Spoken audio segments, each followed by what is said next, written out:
What's happening, Trace? How's it going? How's it going? Not bad, not bad. I got some invites out. You can, but you shouldn't need to send any out from the host account. I sent a bunch out. Good deal. Appreciate it. Man, so how's your weekend? Or how was your weekend in MMA? Did you bet at anything? I mostly played DFS last week. I did a couple entries on singles, a couple single entries, and I got back eight times my investment. That's sweet. Hey, we don't care about the baby in the background, man. That's how it goes. That's how it goes. She's getting big if she's talking like that, making all that noise. Okay, Coffin. How old is she now? She just turned 10 months. Man, those are good times. Those are good times. Pretty Oh, soon she your did wife will be everything. ready for her second, so get prepared. Oh, I know. I've been hearing about it since we had her. Oh shit. I don't know how busy we're gonna get tonight. This isn't exactly the most hype card that there is. But we'll see how this goes. You know, we're always kicking the show out. So I figure tonight we'll hit about 30 minutes of hot topics, do the breakdown, and then I got, a few pressure points, but those don't seem to go on too long. I've only got 12 total, 1 through 12. I've usually got 20. So it's not a thick week for MMA, and it's not a thick week for the fight card either. Man. Anyways, did you guys see John Jones? Oh man, Connor's not here yet. Everybody send Connor J an invite right now. I'm gonna send him another one. Everybody send Connor J an invite. I want him to know. I want to know if he seen John Jones' big brother the shit out of Tom Aspinall. Did you guys see it? Fucking crickets, huh? I seen it. I seen it. Yeah. So Aspinall hunts Jones down. Like, not hunts him down, but like if you watch all the videos, he clearly like made his way over to get to meet John, and then he tried to get the face off. But bro, he put his hand on John's shoulder, and John knocked that shit off so fucking quick, bro. Like, it was like, bitch, who are you touching? And Tom immediately, sorry. Uh, and I'm not, I know Tom's not afraid of nobody. I know he's a pro fighter. It was just one of them moments like you didn't realize like some of these dudes are ready to go every moment of every minute. He was being a little bit of a fan, is my point, and I don't think he caught on to that himself. I'm trying to post it here. I'm gonna join from my computer. Here we go. So anybody who didn't see it, every minute you.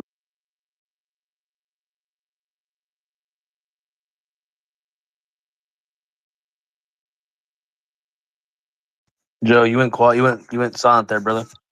Yeah, I was gonna get double feedback. Sometimes the browser won't mute, so it gives like all types of crazy ass feedback. I didn't want to send that through the mic. I figured I was better to mute out real quick. So I just posted it in the comments for anybody who didn't see it. I'm sure you guys all seen it by now, though. What's happening, Rhino?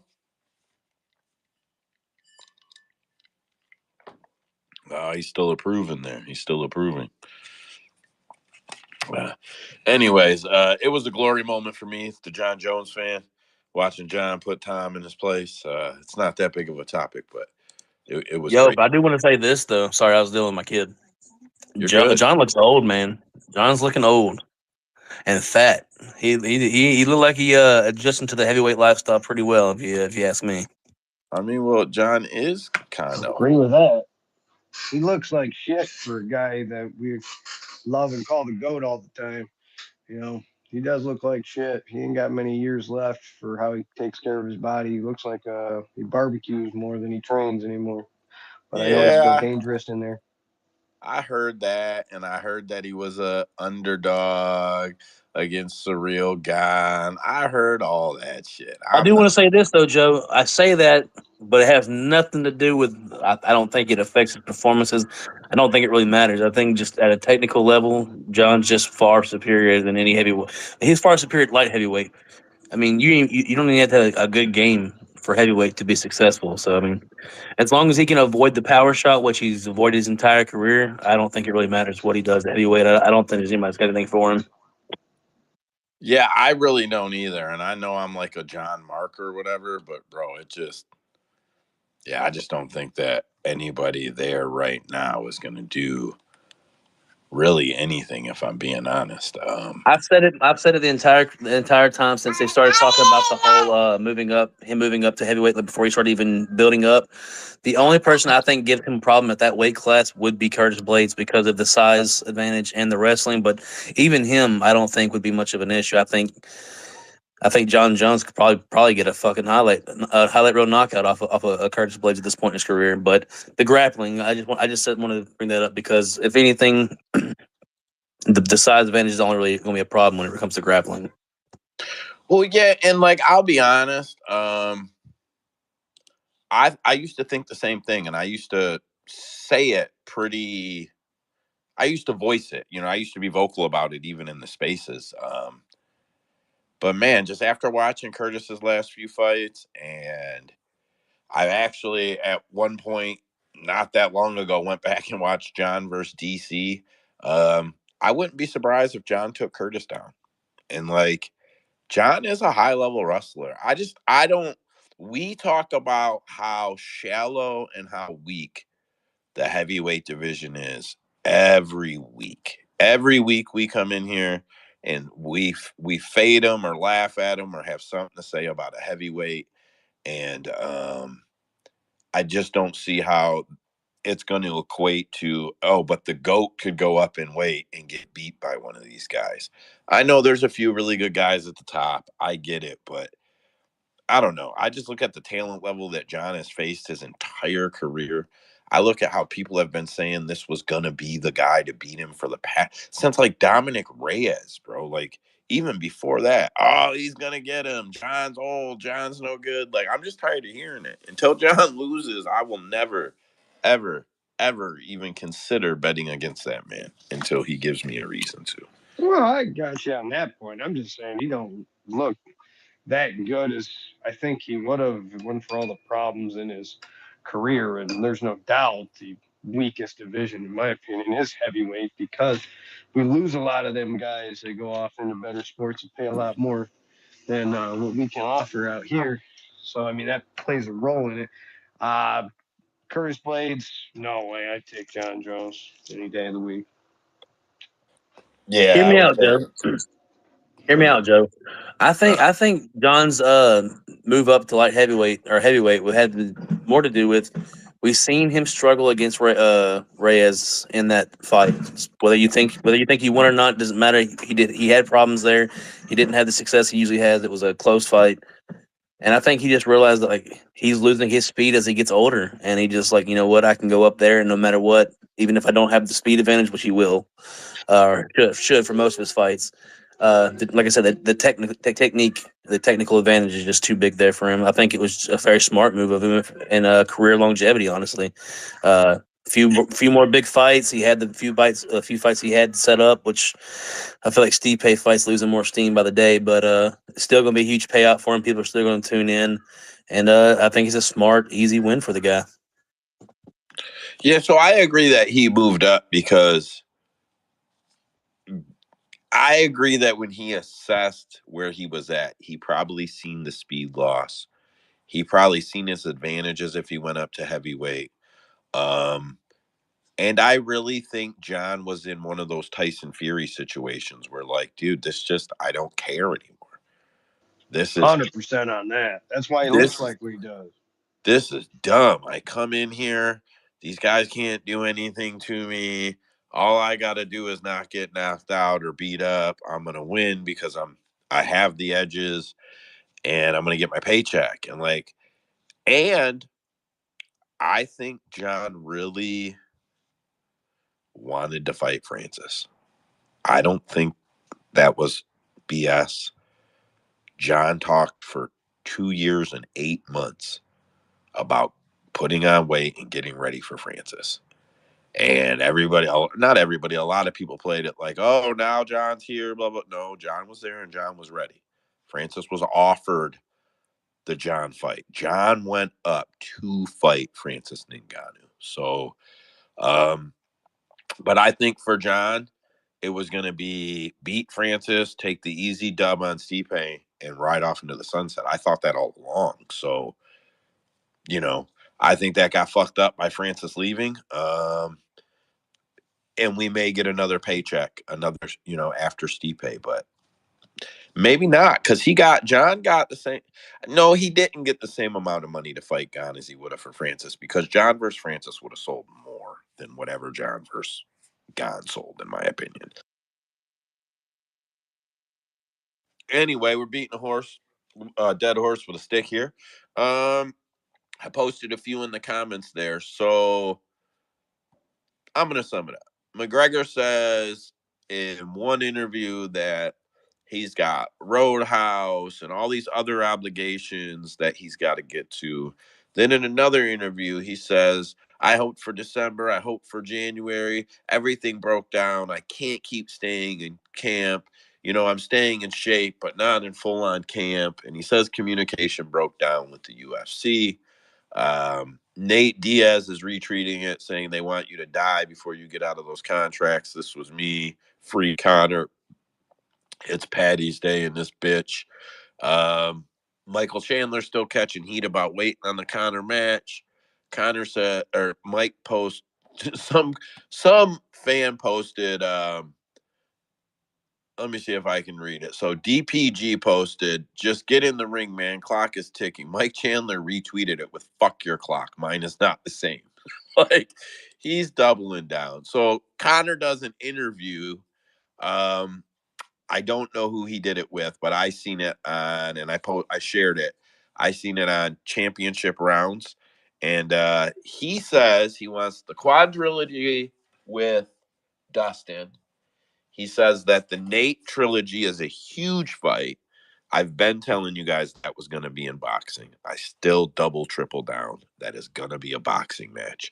And then at the end, they bring up Chandler, and he goes, oh, yeah, I just assumed he would be first. But he don't even mention Chandler until Chandler is brought up.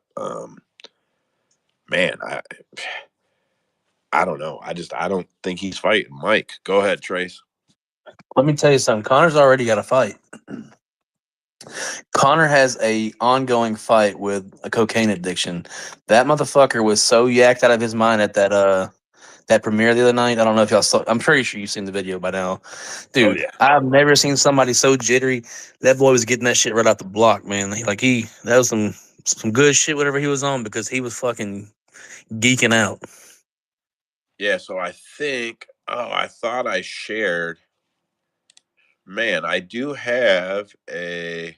Oh, here it is. I believe it's this MMA Junkie post that I thought I threw in the comments. Appropriate. Yeah, MMA Junkies post here for Connor, and they show him at the event you're talking about. Did that post? Because it says, "Whoops, you already said that," but it didn't say it said that. That's weird as shit. But yeah, bro, he's the front cover picture of him at that wherever that was, and he looks fucked up. Like I don't have a better word for it, bro. He That boy looks. was. I got it right here. That boy was whacked out of his mind, boy. Son, let me tell you, like, he touched his face about 10 times in about 5 seconds. Like, he was on some good shit. Yeah. Okay. So if you go in the comments and click the one where I quote it, where I post, quote tweeted, MMA Junkie or whatever, shared it, and you just click it, you don't have to go into the article. He's right there. He's, man, I don't know. I'll be honest. I think some of it probably is high in cocaine. Like, let's just be honest. It is what it is. That's he's rich. He's filthy fucking rich. High on life, man. I mean, the guy can do whatever the fuck he wants. I I mean, obviously he's asking for a gigantic fucking penny, because he would be fighting if it wasn't for that. I mean, yeah. So it's not like they're not offering him fights, guys. my guess is he wants 20 million to fight. He said he was getting 20 million and got 15 million last time. My guess is he wants 20 million to fight. And I think he's got a drinking problem. he says, even in that interview, he's like, I drink here and there, but not, and Only with days that end with he always brings up drinking, which just makes me believe he's fucking drinking.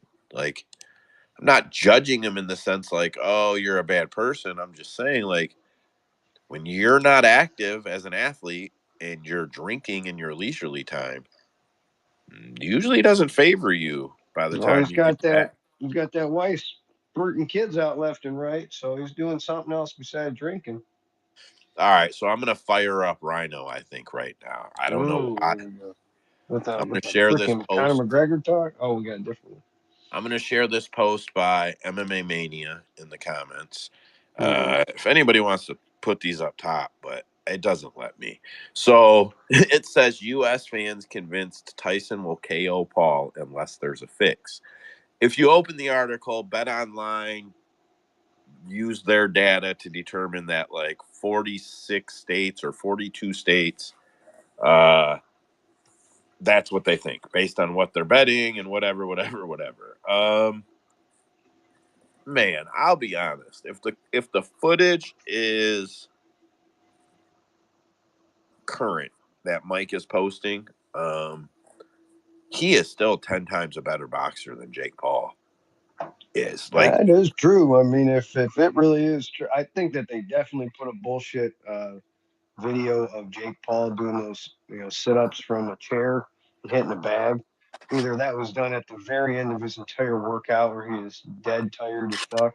yeah, or It that's all just he did. They missed Yeah, his ass up, and that's what he or it did. was just made on purpose to try to make him look bad. Because I would think, from a manager or a marketing point of view for Jake Paul, you want to make him look like Mike Tyson's going to kill him, just to Yeah, sell the fight. for sure. Um, yeah, I agree. So, like, to me, it just comes down to if Jake can work the jab, which I haven't really seen him do. Mike Mike ate the jab from Roy Jones. He slowed down. There's no way around it. His reflexes are slowed down. Jake's got to work the jab until he can land the overhand, and he's got to be able to walk backwards because no matter what, I don't care how old Mike is. Mike is going to put 12 inches between him and Jake if Jake is lucky. There is not going to be any fucking breathing room. Well, even with the speed problem of saying that Tyson's too old, the technique and the game plan, the understanding of boxing is freaking light years past Jake Paul can even imagine. Yeah, I So, mean, like you got to, yeah, and I know but like people got to realize Mike Tyson lived with Customano. Like he yeah, lived with him. from the Cuss time he was 13, he pulled him out of juvie. and Cuss fucking loved him. Like, and Cuss was already a boxing coaching fucking legend. And like, people got to remember when Mike Tyson was 16, 17 years old, Customado was waking him up at 5 a.m., telling him things like, Marciano was great because he fought 100 times. You can't just go out there and hurt somebody and be great. You got to be a warrior. You need to fight 150 times. Like, Customado was like that shit they talk about and that they try to show in Rocky, bro. He was, we get up at 5 a.m., we eat raw eggs, and we fucking do this thing. So, like, Mike is literally a lifetime of boxing training from the highest levels.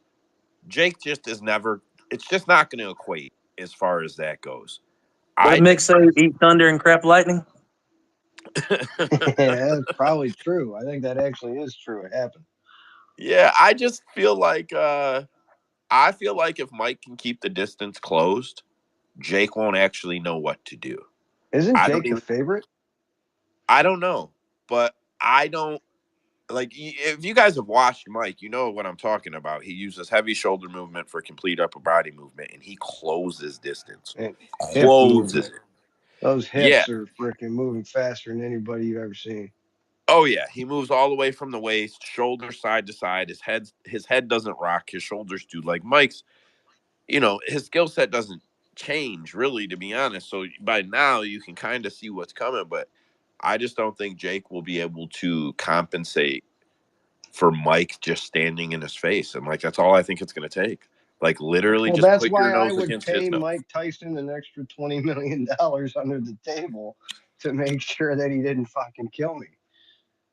It's funny. Yeah, I actually talked to my barber about this today because he was asking me about the fight, That's the the only thing. Tyson fight, Isn't and that suck though, Trace? That everybody that knows that we love fighting's got to talk to us about this shitty ass oh fight. yeah, dude, I can't watch fights with other people now.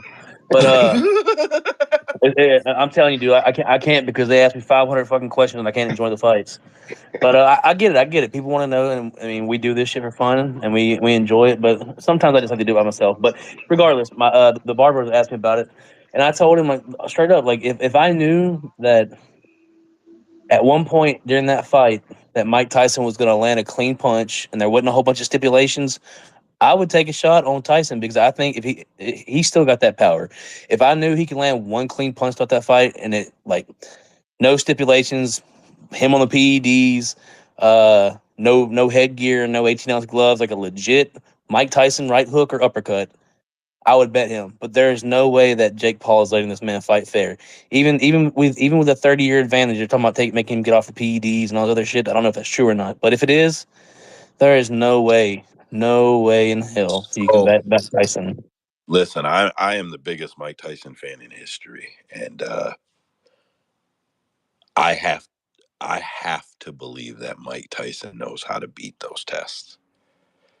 I have to believe it with everything in me.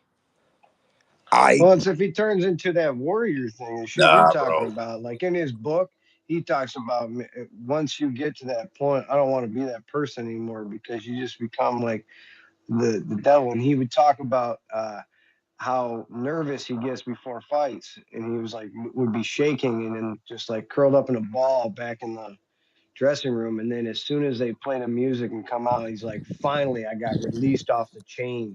And now I can finally like let go. It's almost like Unleashed in the fucking Yeah, it's like beating a old school dog movie. and then the chain Yeah. breaks. And he's like, you finally got to let him in there. And now I get to be that fucking warrior Hey, that that's you a always wanted me to be. solid Jet Li movie there, Ryan. I appreciate that. That's a good one. Yeah, Jet Li. Jet Li. Good one. I just feel like there is no world where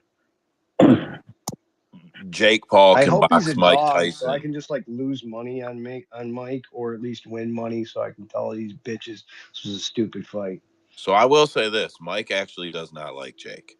If you watch Mike's podcast and you watch all Mike's stuff, I can't give exact quotes to if I'm being honest, but Mike Mm-hmm. has said he doesn't like them. He doesn't like them. He likes that they bring attention to boxing, but he's made a lot of like sneak diss comments. Mike doesn't like Jake. And Jake, I don't think Jake can put the rules on Mike like he did on everyone else. Mike Tyson isn't going to let you punk him like that. You're not going to tell Mike we're going to do it like this, like this, like this, like this, and like this. Mike Tyson's going to tell you, no, bitch, we're doing it like this, and like this. And I got to believe with all my heart, the rule set will not overly favor Jake Paul. I just Let me it. say this, Joe. I don't know that it's going to happen, but it would be funny because I know the knockout's not going to happen. Most likely, I know most likely Mike's not going to win this. If it goes to decision, there's no way he's getting his hand raised. I mean, like I said, this is all bent towards Jake Paul, but I would love to just see Mike Tyson fuck around with him when they clinch up. Just nibble that ear. Just nibble that ear. Put that fear of God in that boy that you're going to bite his fucking ear off, So and then crack I that some bitch. besides Joe, who watched Mike Tyson fight his last boxing match exposition with Roy Jones Jr. Yeah, I think a bunch of us should watch that, didn't we? I Yeah, I watched it. watched it. Well, I said besides you. Oh, Yeah, I tuned in, so I did watch it. I was swimming back and forth between whatever UFC card that was that night. With that fight, you got to remember they weren't allowed to throw power punches. hey, if you check the chat, Dead Pick sees me ready for video. If I had video enabled, I would be on video right now. That may mean that they're getting ready to plug the co-host spots for video. I don't have video. I don't have a video option for myself though. Because when Then I why do you keep create on the sending me space, nudes? I have to enable it. Ah, I see. You see what I'm saying? I have to enable it from the cap account, and then your ass would be on video looking at all of us. Anyway, I don't really want to run over with the hot topics too much, so all right, yeah, I think we're all in the same place. Nobody wants to bet against Mike Tyson, but none of us wanted.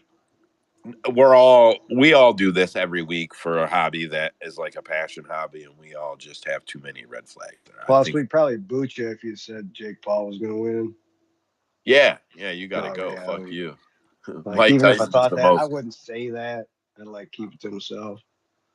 I should have clipped the DC thing, but DC said it's a lose-lose for Jake. If you beat up Mike Tyson, you know, he's old and everybody will actually hate you. He's the most loved athlete on earth. Like, you knock out 57-year-old Mike Tyson, people are actually going to hate you. And if you get knocked out by Mike Tyson, your boxing career is pretty much over. You got smoked by a 60-year-old man. So, like, And it's the time. We finally got to watch the reality set in. Rick and Francis Ngannou got completely schooled oh, and we'll come around to in that a one later freaking because in a third, I mean, so the reality's about to set in with this stuff if it's real. But I don't think it's real. That's why I can't actually give it justice because there's so much money involved.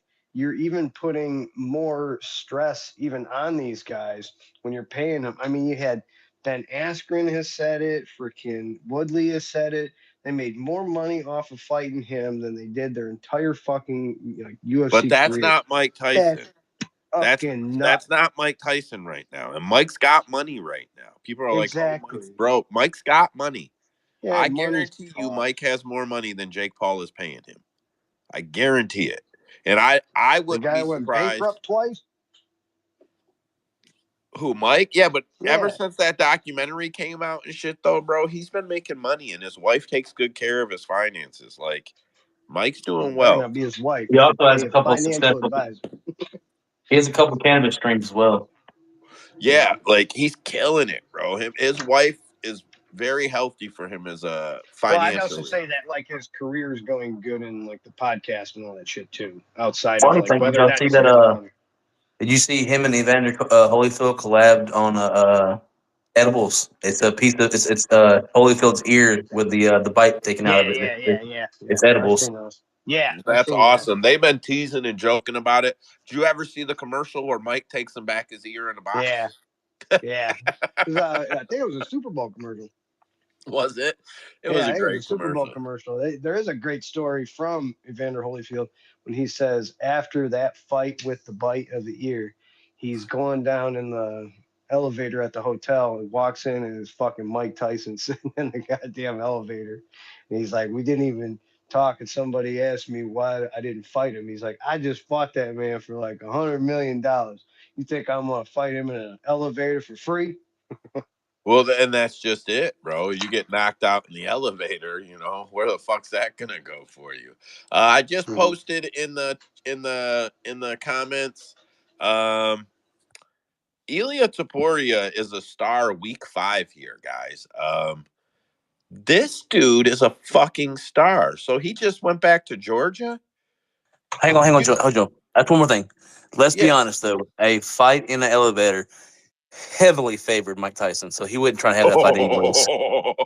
A fight in an You know elevator how and many Evander bites you could get Holyfield. in an elevator? Listen, here's what I would say, to be honest. What you said is 1,000% accurate. And at that time in life, if Mike knocked him out, he might have killed him. He might have beat him to death in the elevator. Like, listen, I love Mike, but there was a point in time where like I wouldn't fight Mike Tyson in an elevator if he bit my fucking ear off either. Nope.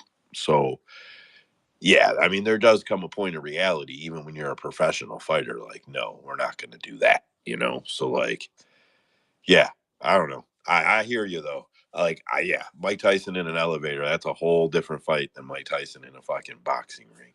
Uh, anyways, you guys should look at that post. These fucking people are lined up down the freeway and shit. Roads are closed, waiting for Ilia Taporia to come through, bro. Like, this man is a fucking superstar. We don't feel it, but other places do. There's another clip where he's got to roll through at like probably 10 miles an hour, 5 miles an hour. He's hanging out the window, waving and slapping hands and shit. Like, I think it's because there's nobody else for them to like really cheer for. He's the only guy. and They they're a really don't huge have sports that. nation on soccer. They're very So yeah, country like he's their driven. first guy. Yeah, so like he's breaking out, doing something different. Same thing for the fighters in Australia when they came out of there doing so well. It was huge for the Aussies already liked fighting, so it was huge for them. Mark Coleman got out. We talked about him last week in the fire, so he was released. Then I believe he was readmitted. Sure Dog posted that he was readmitted with pneumonia. So I just shared the video of him seeing his daughters, I believe, in the hospital and them hugging him and him saying, nice things. And then I shared Sure Dog's post where they say he was readmitted. That's an article. And then there is a video of Mark. Again, I do not have it where he is saying, I'm the luckiest man on earth. It looks like he got out. And then I will share Jen's copy because she's a friend of a few of us, where she posted the video of him going to the gym. So Mark Coleman, I'm not speculating that he's 100% health, smoke inhalation and all that shit, but he's healthy Either enough. way, he's lucky as hell to be alive. Yeah, and I'm very happy to hear that he's back on Too his bad feet. he lost his dog Hammer, but he saved his parents. So you can't get any more amazing than that. Yeah, no, I think it's badass. All right, so last hot topic. So we'll only go like a couple minutes over, which I guess isn't too bad. You guys should someone pin that. I just posted a tweet. I want to know if you guys think this is real. Alex Pereira got knocked out, they're saying cold, by a Fuck rapper no. named Fuck TJ no. in sparring. There It are took some me other 3 seconds videos. to figure out that was fake. There are some other videos where he's getting up looking more like he's acting like, damn, I really got clipped and do you really want me to get up? But I gotta say this is cap, bro. This is bullshit. That fake isn't even good. My That's wife how fakes it better than that. The fact that it's edited, tells you everything you need to know. that's And how like, I felt. why would you upload raw footage of your fighter getting, like, they're trying to build a They don't narrative? release like that, yeah. Yeah, like I don't know.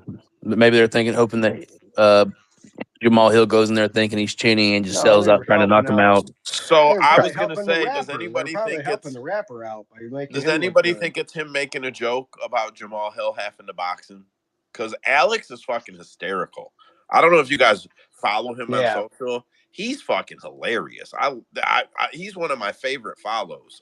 Did you see the cell phone? Hell yeah, I seen his cell That phone. was fucking hilarious, bro. So for those that haven't seen it, Glover Teixeira's wife walks out to him. They're out with the boys, just drinking beer, talking, and she asks to use his phone, and he's like, "This phone?" And she's like, "Yeah." And then Oh, Alex Pereira looks at it, grabs the phone, slams it on the ground, and breaks it, and then he on the low gives Glover a knuckle bump because nobody really wants yeah. somebody going through their phone, but it's funny, and especially coming from him because you like. They build him as this killer, and then he comes in. He's like, you get that dry dad sense of humor, but it's so fucking funny because he's that Stonewall face. He's that serious dude that you don't expect to be funny, kind of like a Derek Lewis.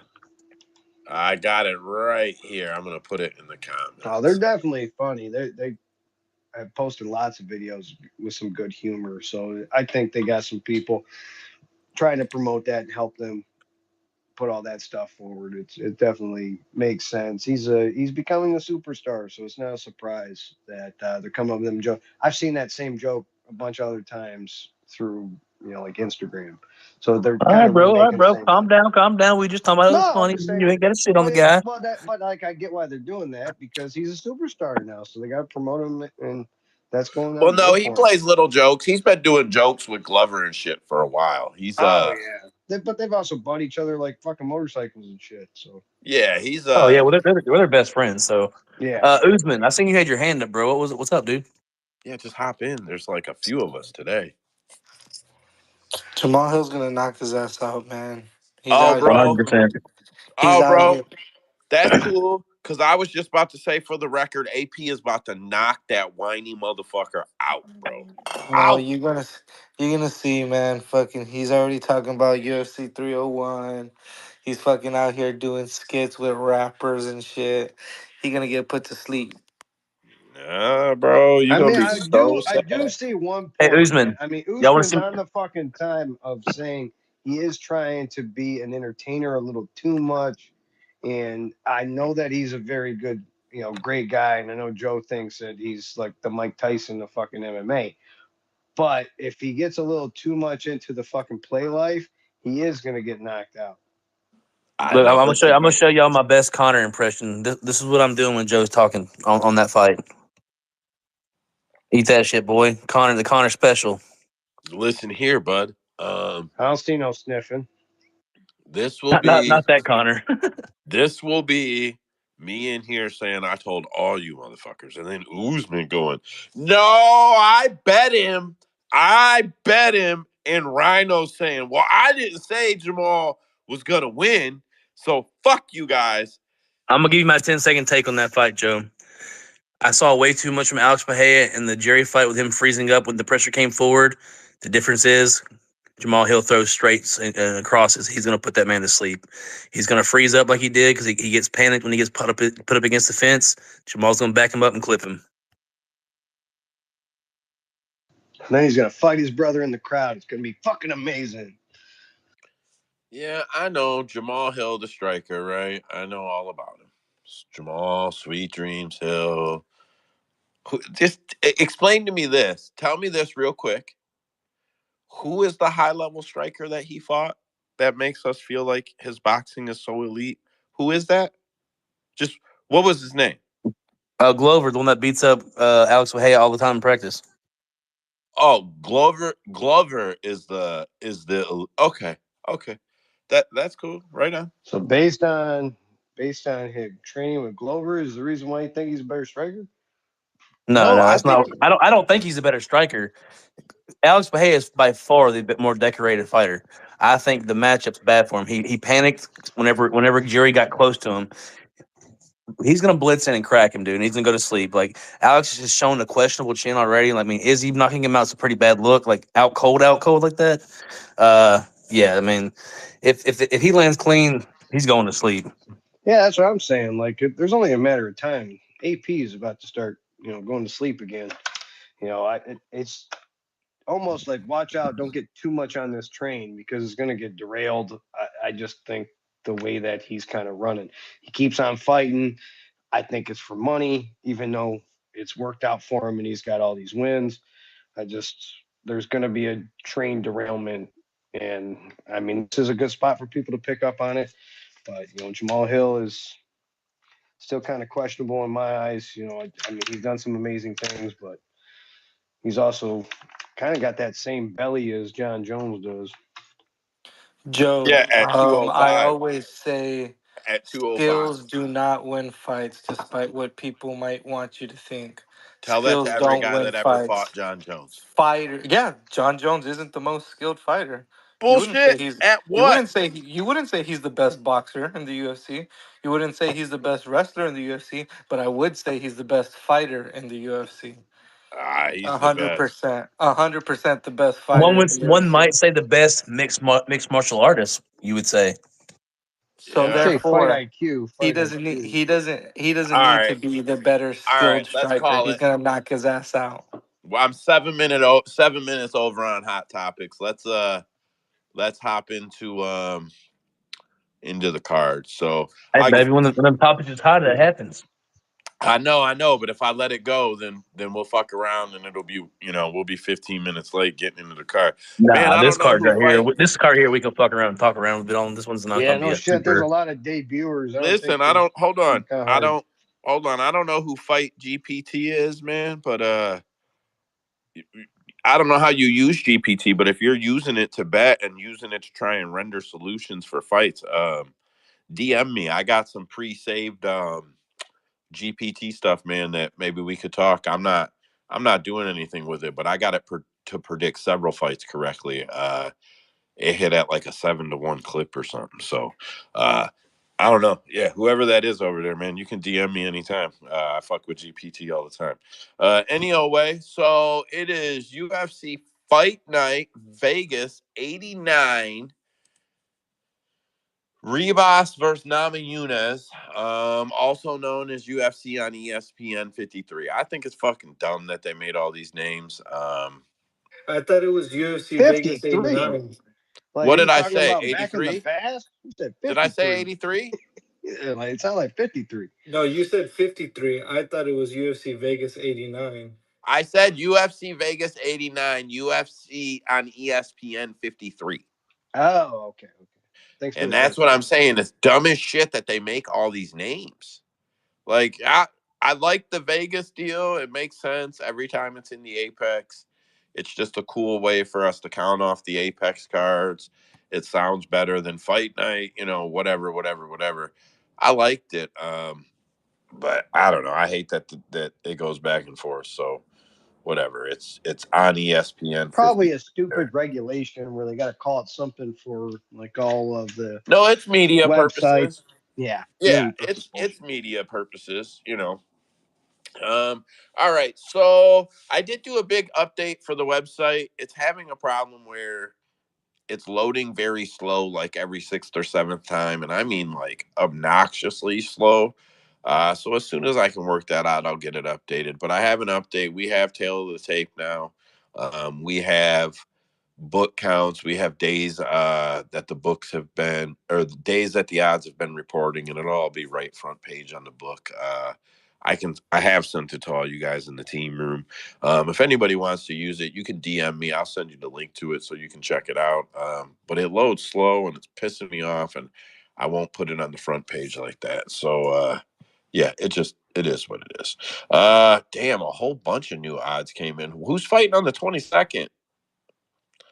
Oh shit! Is that? Oh, that's the Bellator card. I haven't even looked at that yet. That's all right. So the Bellator card is already reporting. Anyway, back to the NAMAJUNAS card. I get sidetracked very easily. Trace, you got a particular list you're using for your order there? I was about to pull it up. I don't have anything. Whatever you want to go off of, we're going to go off of. If you want to go off of Tapology or something else that'll work, just let me know what you got. Well, I use our site and I use UFC stats if I'm not using our site. So that is what it is. All So right, I'm pulling up USD stats right now. cool. We'll go in that order. So the first fight is Mohammed Usman versus Mick Parkin.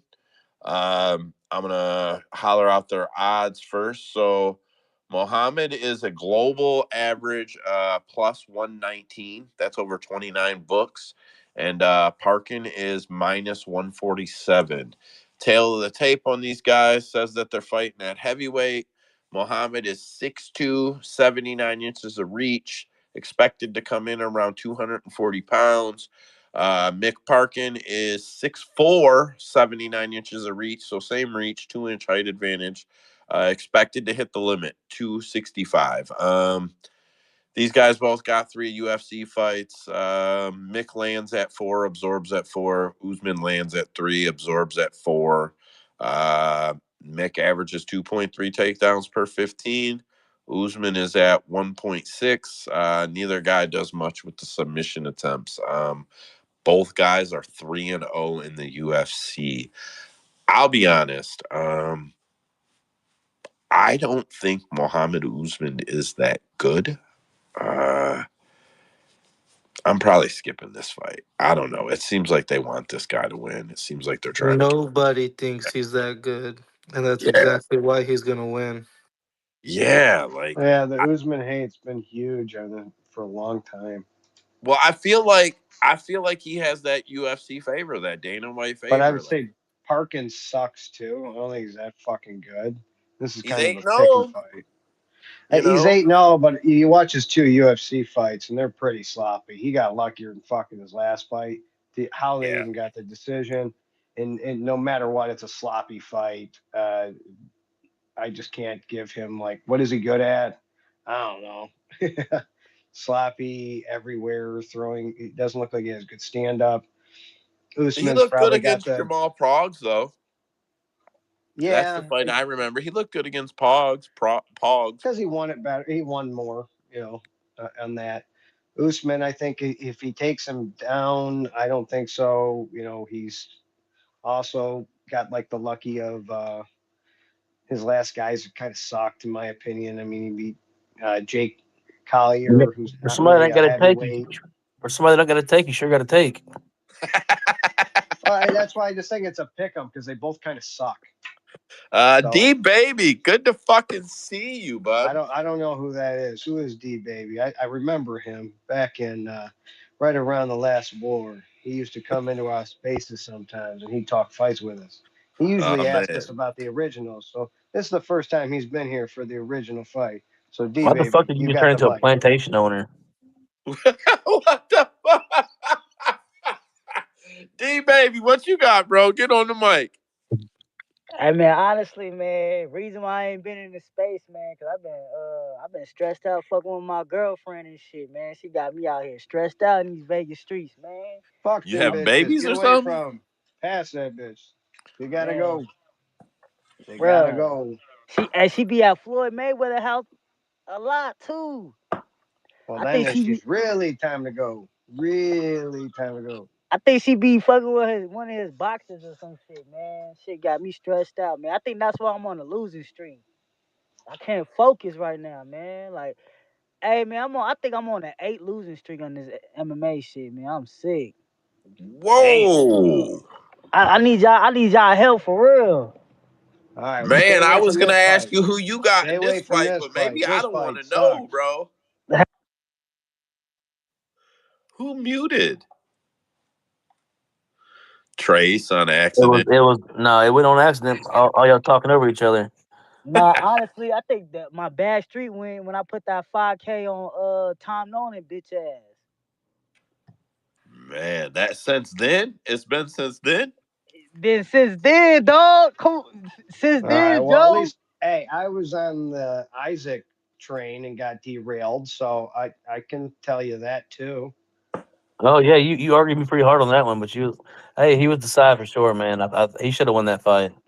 Oh yeah, definitely one. But anyways, back to this Don't tell fight. Usman. He'll cry. Yeah, I Hey, think Trace, hey, what you got on this one? Perkins.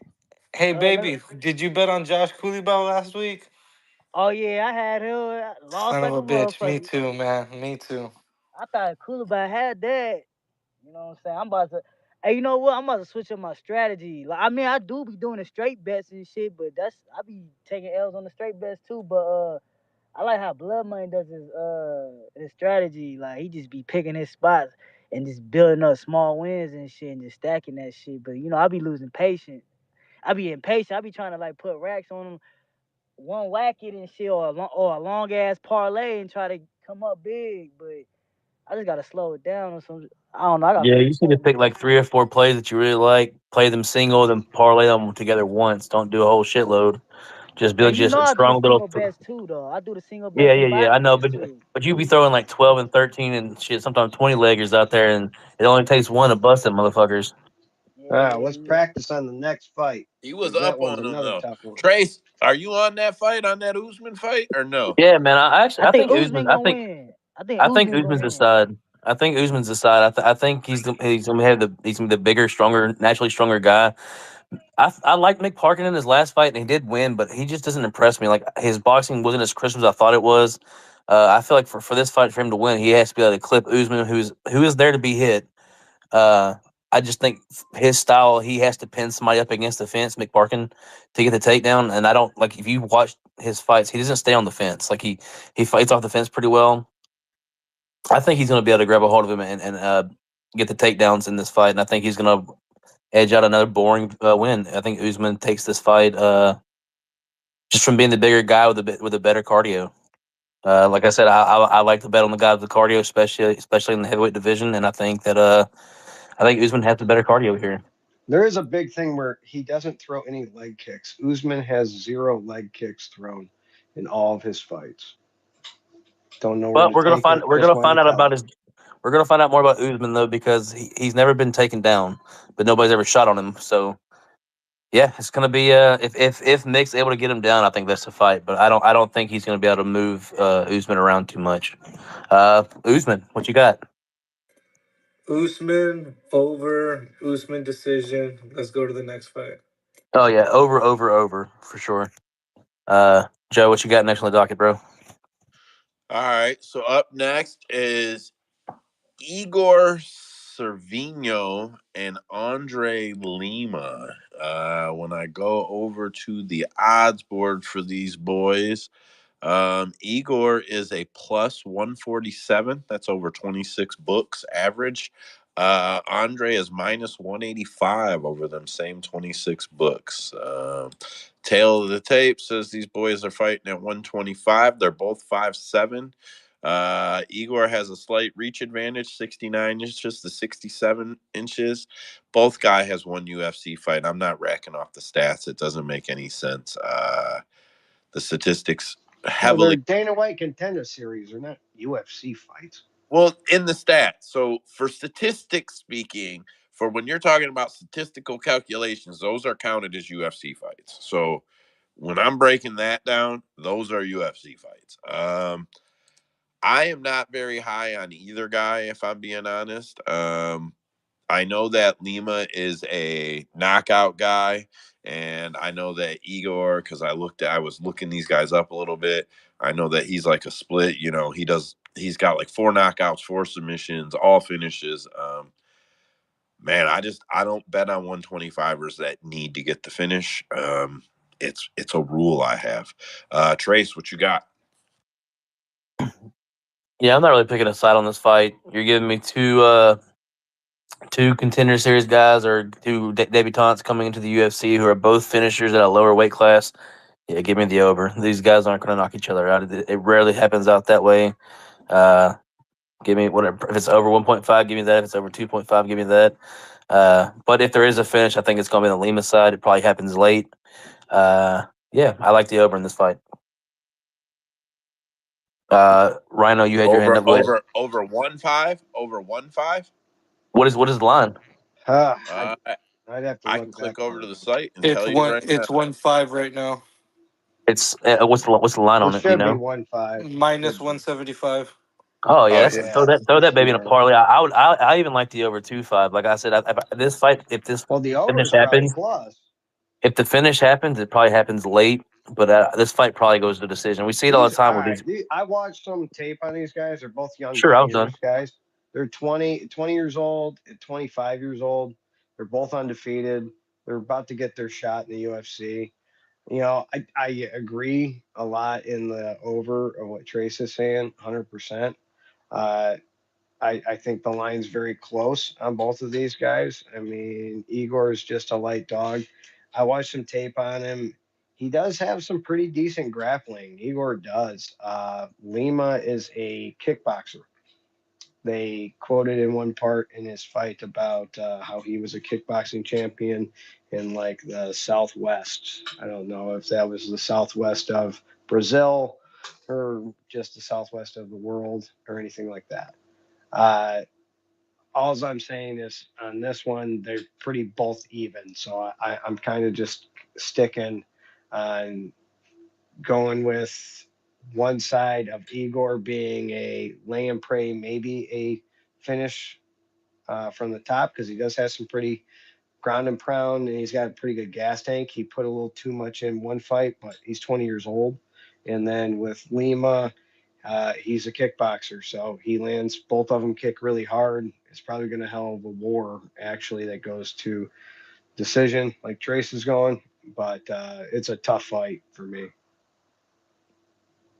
Sorry for cutting you off, Trace.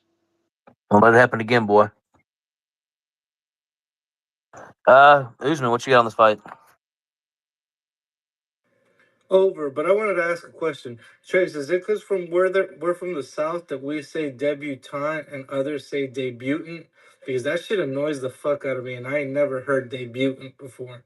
Yeah, I don't know. I don't. I take everything Joe says with a little grain of salt. You know, he misspells shit on and mispronounces stuff on the reg, but I know he's a smart as hell guy. He just can't be spelling very well or No, enunciating. it Can't But wasn't yeah, spell. Joe Good this spell debutant, time. check. The person I hear debutant. say it all the time is Andrew, and I'm like, what the fuck is a debutant? Oh Did yeah, I say he's from Vegas. debutant? Because what the fuck is that? It's Yeah, dude, I don't debutante, know. right? I giggle every time I say somebody says debutant or debut, whatever whatever they say. Is It's it like debutante. debuting? Like you're now debuting?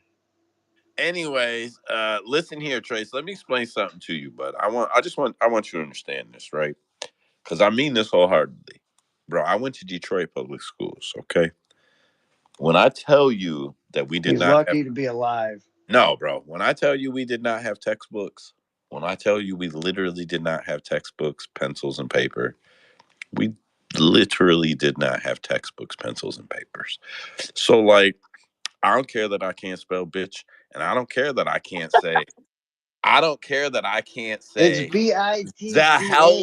Oh, Zahalayakavov. Fuck you. You say that. Fuck you. Say it. It's Z And, H E You L guys barely L got water in and Detroit. he went to Yeah, Detroit Z-H. public school in the '60s, bro. So cut him some it's slack. that rusty ass water you drinking out there. Bro, you said public school in the 60s, bro. The hey, books we did have were from the 60s. that's why Anything we I'm in the did have, suburbs. That's why you got to move to the suburbs, Joe. It's time to go. oh, whatever over there, white privilege. Here we go. Oh, Anyways, whew, finally got my white privilege card. I gotta go buy one of them things. anyways, all right. Are we on to the next fight here, Trace? Yeah. I don't have much. Like I said, I think that's a solid overfight. I think it's a good fight to watch, though, man. Those guys are pretty hot, man. They're young kids, pretty, obviously getting a shot. Motherfucker, So you told us for like it's fun. 7 minutes, for Oh, Christ's shut the sake. fuck up. You jibber jabber about fucking Mike Tyson's cock for a little longer. Bye. Not if you're talking, motherfucker. I gotta be quiet if you're. Oh, any old way. Next fight on the list here. So, since I know, because I mispronounce shit all the time, the next fight on the list, here's what we're going to go with. Here, guys, it's ZHELEZNYAKOVA.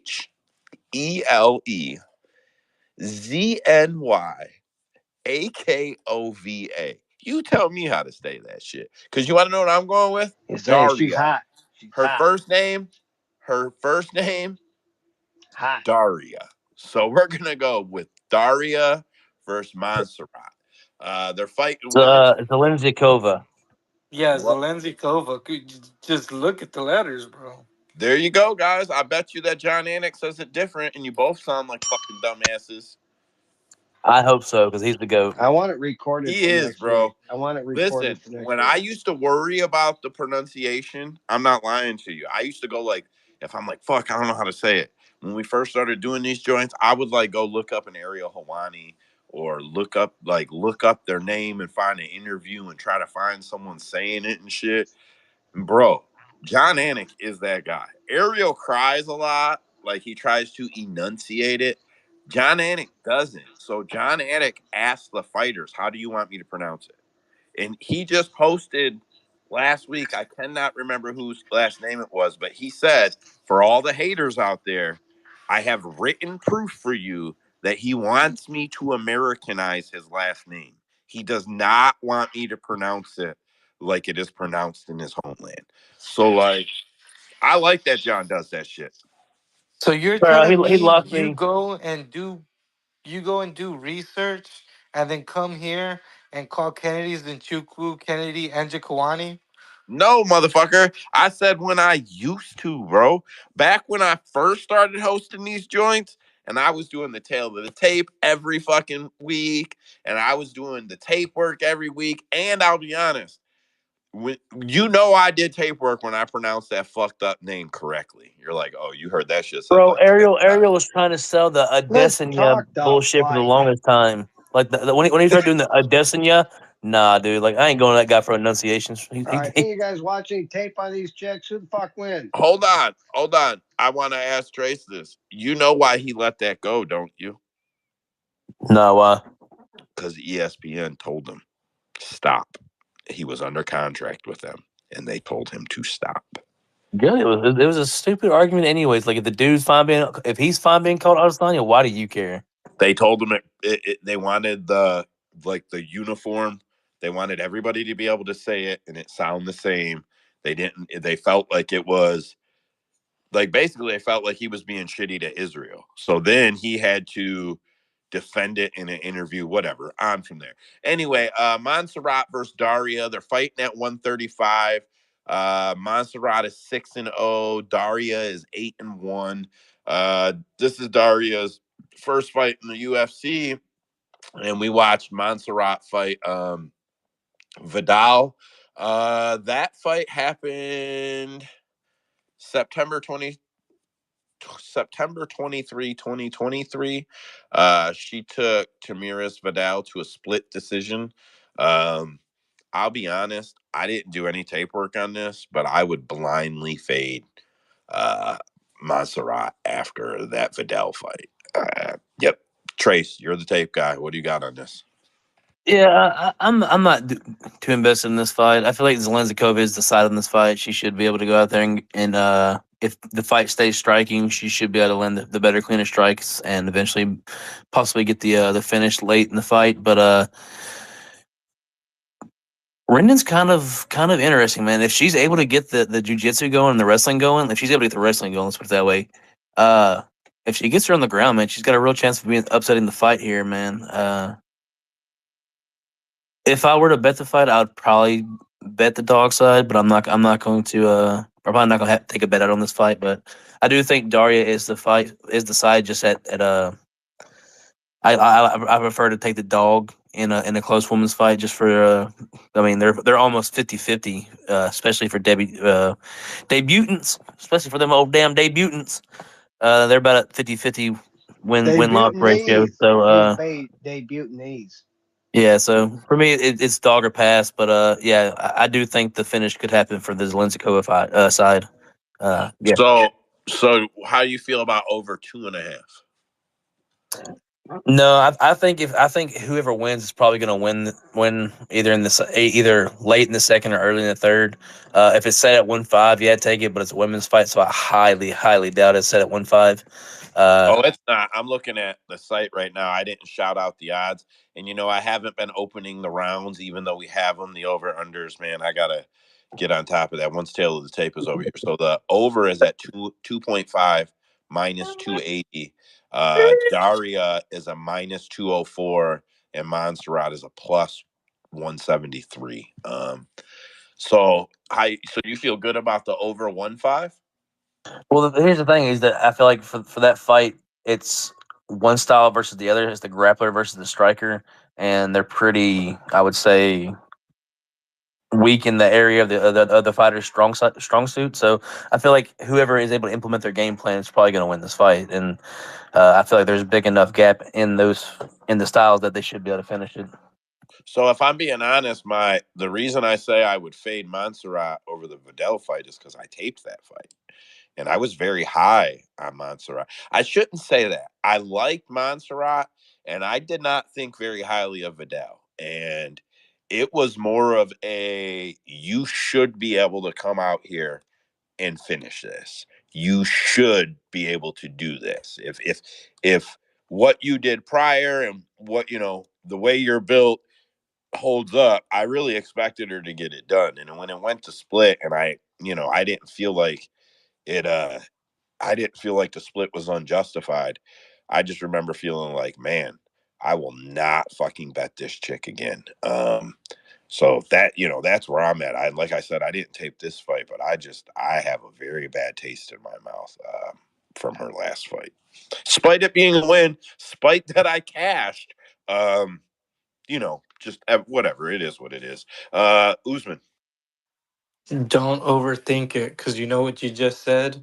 You said that they gave Montserrat a shitbird in Vidal, and she did what she does according to her record and take it to the distance and fight close despite having a big advantage on the ground. And then on the other side, they gave her fucking Linsboa, which is also a shitbird for her debut. That fell out. And she also has the disadvantage on the ground. This is just going to be women punching each other and rolling around for 15 minutes. Hit the over 1.5, hit the over 2.5. It's cashing. Yeah, I was already had the over 1.5 on the sheet, so that's why I was seeing how Trace felt about the 2.5, because I usually will put a little star next to it if I'm on the over 1.5 and everybody else is on the 2.5. I don't know, just like I like to make sure I hit it. I believe when everybody kind of sees it, it's a good read. So credit to the guys in here, credit to everyone that shows up every week. Yeah, I don't take that shit with a grain of salt. So I'm gonna take the over 1.5 there. Man, I didn't write them down, but I should have. I went 5 for 6 last week. Missed the parlay. I've been doing one parlay a week. I went 5 for 6 last week. I've missed that fucker by 2 weeks in a row. So we'll hit it this week. I'm on the Lima De Silva fight over 1.5, and Daria Montserrat fight over 1.5 so far. I'll put at least 6 legs on the parlay before I'm done with it. Anyways, anybody else on this fight before I move it on?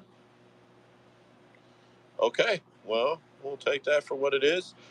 Next fight on the card is Jarno Earnies versus Steve. Go ahead, guys. Steven, go ahead. Win. Nagayan? You guys got it? Nagayan.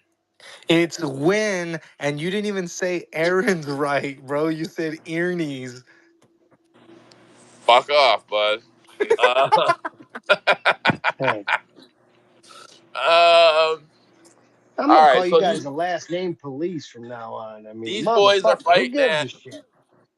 Well, I mean, well, everybody's we're giving me doing shit. podcast, My bro. last name gets fucked up all the time. I don't sit there and cry about people's speech. Listen, these boys are fighting at 145. They're both 5'11. Both have 73 inches of reach. Jarno fights orthodox. Steven is a switch fighter. Uh, Not far apart in the age. Jarno is almost 30, and Steven is 30. So pretty close in age. Steven has 3 fights on record with the UFC and lands an average of 8.29 per minute and absorbs 7.49 per minute. I want to be clear to tell you that he will be at the leaderboard of strikes absorbed if he keeps that up for 2 more fights, because they put you on the boards after 5 fights usually. Um, yeah, that what a fucking horrible stat. I know he was only outstruck in his debut fight. He's been on the Dana White Contender Series 3 times. The first time he was on there, he was outstruck. He outstruck the guys the other 2 times. So, um, for whatever that's worth on that stat. And then Jarno has 2 fights in the UFC, both losses. 1.6 strikes per minute landed, 2.9 absorbed. If I go over to the odds here, Jarno is holy shit, I lost the fight. Jarno is plus 153 on a global average, which is 33 books, and Steven is minus 192 on them same 33 books. Trace, what do you got? Yeah, I don't have much on this fight at all, man. For me, it's a weird fight. I don't really have a side on it. I didn't do much tape on it either. Yeah, just a pass for me. All right, well then I'll I stay. need more tape with legit competition before I start just pouring money on guys like this. I'll take the Ninja.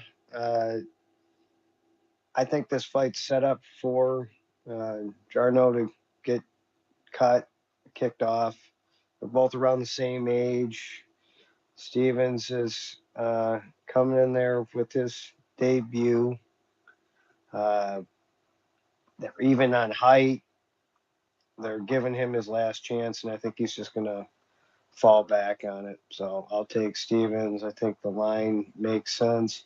I'd even put him on a parlay for the money line to help with other things. Better times. Go. Yeah, I agree, man. Steven is a really good striker, and I don't know. When I looked over his tape, it felt like he was holding back all his performances except that last one. And that last one on the Contender Series, he really showed that he could take a shot and he can make this fight ugly, and no one can keep up with his striking flow if he really goes for it. Jarno Aaron's like he's already went up against some really good strikers that are pretty much like at the level of Yen's, and he showed that he couldn't handle it. So this is Yen by finish. If he performs like he did last time, if he doesn't and he holds back, then it's just going to be him winning by decision anyway.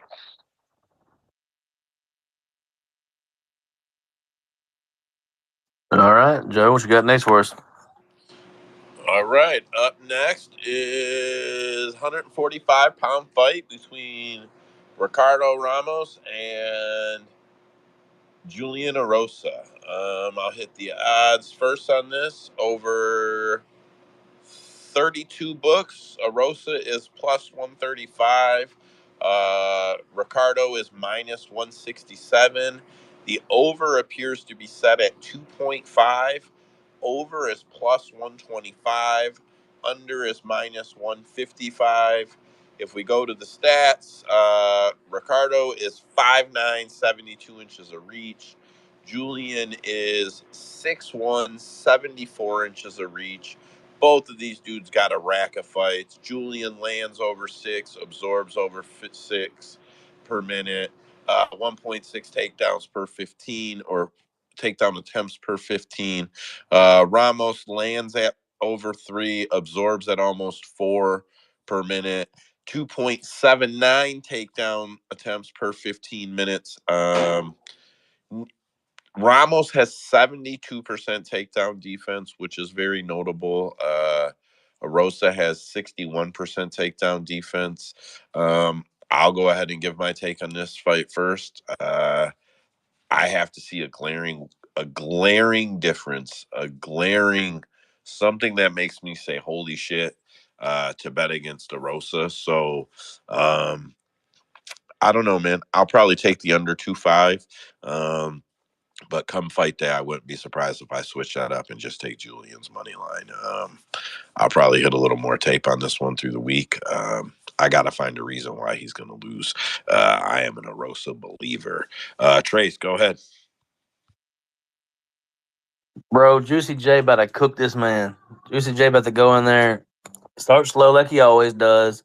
But the difference is that Ricardo Ramos is not a striker. He's not this big, powerful striker on the ground. He has a spinning elbow, spinning attacks in general. That's about it.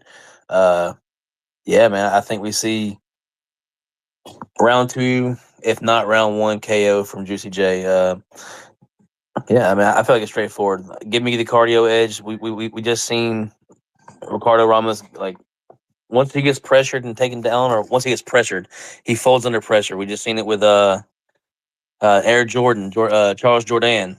Like, who's going to pour on more pressure than Juicy J? He is all action all the time. He has a questionable chin. He's been knocked out a bunch of times, but like I said, I don't think the knockout's going to be a problem from here. I think he goes out here and handles Ramos pretty quickly. Like I said, first round, second round, yeah, pretty easy performance for him. I think it's a good builder fight for him. Better times. Man, I am completely opposite of that. No, Ricardo Ramos can strike. It's just not what he does. His specialty is the ground. He knows how to time his shot well. He's got more than a spinning elbow. Jourdain caught him in a guillotine like right away. I think when he was on side guard, no, he was like in like a weird half guard position, and Jourdain just got him in full guard while he still had the neck, and he was already caught up in it. But Erosa, the reason I believe Ramos is going to win this fight is because Erosa's striking defense, it's just fucking horrible. You've seen him go up against strikers that are not on his level, and because his defense isn't there, it almost cost him the fight. So, with that, I believe Ramos is going to win, but I have a hard time betting against Erosa too because I know the level of striking that he carries. So Ramos by decision, but I'm not touching the fight. Usman. Yeah, so I'm also on Ramos, but I'm actually thinking more of like a back take and secure a bunch of time. Um, This just looks like a hanging out fucked on up fight. his back and shit, landing damage. I know exactly what you're talking about with the Rosa and the pace and everything, but considering how split the chat is on this one, I guess lay off of it or hit the over. I really don't see a finish coming early, especially off of Rosa or from a Rosa. And I'm not going to be betting on a Rosa coming off of two early knockouts. Yeah, I'll give. If I had to pick, it would be Ramos by decision.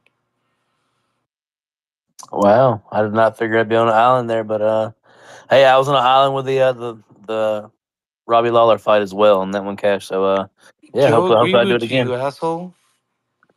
Joe don't count. He can barely Nah, you read. weren't on the island. I was on Robbie Lawler too. I don't think we knew each. I don't think we knew each other back then. Better times, but hey, if you were, that's a good call, brother. He said, "I didn't know you, so fuck you." No. I'm just saying, like, I'm not saying I was the only one because I didn't know he wasn't. I don't think he was in the chess back then. Oh, I don't think so either. I like when he gets in here though. He's got good Oh no, taste. I I like it. always enjoy his arguments, whether he's on the same side or the other. All right, so up next, Kurt Hollabog versus Trey Ogden. These boys are fighting at 155. I'll kick over to the odds first. I do switch back. I don't know why. I mean, it's not like I don't know the fucking weight classes. All right, so Hollabog is. Oh shit, he's not here. Why is this fight not reporting? Oh, there it is, man. Sorry, this fucking board is full. There's got to be 100 fights on here. Kurt Hollabog is plus 125 over. God damn it, 34 books. Ogden is minus 156 over the same 34 books. Trey Ogden is 5'11", 72 inches of reach. Kurt is 5'11", 70 inches of reach. Both guys got a rack of fighters, but Kurt was gone for a while and then came back. I'm not going to rack the stats off too much because there's too big of a gap in the numbers that will lay for him. I am not an educated fighter on this fight as far as I went and did tape study, but I have watched both of these guys fight. I'm on Hollaball all day on this fight. I think he's just stronger. I think he's going to put it to Trey. I think he hits harder. I'm not. I think his takedown defense will be good enough to prevent Trey from trying to do anything. Yeah, I think Kirk is a pretty easy pick here. I was surprised to see the odds where they were, if I'm being honest. Plus 125 was surprising to me. For me, that's probably a pretty easy bet. I'll be taking that. Trace, what do you got? Tell me why I'm wrong. Brother, I'm on them tough dogs this week, man. I'm pretty sure it was Usman that I made a note of it in the chat earlier this week, and I think Usman had said something about a tough parlay, and I 100% agree, man. I'm on most of the tough guys this week that are fighting. Yeah, I think Kurt Hollabaugh, Trey Ogden has shown in the past that he has trouble getting people to the ground, and he's not a dynamic striker. He has enough striking to stand with some people, but with Kurt Hollabaugh, you got a dog, bro, a junkyard dog that's gonna walk through stuff, and he thrives in the fire, man. The more you throw at him, the more he throws at you. He builds up with people. He's there to throw down, and I think it's gonna be enough. I think he's gonna club and sub him. Yeah, I like the round 2, round 3 sub, man. I think that's going to be a pretty solid option, and it'll probably be pretty good on DraftKings or on FanDuel rather. I haven't checked to see if that line dropped, but it's still pretty early in the week, so I doubt it has. But yeah, man, give me Kurt Hollaball, give me the dog. Better times. Let me hear the argument for the other side, brother. Oh no, man, I'm on Hollabaugh too. Look, man, when Ogden faced Mota, I was on Ogden because there was something I saw. Mota is stationary when he punches, when he's throwing his combos and offense, and that gives Ogden the space to time his shots and time his takedowns. This is not going to be the case against Hollabaugh. Hollabaugh is going to be in his face, throw combos all day, and it's going to make Ogden nervous. He's going to fucking panic. and he's eventually gonna. I'm with you. I think it's gonna be a club and sub right there. Shit, lock that baby in, then, man. I like that. I like that. Let's go better. Uh, Anybody else got to take on this fight? Usman? Nah, man, y'all said it perfectly. Y'all know I'm on Hollowball. Did we skip the Gibson fight? No, I think that's a little later, is it? Isn't it? Yeah, that's main card, right? No, it's well, it's way down low on Tapology. Oh, you know what? I did. Miles John versus Cody Gibson was between the Arosa fight and the Gwyn Yeah, no, fight. no big deal. We'll jump into that one next. Hey Yeah. Ozzy, if you're able to talk fights tonight, brother, feel free to grab the mic. I always love hearing your takes as well. Zaw, what you got on this fight, dude? Yeah, I'm with everyone on this. I'm kind of surprised. I thought I was gonna be the only one, but I kind of like Kurt in this battle. Good shit, man. We got that's a lock in for the Cap MMA parlay for sure. Then we all on one side. We know we want to start doing those things. So yeah, that should be a shoe in. Listen, I'm no fool about Kurt's age and where he's at in his career, and I'm no fool about that. I really like the guy, but I don't feel like I'm biased about it. I feel like you're gonna see the what the fuck look in Trey Ogden's eyes at some point after Kurt has hit him a few times and he has, like, I don't know, man. I just feel like there is gonna be like grown man strength involved in this particular situation, and it is going to be very evident. I don't need to keep beating it with a stick. I think that strength difference is going to show. Well, For those who but don't I am know, starting to get scared about like the love that Kurt's getting is kind of just like fanboy love. I'm not hearing a lot of why they think MMA math why or IQ wise he's going to win. I kind of just went over that. Yeah, I was going to say, I feel like Better Times covered that pretty well, fucker. Well, But yeah, like for those who I don't would say know, just real overall, quick, not like just tonight and 5 seconds ago. This is the only show you watch. what you got, Trace? for those who don't know, we do have interviews with Kurt Hollabaugh as well as Cody Gibson on the YouTube. So if you haven't checked those out, feel free to check them out. They are on the YouTube site, on the YouTube channel. Excuse me. D baby. My bad, I lost signal and shit.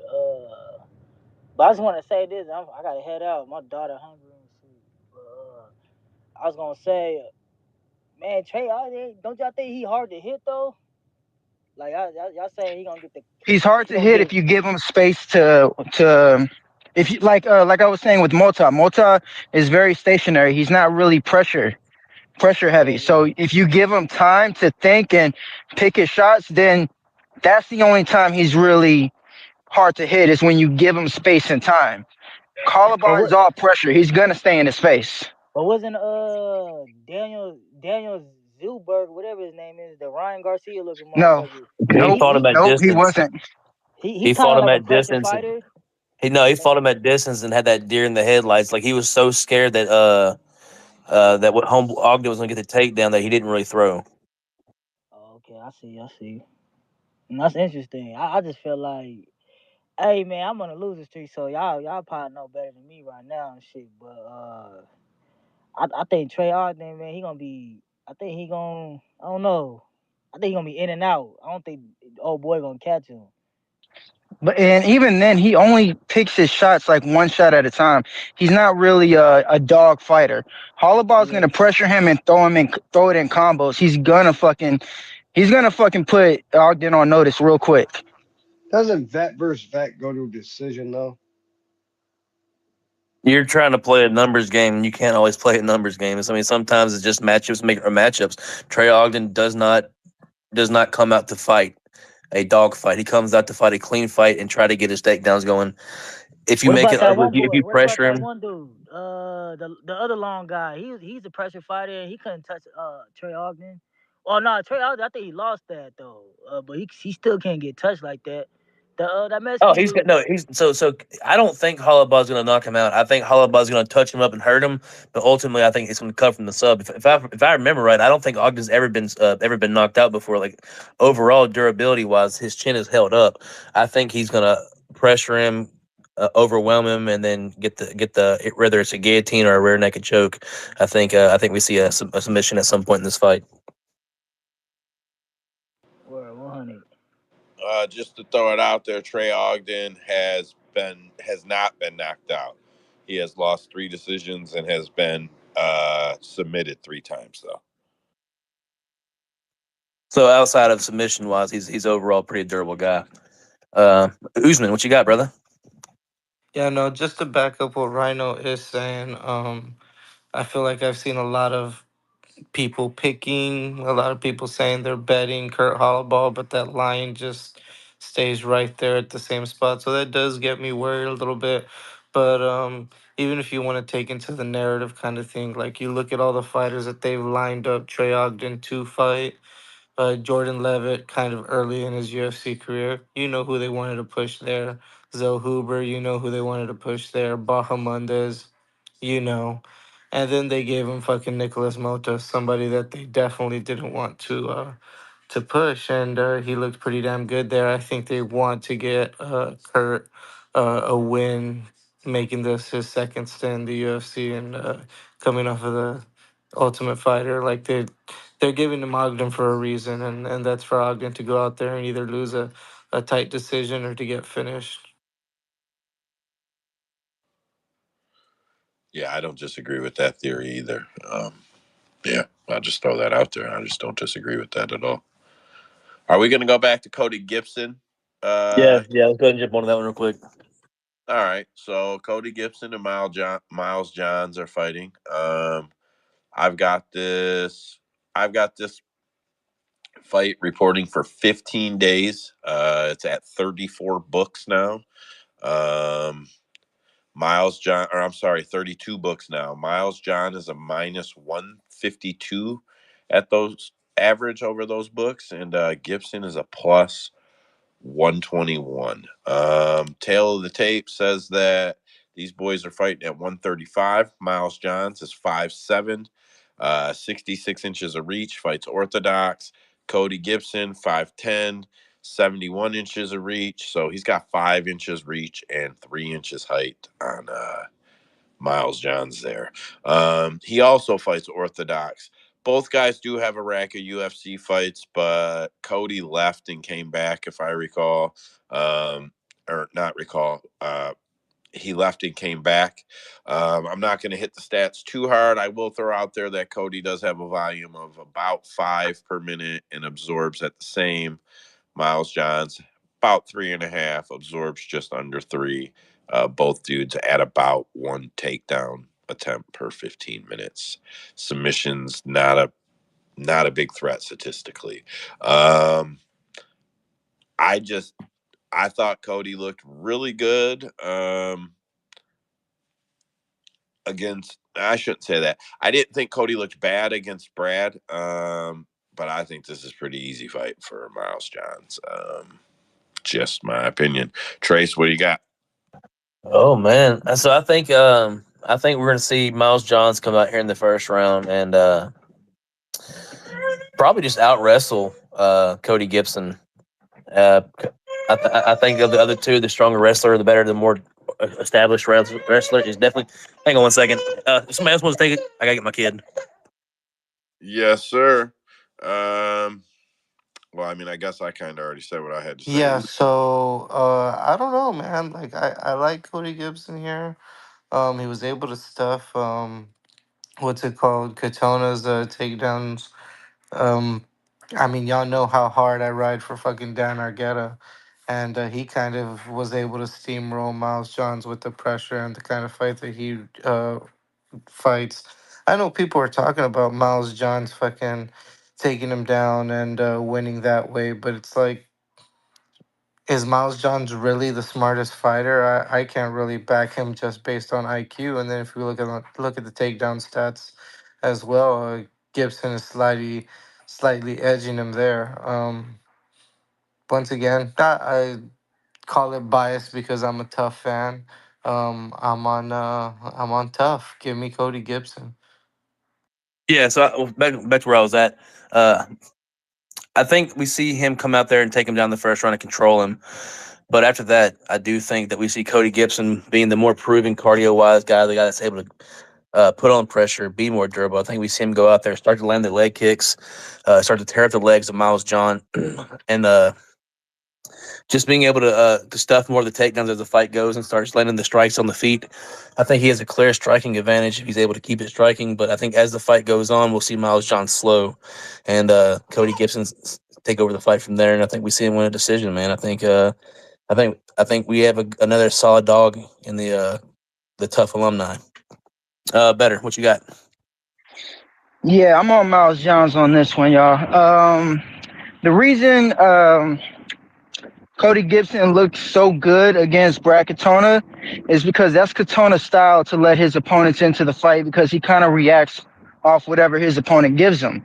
That's why whenever he fought Armfield, I even though I thought he was gonna win, I knew it was a bad style because he's a volume style.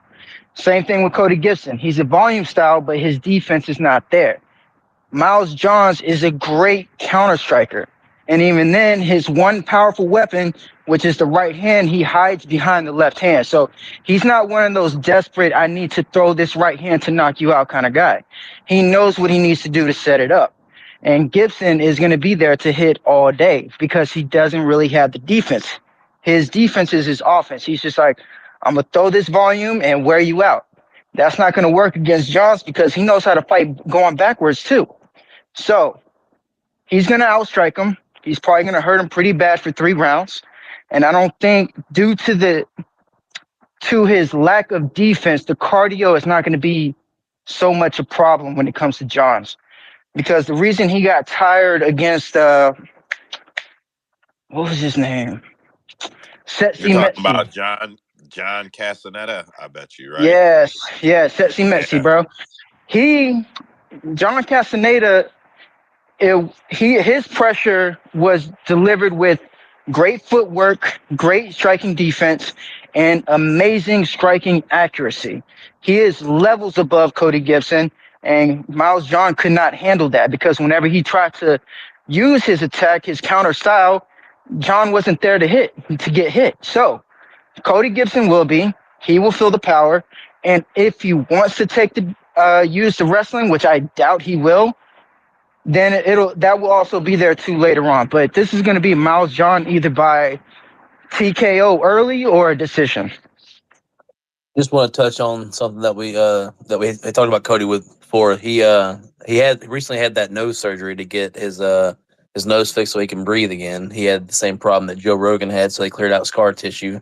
So he already had a pretty impressive gas tank and willingness to push through fights. And I think this is only going to elevate him more. I think he's going to be able to push a higher pace, and I think he's going to wear Miles Johns out. But I'm not going to argue with better times. I appreciate the take for both sides as always, and I appreciate whenever he has a strong take on the other side. So yeah, man, let's see little 1-on-1, brother, little friendly wager. I'll be honest. I think Better's pretty sharp, bro. When he Oh, puts 100%, 100%. well, like I'm being like I'm not. It ain't because he's in here. I'm just saying, bro. Like there's certain guys that when I'm iffy on my slips or my picks, where I'm like, man, I don't know if I want to put that one in the lay. Um, you are one of those guys now, Trace. So Whether that ship. and then Better is also one of them guys. There's a couple other guys when they've got a Hopefully, y'all didn't strong follow take me on the that other Jelton way. Almeida. When they got a strong take the other way, I usually will just skip it. And I did skip that Jailton Almeida fight, by the way. Good job. I I was on, skipped I it. was on Curtis. So I rode that baby to the end. But Bro, I knew too many. Yeah, so like that's exactly what I'm saying, bro.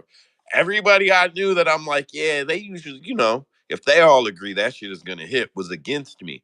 I won't fade myself. I've learned. I preach this to you guys, Andrew. It's good to see you. I preach this shit to Andrew. If you question the bet, if you were on one side and then you want to switch the side, just skip the bet. I promise it's a winning strategy in that situation. It is because no matter what, you're gonna feel like you got fucked in that bet.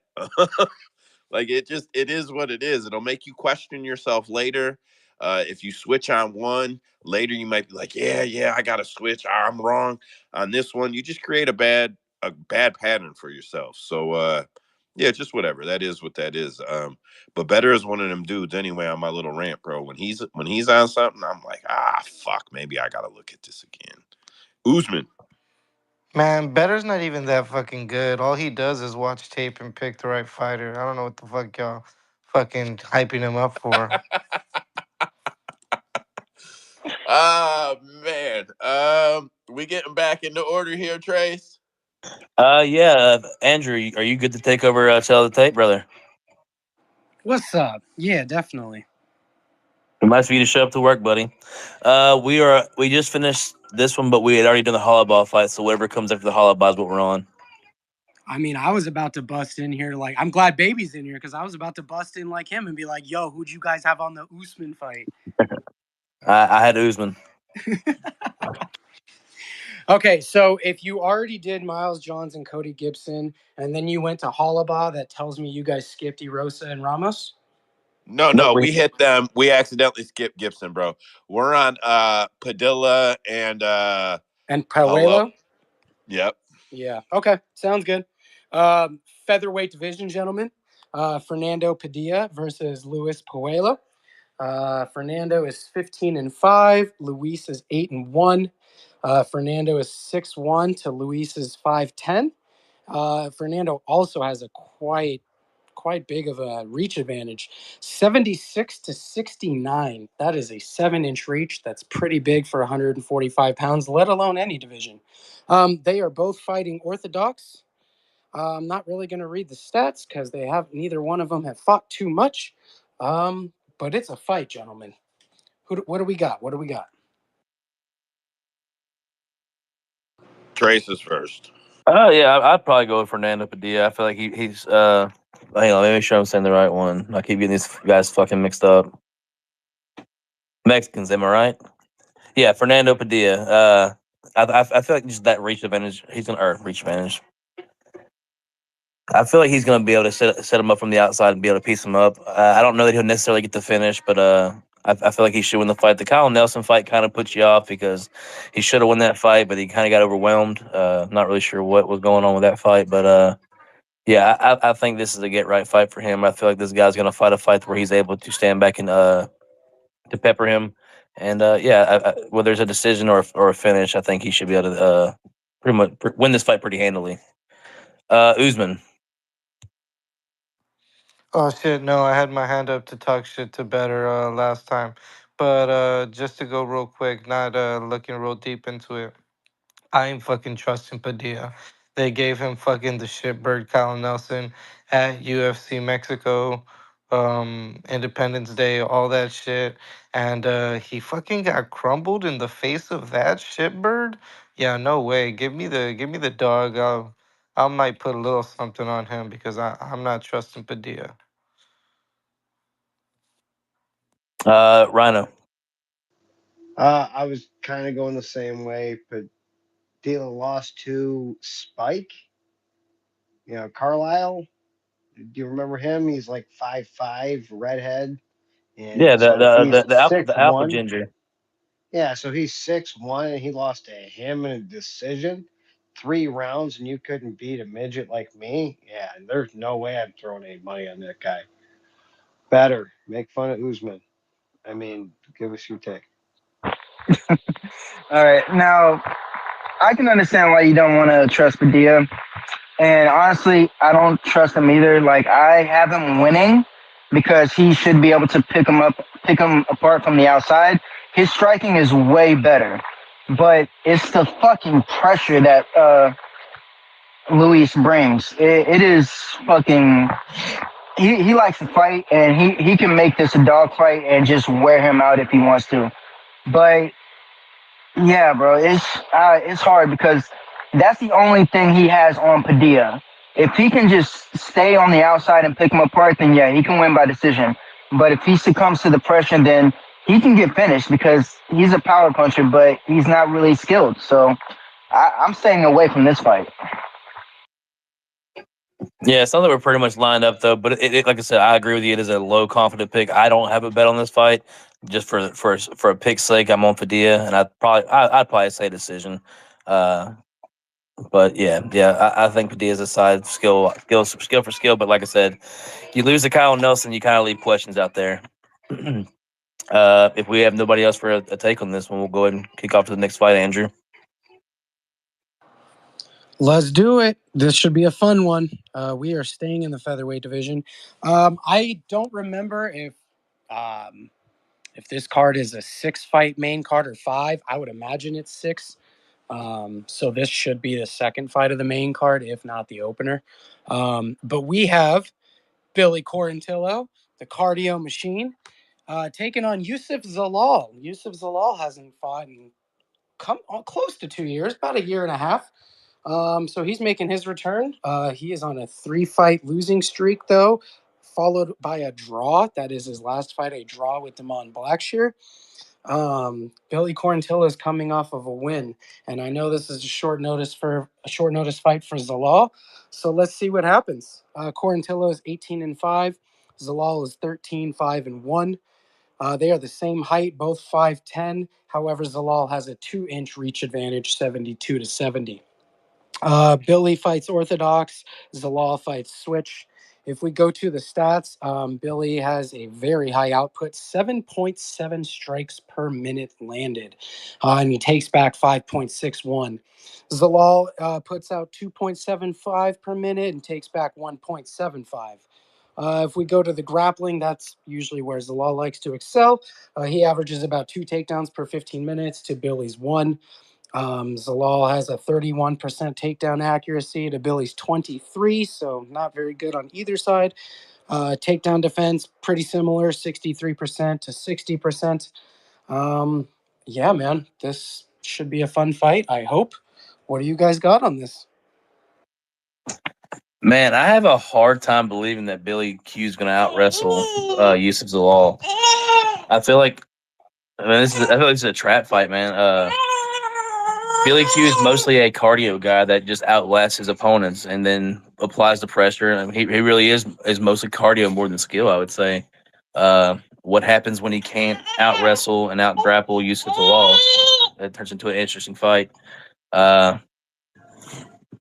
Give me goes to decision on this fight. Give me the overs. Zalal is historically very durable, and I don't think that changes here or changes here Saturday night as well. I think we see a decision in this fight. Give me the overs. Better. What you got?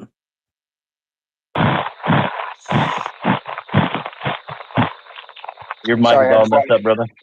Okay. No, I was eating some chips. My bad. Oh, you're good, man.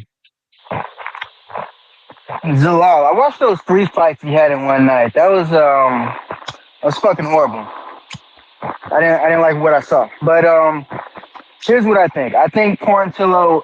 I think the wrestling is going to be a little factor, because he's going to be fighting going backwards. Quarantillo is going to be all pressure, and that's a Zalal style. He likes to fight at a distance when it comes to the striking, and I don't believe he's going to be able to keep his distance away from Quarantillo. And yeah, you're right. Quarantillo doesn't really use skill; it's just pressure, and he just goes for it. But that usually works out. As you can see, his opponents usually get tired, and the only way you can beat him is if you either hurt him, have really good moments within those 3 rounds that swings around in your favor, or you got to knock him out. I don't see Zalal doing either of that. So this is going to be Quarantillo by decision in my books. Like I said, hit them overs, boys. I like I said, I thought going into this fight for sure I was going to be all over Billy Q, and I thought Billy would probably be able to put enough pressure on him to get him out in the third. But like I said, Zalal's very durable, and just I think this is going to be a hug match, man. I feel like this is going to be a lot of shifting of positions against the fence, a lot of jockeying for position. Give me, like I said, I like the overs. I feel like it's a pretty safe bet. Probably another safe one for the parlay, especially depending on what they have them set at. If it's set at 1-5, hit that motherfucker as much as you can. Usman, you got anything on this? Nothing that y'all haven't already said, man. I like Zalal. I liked him before he got cut from the UFC. Just because he's willing to fight, he ain't gonna quit, and that's what you need to go the distance with old Billy Q. So give me the over. That's it. Solid, solid. What about you, Joe? Uh, I'm just asking: Has Billy always fought? Did he used to fight up a weight? No, I think he's a featherweight.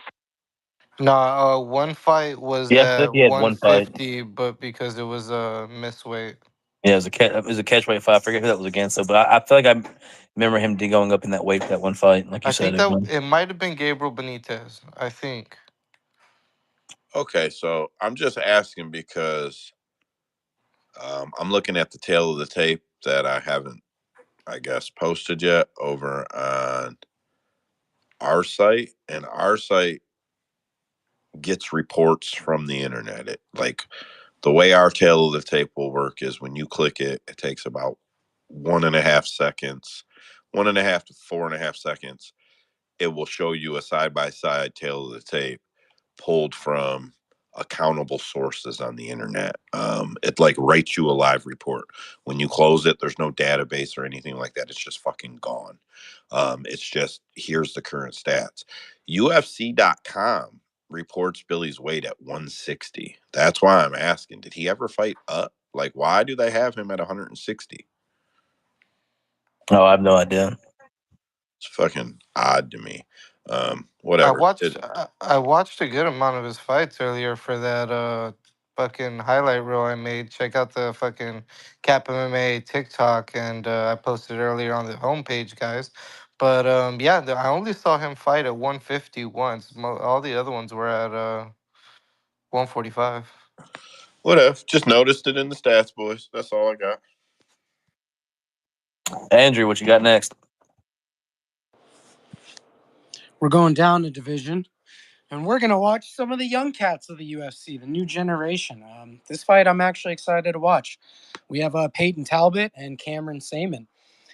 Peyton is 7-0. He's undefeated. He's got one Contender Series win, and he's got one win in the UFC.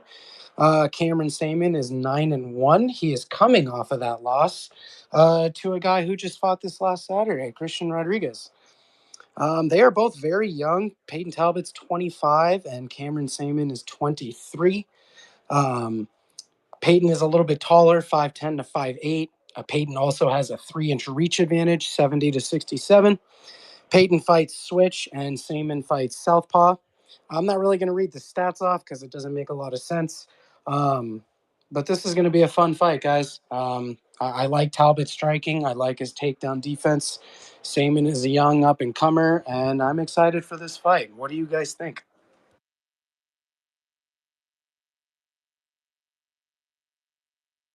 I think someone probably started talking named Trace and he's still muted. Um, I'm here. So yeah, actually, I went back and forth on this fight a lot this week, man. I thought pre-tape I was for sure going to be on Cameron Simon just because we did see in the first fight for Peyton Talbot that the wrestling, man, he struggled with the wrestling in the first round before he was able to go out there and get the finish in the I think it was the third round uh, against another debutant or debutant, however you want to say it. Uh, but I don't think Simon's gonna be able to do it. I think Simon's gonna get drawn into the striking affair and get caught, man. I think he's gonna want to come back from that last fight and prove himself, and in the process, he's gonna run into combos because Peyton Talbot does not throw single punches. This man throws combos, and he throws with bad intent, man. He throws to hurt people. The cardios are both. I think the cardio will hold it for both guys, but I think the cardio will definitely be in Peyton Talbot's favor. Yeah, man, I think Talbot eventually catches him with something, puts him out. Yeah, I think it's gonna be a fun fight, though, man. It's gonna have a lot of questions. I do think the Peyton Talbot fade's coming, and I would not be surprised to see C Rod take another O from another guy in this division, another up and coming guy eliminator, especially if Peyton Talbot starts fighting more frequently.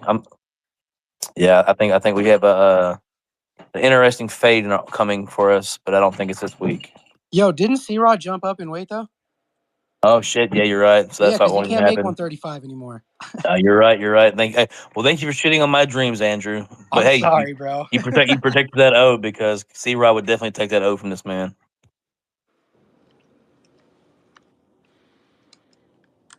Anybody else got to take on this fight? Yeah, I kind of want to go on the Cameron Simon side simply because we've seen him. Whether it be successful or not, we've at least seen him try to mix in the fucking takedowns. And I don't know, on Sunday I said it's kind of weird how everybody was fucking loving Cameron Simon a while back, and now everybody hates him. And then everybody was hating on Talbot after his Contender Series fight, and now everybody loves him. It's like we've Well, seen an his loss obvious. is C-Rod. We've seen. I've read him pretty good this far though. I was on C-Rod for that fight, and I was on him Simon for the other fights. I've pretty much been on him pretty. I'm not gonna say I have him perfectly, but thus far I've had him pretty sharply read. So yeah, I'm. If you told me that Peyton Talbot or that not Peyton that Cameron was gonna go out there and fight smart and stick to the wrestling and you know tackle what is definitely a weakness for the guy at least so far, I would be all over him, but I do think he lets his pride get in the way and he gets into a striking affair with Peyton. And even if he starts off with the wrestling, I think at some point he lets his ego get involved and he gets pieced up. Sorry, Usman. Go back to your point. Nah, it's good. I'm just saying we've seen an obvious kind of hole in Talbot's game, and he's young, so he's probably going to get better and work on it. But I like the striking of Simon. I hold C Rod pretty high, and that's why I was on him this last weekend. Um, give me Simon, man. Give me Simon. Let's see what he's got. Yeah, I don't hate it. Like I said, I You went know, back and he's forth in even this fight. younger. He's only 23. Who is? He's Simon's only 23. Okay. Talbot's 25 and a half, 6 months. Okay. Yeah, I don't buy into the age that much whenever it's that much of a or that little Well, of an age gap. I do when you talk about saying one guy is young and making bad fight decisions. Then he's also fighting a young guy. Fair enough.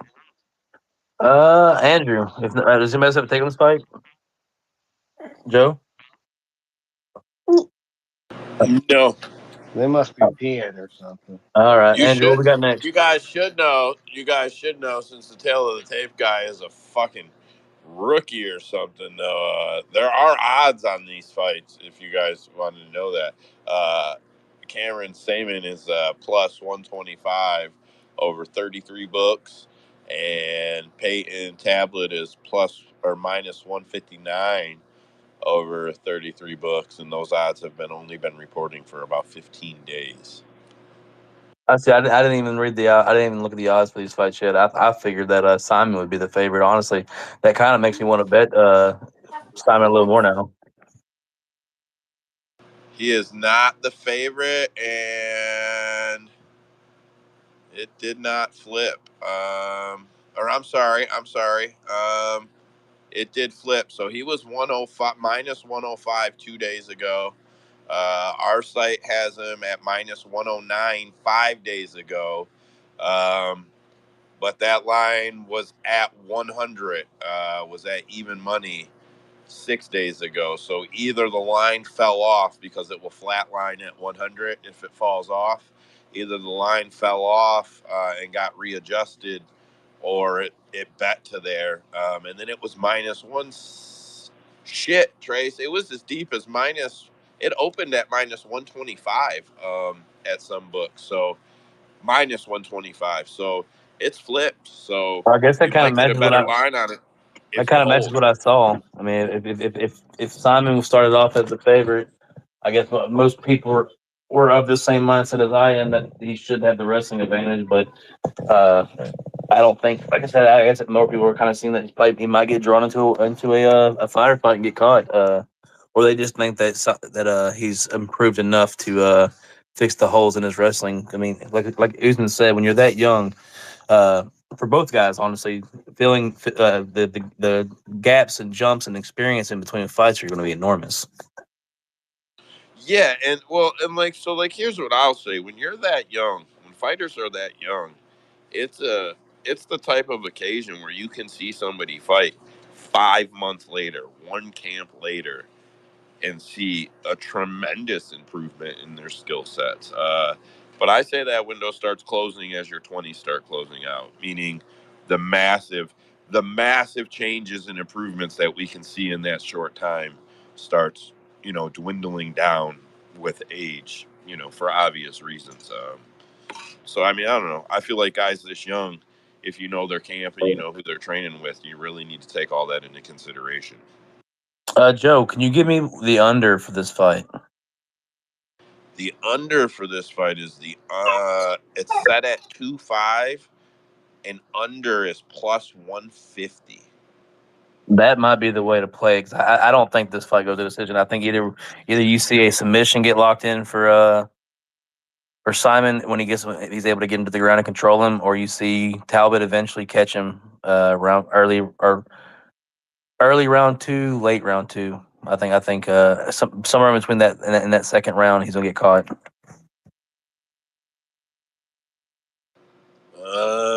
Yeah, I mean, I'm not sharp on this fight, so I don't. I like Cameron. I think he's a That good did fighter. drop. I'm looking at Bet Online. It headed at plus 170 and dropped to 155 today. What's that? The under 2.5 for that Simon. yeah, we don't track Lambo. them yet. We will soon. We don't track those yet. Yeah, man, I don't know about that. To be honest, the first thing I thought of was the over for this fight. Like, we've got two young cats that they're both pretty fucking skilled. It's not like there's some losers that come out here and just get fucking first round finishes against nobodies in the on the regionals. Like, I think both of these guys can fucking test each other pretty well to the point to where we hit a decision. If we're gonna get the over plus money, I'll be hitting the over for sure.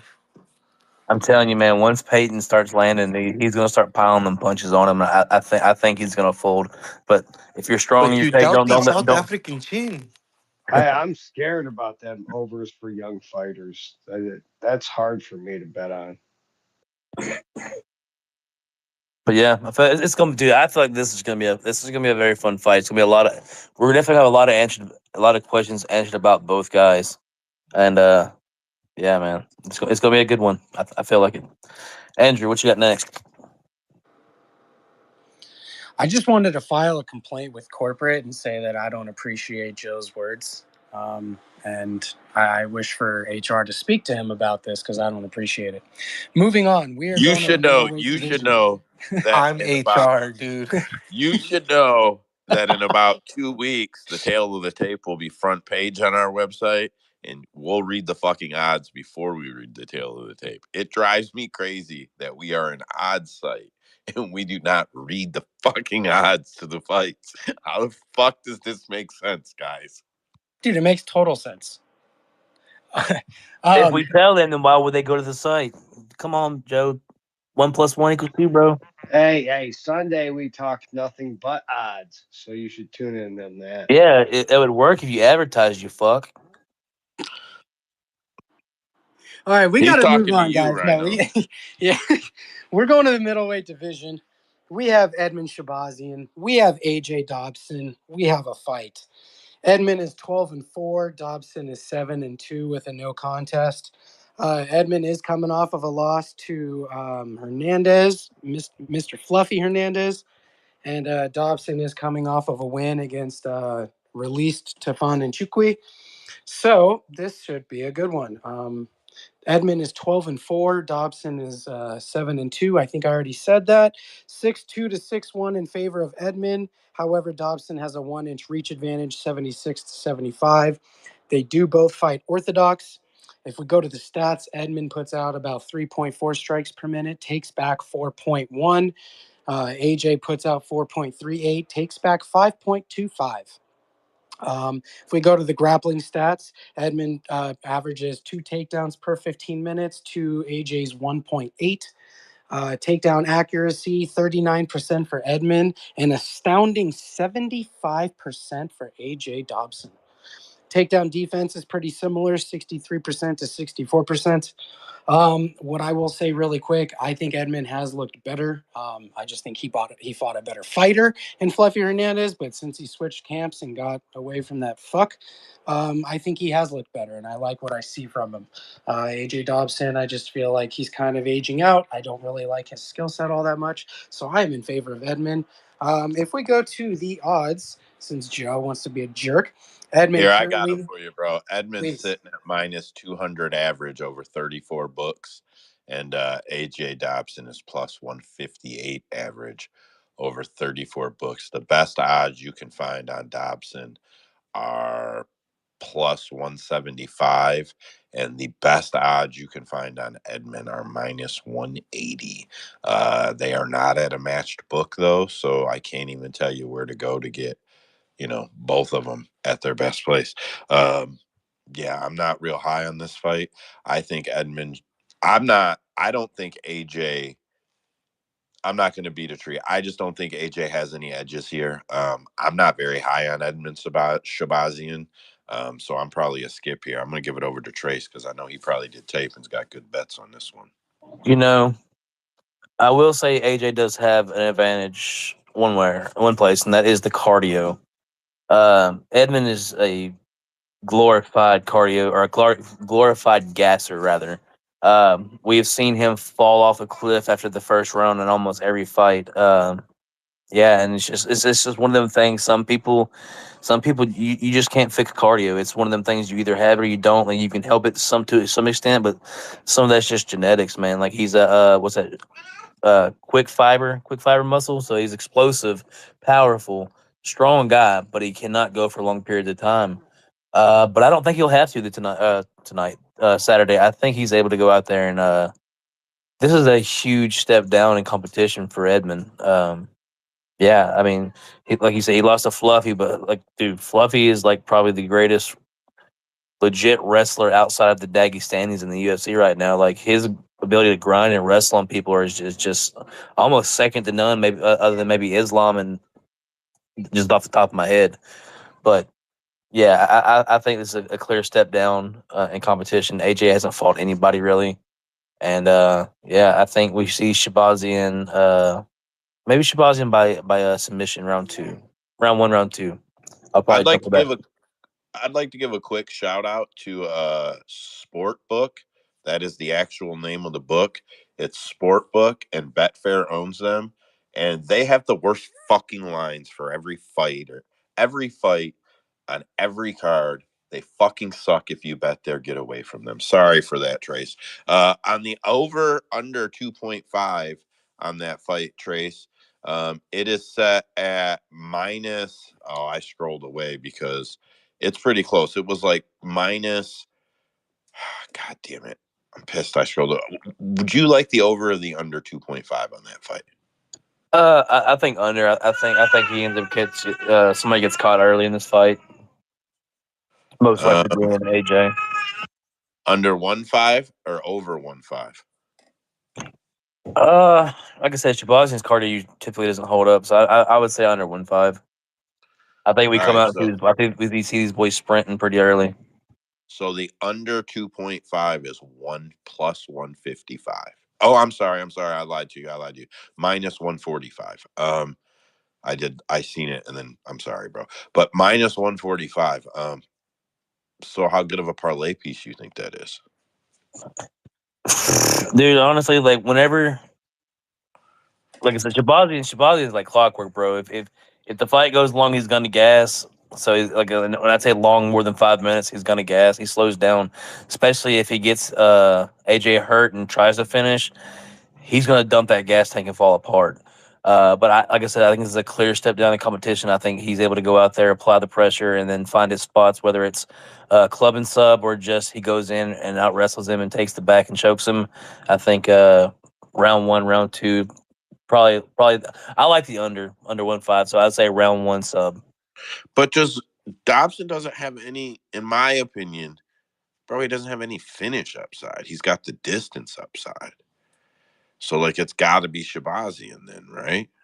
Well, I mean, if you have a tired, gassed out fighter on his feet, they're sloppy. I mean, he is a clean striker as far as Dobson's game is. Isn't he a karate background, if I'm not mistaken, or has some kind of point Oh fighting yeah, back he's style? definitely a point fighter. That's for So fucking he's sure. he's gonna stand back and he's gonna when he does throw, it's gonna be clean strike. So if he does have a tired fighter in front of him, I do see him be able to land the clean strike to eventually set him down. But like I said, I just don't think that's gonna happen. I'm all over Shabazian here, especially for DraftKings.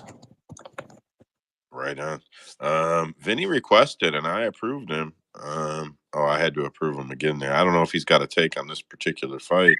He usually has connection problems. He'll drop in and out about 20 times throughout the space. Man, that sucks. I like Vinny's a good guy, bro. Anyways, anybody else got a take on this fight? There you go, Trace. All right, Andrew, what you got next? All righty. We will go to the heavyweight division. And I say this lightly, very, very, very lightly. This is your co-main event of the evening. Carl Williams is taking on Justin Taffa. Carl Williams is 9-1. Taffa is 7-3 with a no contest. If you have watched the recent cards, Justin and Junior Taffa played a little bit of switcheroo, a little bit of injuries. So the other came in. So one came in for the other, and now because the one who lost was Junior, now he's swapping out with Justin. So this is actually kind of fun. Even though they're kind of the same fighter. Carl Williams is 6-3 to Taffa's 6 foot. Carl Williams also has a 5-inch reach advantage, 79 inches to 74. Carl fights orthodox, Taffa fights southpaw. If we go to the stats, they definitely favor Taffa. However, Carl Williams puts out 2.9 strikes per minute, takes back 1.8. Taffa puts out 5.1, takes back 5.9. If we go to the grappling department, obviously it's going to be in favor of Carl Williams. He averages 4 takedowns per 15 minutes at a 46% clip, which is pretty good. He also has 100% takedown defense so far in the UFC. Justin Taffa also has 100% takedown defense, but I don't recall very many takedowns being attempted against him. So I would take that stat with a grain of salt. Carl Williams is on a win streak. He last defeated Chase Sherman. And Taffa is also coming off of a win against Austin Lane. So someone's going to win, someone's going to lose. Who's it going to be, guys?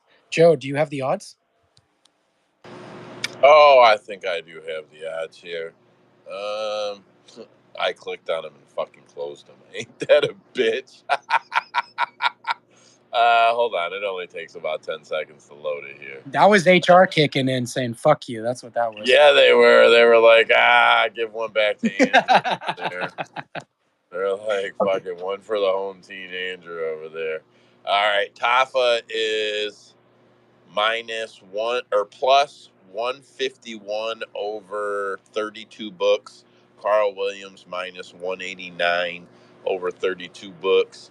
The over under is set at 1.5.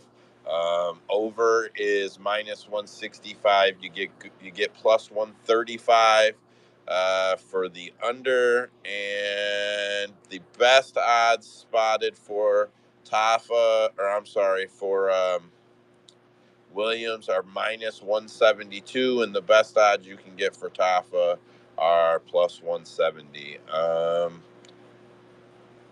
Man, I understand the Taffa brothers are big guys. They hit hard. I get it. I know people like them. People also liked a lot of brothers in the UFC that sucked. So Carl Williams, easy pick. I'll be taking his money line. I'm only taking 2 money lines in my parlay. Carl Williams and Kirk Hollabaugh. So that's where I stand on that one. I'm gonna throw it over to Trace, who does the deep studies. Yeah, man, this is a pretty clear Carl Williams spot here. I feel like he's going to go out there. I think Andrew said that on the stats, Carl Williams or Justin Toffa rather had a 100% takedown defense. Is that what you said? Yes, sir. Yeah, that's definitely going to get destroyed this weekend. He's going to Yeah. ragdoll Toffa. Like as soon as he grabs his arms around him and is able to lock up the body, he's going to throw him. Whether it's double legs, body locks, he's going to trips. He's going to get him down. And I do think Toph is tough, so I don't think he's going to ground and pound him out. But I do think that he will give up the back due to strikes and eventually locks up the choke. So yeah, give me Carl Williams. He's I'm definitely locking him in most of my lineups on DraftKings. I feel like he scores very well, whether it's a finish or not. We do know that takedowns and control time rack up points on DraftKings. So I feel like he should be a staple in your lineups for sure. Anybody else got any take on this fight? Ozzy, how about you, brother? Yeah, mate. Yeah, I've been listening. We've had a bit of a storm here, so I didn't want to connect in case you guys couldn't hear me, but it's cleared up now. Um, yeah, I'm kind of thinking the same thing, man. I know, like, you can't read nothing into that takedown defense. Harry Hunsucker, give me a break, man. This guy, he's a different fight to his brother, that's for sure. But Carl Williams, the thing I like best about these one-dimensional fighters is the game plan never changes. He's not going to come out here and all of a sudden think he's going to kickbox with this guy. He's going to wrestle, and he's going to win or he's going to lose. But put your money on him if you think he's going to win, because he is going to wrestle. Taffa's going to have to figure out a way to keep his stand, and he's had what, 8 fights, UFC fights or something. We don't even know if he's capable of doing that. We've got nothing really to base his win equity off, other than he's probably one of the hardest punches the division's seen. All of his fights that he wins in round one by knockout, and generally within the first 10 strikes. I don't even think he's going to lay 10 strikes on this guy in the first round. He's going to come in, he's going to take him down. Tuffer might get to a knee, and he's just going to kind of hold him in that turtle position against the cage. And if he does get up, he's going to take him straight back down again. I know he looked shit last fight against Sherman in that third round, but make no mistake about it, Tuffer, if this goes to the third round, Tuffer's going to look like just a bag of shit as well. So whoever wins the first round wins the fight, in my opinion. I'm definitely going to have a bet on Williams. What's his name? Carl Williams. Carl. Yeah, Carl Williams. Yeah, Carl. Yeah, to get a win and to get a takedown in the same game multi. But I think it's going all 3 rounds. I think Williams wins a decision, and the longer the fight goes, the sloppier it's going to look. But I don't think Taffa's going to have anything in the tank to finish him after that first round. So I think he probably cruises if he gets past that first round. Yeah, I think you're sharp on the takedown props. If I would even go as far as going to 2 takedowns, You could go and Carl 5. Williams You to could win. go Yeah, 5. yeah, I think he's gonna be slinging them all around that ring Yeah, for as long as that fight goes. he could cover 5 in the first round if Taffa keeps getting up. He might get 5 by the Yeah, first round. yeah, I feel like it's a solid bet for that. But also, if you are on the Toffa side, I mean, I got shit for the Toffa side as well. If you are on Toffa, like Ozzy said, that he doesn't typically need very many strikes to win a fight. Whenever he usually lands clean, it's either you're on Queer Street and then you're getting finished not too far afterwards, or it's one and done. Uh, so I do like the under. I think it's under .5 round that DraftKings offers. That would probably be a good line for this fight. I think if Toffa wins, it would be under 2.5 minutes. So KO round one, KO under .5 rounds are all good looks if you are for the Toffa side. But I do think as this fight goes past the first round, you really see that knockout equity disappear. And yeah, I feel like after the first round, you're basically just you might as well just jump on a live line if you think he wins, because he's going to be a huge dog at that point. Does nobody else have a take on this fight? Usman, you had your mic going a second. What you got, brother? Man, you see, I was going to do like Aussie's accent and give my take in his accent, but I needed to hear it first. And it's just been way too long. I kind of lost it. It was on the tip of my tongue. But yeah, over 1.5, 100% on this one. And then, yeah, that's it for me, man. Over 1.5. My brain's all over the fucking place right now. Fair enough. But yeah, Ozzy, 100%. Do you play DraftKings? Nah, it used to be in Australia, but then fantasy sports became illegal here. They've just started opening it up again. They do, football, soccer, tennis, Okay. other sports, but they haven't opened up back for the MMA yet. Just gonna say if you're able to play and you do think that Carl Williams is able to ragdoll him like I do like I said I feel like he is a lock for your DraftKings lineup. So I can't the winner of this fight, their win condition is going to score well. So if you're on Yeah. one by knockout, use him. If not, Carl Williams. Yeah, whoever wins this fight scores very well, and it probably They takes even part score of the. control time now, don't they? Oh yeah, you get Roughly. like .10 points or .010 per 10 seconds or something like that. It's a weird judgment, but it adds up. It adds up nicely. So yeah, like control style wrestlers now are worth points on DraftKings. Yeah, man, I feel like this is a good fight to target. Andrew, what you got? I will just say really quick, I want to give Ozzy props because as a non-American, he just called soccer soccer. And I fucking love it because it's called soccer. So props, Ozzy. All Moving right, you on. didn't know Ozzy's actually You're a American. That's a fake accent. the fuck it is.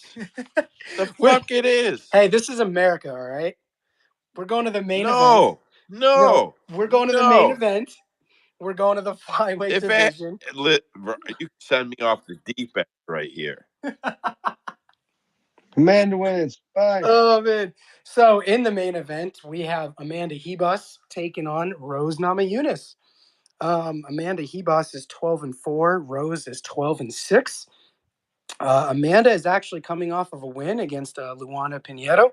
She actually decided to take a little bit of a step down in competition. It worked out for her. She looked really good.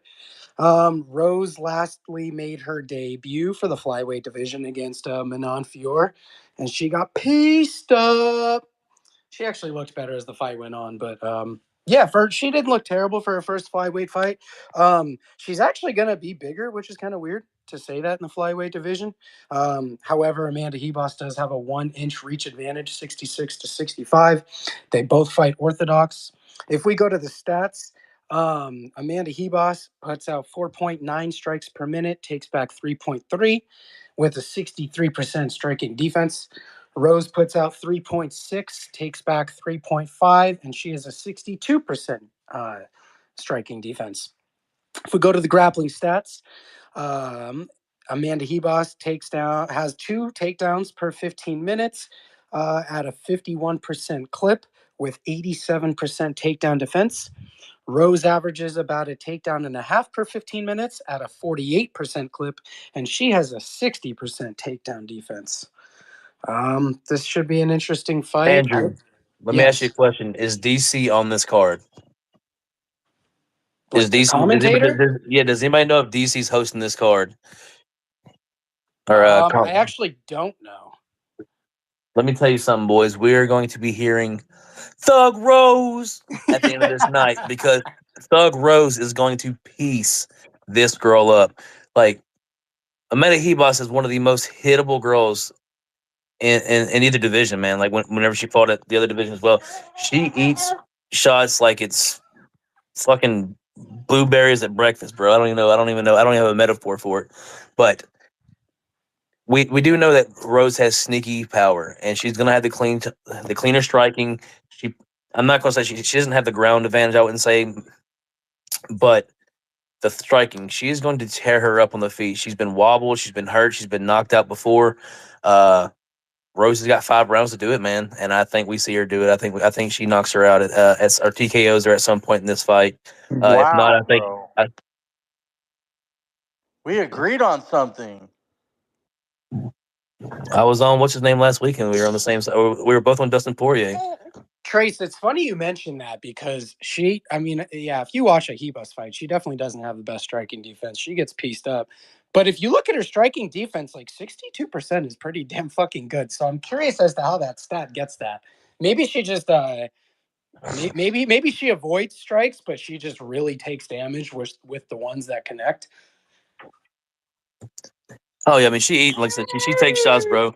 But yeah, Cade, anytime you're on the same side as me, but that's winning strategy. You lose all the other ones. Fuck. Joe, what you got, brother? So this fight's been on the board for like 62 days, 35 books. Amanda is 187 plus 187. Rose is minus 238 on the averages.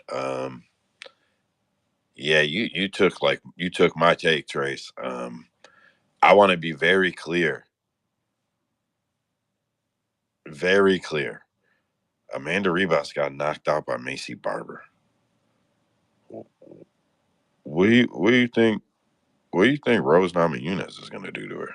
You know Like, what, Joe? Leave my girl Macy alone, bruh. She got that power in them hands. yeah, she don't. So any fucking way.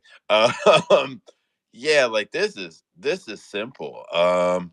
It's minus 145 for under 4.5. I try to be forward about all my bets. I've got Lima de Silva over 1.5.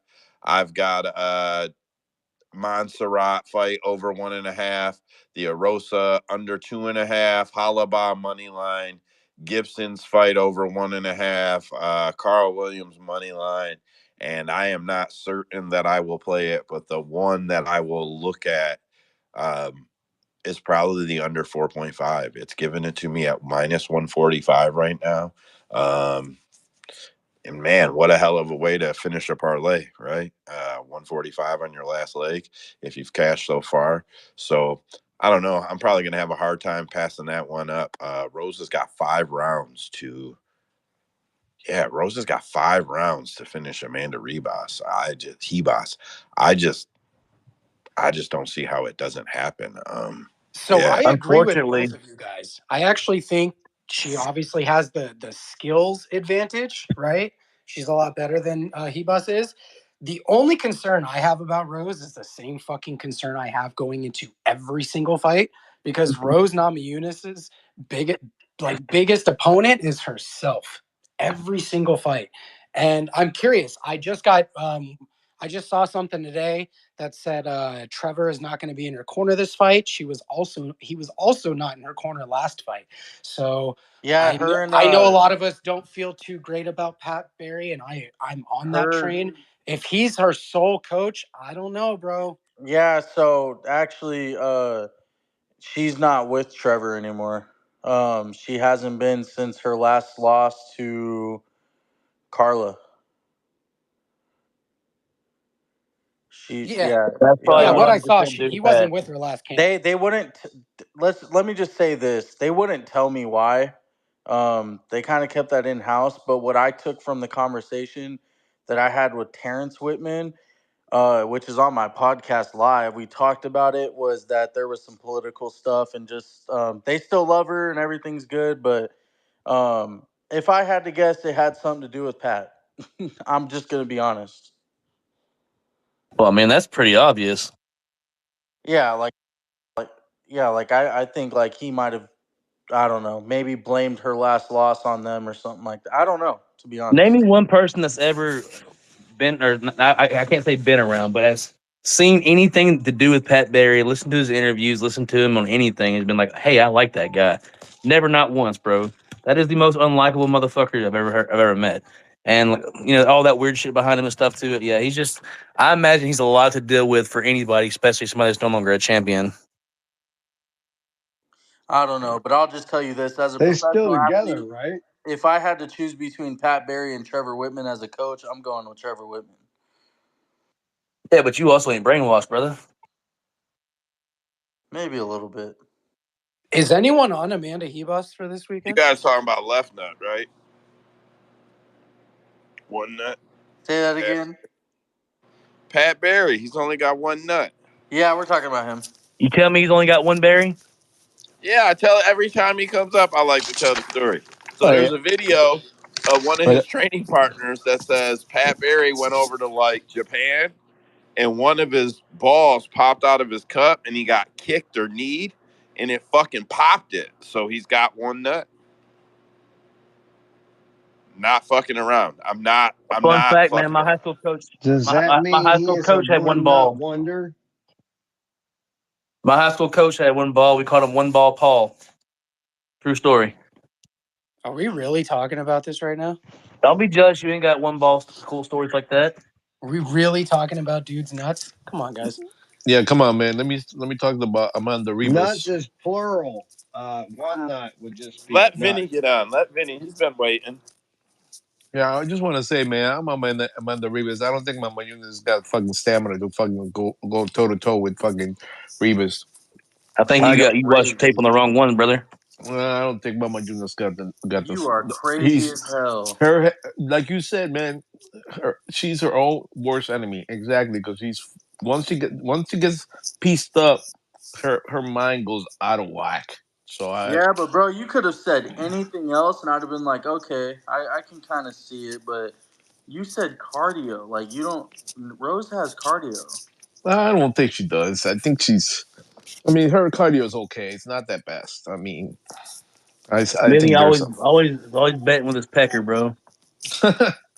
because Amanda Rivas is good looking. I just think Amanda Rivas is better. I mean, I don't know, man. I don't believe in Mama Yunas anymore. Ever since she lost that fight, her and you even said her trainer is not going to be there. So what the heck? One nut. What's his name? One nut. What? No, Pat Barry will be there. Not Oh, oh, Whitney won't be. oh. Okay. All right. Well, I think we're done with those fights now. We're like 20 minutes over time. Joe, what you got next for us, bro? I got a few pressure points, a few topics we can hit. Let me see.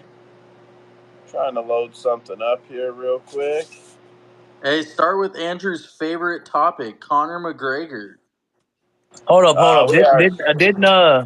Didn't Usman have a subject he wanted to cook on? Oh yeah, we're gonna get there real quick. We're gonna get there really quick. So here we go. Let me see if I can get the audio up for this though. Fighting over in Holland, and he's wearing a steel cup, and one of his nuts popped out, and the guy kneed it, and it crushed between the steel cup. You know what I mean? So he lost a testicle from that, so now we call him left nut. My boy Pat Barry, he fights in UFC, actually just lost, but he said he was fighting over in Holland. See, told you guys, I'm not fucking with you. I just want you to Yo, we're know. still talking about this. I don't care. Fuck you. That's what we're doing. I like What, it. I what like are you one gonna nut do? jokes. All right, so that's from a reel on Facebook by me. So credit me because it's my reel. In case that pops up in an algorithm, like yo, this is from someplace. Um, so man, did he unmute? All right. Get Usman approved here. Oh, he's already approved. All right, so actually we do fight announcements next. Trace went way over on his time though, so fight announcements. Andrew, you got announcements? I do, What you got, bro? and I'm taking my time too. No, we can rush through some of them for sure. No, and listen, bro, I don't have very much for after. We don't got very much for after. Yeah, we'll probably talk about like half of these maybe. But the first one is a good one. UFC Vegas 90, April 6th. Marvin Vettori is out of his fight with Brendan Allen. So stepping in is he's a man of action, if you will. He's also got a knockout victory already over Brandon Allen. His name is Chris the Action Man Curtis. Let's fucking go, dude. Let's go. Sounds like Chris is getting subbed. Chris is getting subbed. I Yeah, don't know. boy. Brendan had a hard time. He wasn't able to take him down in his last This fight. is You a better hope he different does this Brendan time. Allen, bro. Bro, don't Huh? be sleeping on that Curtis takedown defense. That Curtis takedown defense is real. Oh, Yeah, hell but yeah, it did is, Brendan bro. Allen have purple shorts last time? I don't think so, bitches. Brendan Allen Was it? about What to is that? kill The this equivalent to boy. gold hair? Purple shorts would be dope, though. I agree. Purple shorts would Ozzy, be dope. Get on Bro, the mic, brother. he got him. He got the Sorry, purple man. shorts. Who was Allen meant to fight? Dana said at the presser, yeah, sure, he can have them. What was your question, Ozzy? Who was Brendan Allen meant to fight? Vittori. Marvin Vettori. Vittori, that's right. That's who we're talking. Yeah. So what happened? Vittori's out. Injury of some kind. I don't know. Oh, okay. Yeah, that might have saved me some money because I was going to put some money on Vittori on that fight. I don't blame you. So, yeah. Yeah, all right, no worries. I like Brendan Allen. I think he's good. I just feel like people are a little bit too high on him. I don't know. And then especially he's going up against a guy who already knocked him out. And his pathway to victory is through Bro, grappling. not only did he knock him out, his whole team knocked him out. Fucking Sean Strickland knocked him out too. Like they live rent free in that man's head. Like Oh he's man. he wants some wins back so bad that I think he'll go out there and get into a gunfight again and get knocked out. Yeah, he can't outstrike Curtis. That's just not happening. But he also couldn't get him down in the first fight. So it's like if you think he's going to win, then you have faith that he's going to be able to take him down. If you've watched like Chris Curtis even outside of the UFC, like in the PFL, like you have to have elite takedowns, like elite ground game to get that guy down. Like his takedown defense is legit, but once he gets down, it's them guys that are able to get him down or able to keep him down. Yeah, we'll see. I'm interested. Next, we have UFC Vegas 91. It'll be April 27th. Jonathan Pierce is taking on David Onama. That's gonna be a banger, dude. Yeah, I was about to say that's going to be a good ass fight right there. Yeah, I think Give me JSP, but Onama gonna. I mean, he's gonna get taken down a lot, but while they're on the feet and exchanging, it's gonna be some thunderous cracks there for sure. Yup. We have a few fight announcements for UFC 301. That is May 4th in RDJ, Brazil. So that should be a good card. Let's see. Gene Silva is taking on William Gomes. All right. Karolina Kovacevic. Yeah, I Carolina. want to see Gene Silva knock the fuck out of William Gomes because I hate his head.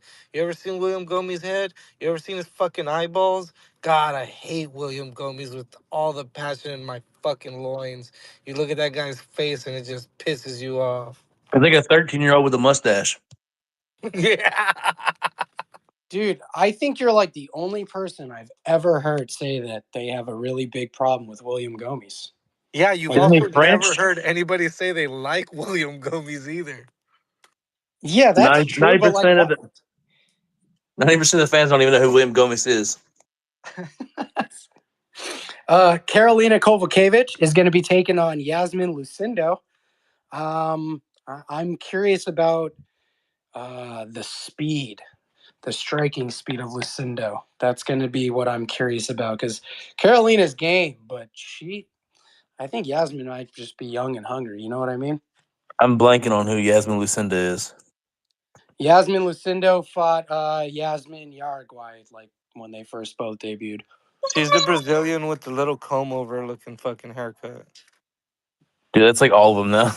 That's like 90% of the women though. Jesus, I don't. Anyways, Denise Gomes, whatever. Oh, don't worry about her. I'm talking about her later too, actually. Same card. Michel Pereira. He just fought. He's already going to go back to Brazil. He's going to be taking on Mahmoud Muradov. You know, did I not call that? Who was that was going here with me saying I was crazy for calling that sub? I wish I remember who that was. I don't know. It was They Andrew. should, though. Huh? It was Andrew. Was it? No, I don't know. I just figured I blamed somebody. Somebody's got to be wrong. I was like, "Fuck it, Andrew Fitz." I was about to say, I was like, I don't remember, but okay. It might have been better times actually. I'll have to ask him. Anyway, what you got next, Andrew? Sorry about that. No, you're good, bro. This is probably going to be your co-main event. Let's see. Stop me if you guys have heard this before. I know you guys are all fight fans. You've been around for a long time. Stop me if you've ever heard this before. Jose Aldo is coming out of retirement. Another premature MMA retirement. Never seen that before. Never heard of that before. What a surprise. So Always Jose comes with Aldo a coming success back, story too. and he's He going to be didn't taking on retire. Jonathan Martinez. He didn't retire. Yo, I would love to see a battle of the leg kicks though. That would be fucking legit. Dude, that would be dope as fuck. I fucking love me leg kick TKOs. I don't think you'd get one in this fight, but it'd be a good competition. So I mean, that's essentially what the fight would be, though. I mean, Jonathan Martinez is 90% kicks with a little boxing in tight, but he's kick first, kick heavy. So yeah, So here's the thing. Jose Aldo's returning, right? I don't. Has he been training? Like, did he never leave the gym? Did he take a fucking year off from training completely? Like, I don't even know the situation, bro. He's taken Anyways, 3 bro, boxing if you would fights. let me get in He's on the had mic 3 here, boxing I could fights. tell you, Jose Aldo did not retire. He didn't do it. I know it might look like he retired, but he did not retire. No, He went and boxed. yeah, he's had 3 fights, right? I think Yeah, they Two. were He boxing boxed isn't all on MMA though. Fight Pass, which is why Dana let him do it. But he's got Oh one yeah, it fight was left 3 on with his that MMA he did contract. an exhibition, right? Yeah. And word is he's got one I mean, fight I know left. he announced his retirement, but that was to get him out of that was to get him, so he could go box. He did 2 Yeah, events in but boxing's Brazil. not MMA. Yeah, but bro, he was still training and he was just cashing a bag is my point. He boxed Jeremy Stevens to a draw, and then he beat 2 other guys. One of them did have some credentials. He beat 2 other guys by unanimous decisions, I believe. But he boxed 3 times in 2023 is my point. He only retired at the end of 2022. So it's not like he's been inactive or out of the gym or out of shape is my point. Actually, if anything, I would expect with only a year away, you're not going to tell me his leg kicks are off the door or anything is fucking way off. So if anything, I would just expect to see sharper hands out of Jose Aldo without much of a depleted skill set since his last fight, which was what Marab. I know Marab did all that takedown shit, but if you look at Rob Font, I think was like a year before that, but he didn't look bad in the Rob Font fight. So I don't know, bro. All I'm getting at is I don't expect Jose Aldo to look horrible, bro. I do not, and I He's don't feel still like he young retired. too. I feel like He's in his early 30s. I feel like he probably made several $1,000,000 for the boxing exhibition and the boxing match that took place in Brazil. He probably cashed bags for those, bro. Usman. Yeah, no, narrative wise, it's pretty fucking simple what they're doing. They got the fucking leg kicker of the new going against the leg kicker of the old. But I mean, we've heard it multiple times, and the proof is in the pudding. Aldo had really slowed down from throwing his kicks as much as he used to.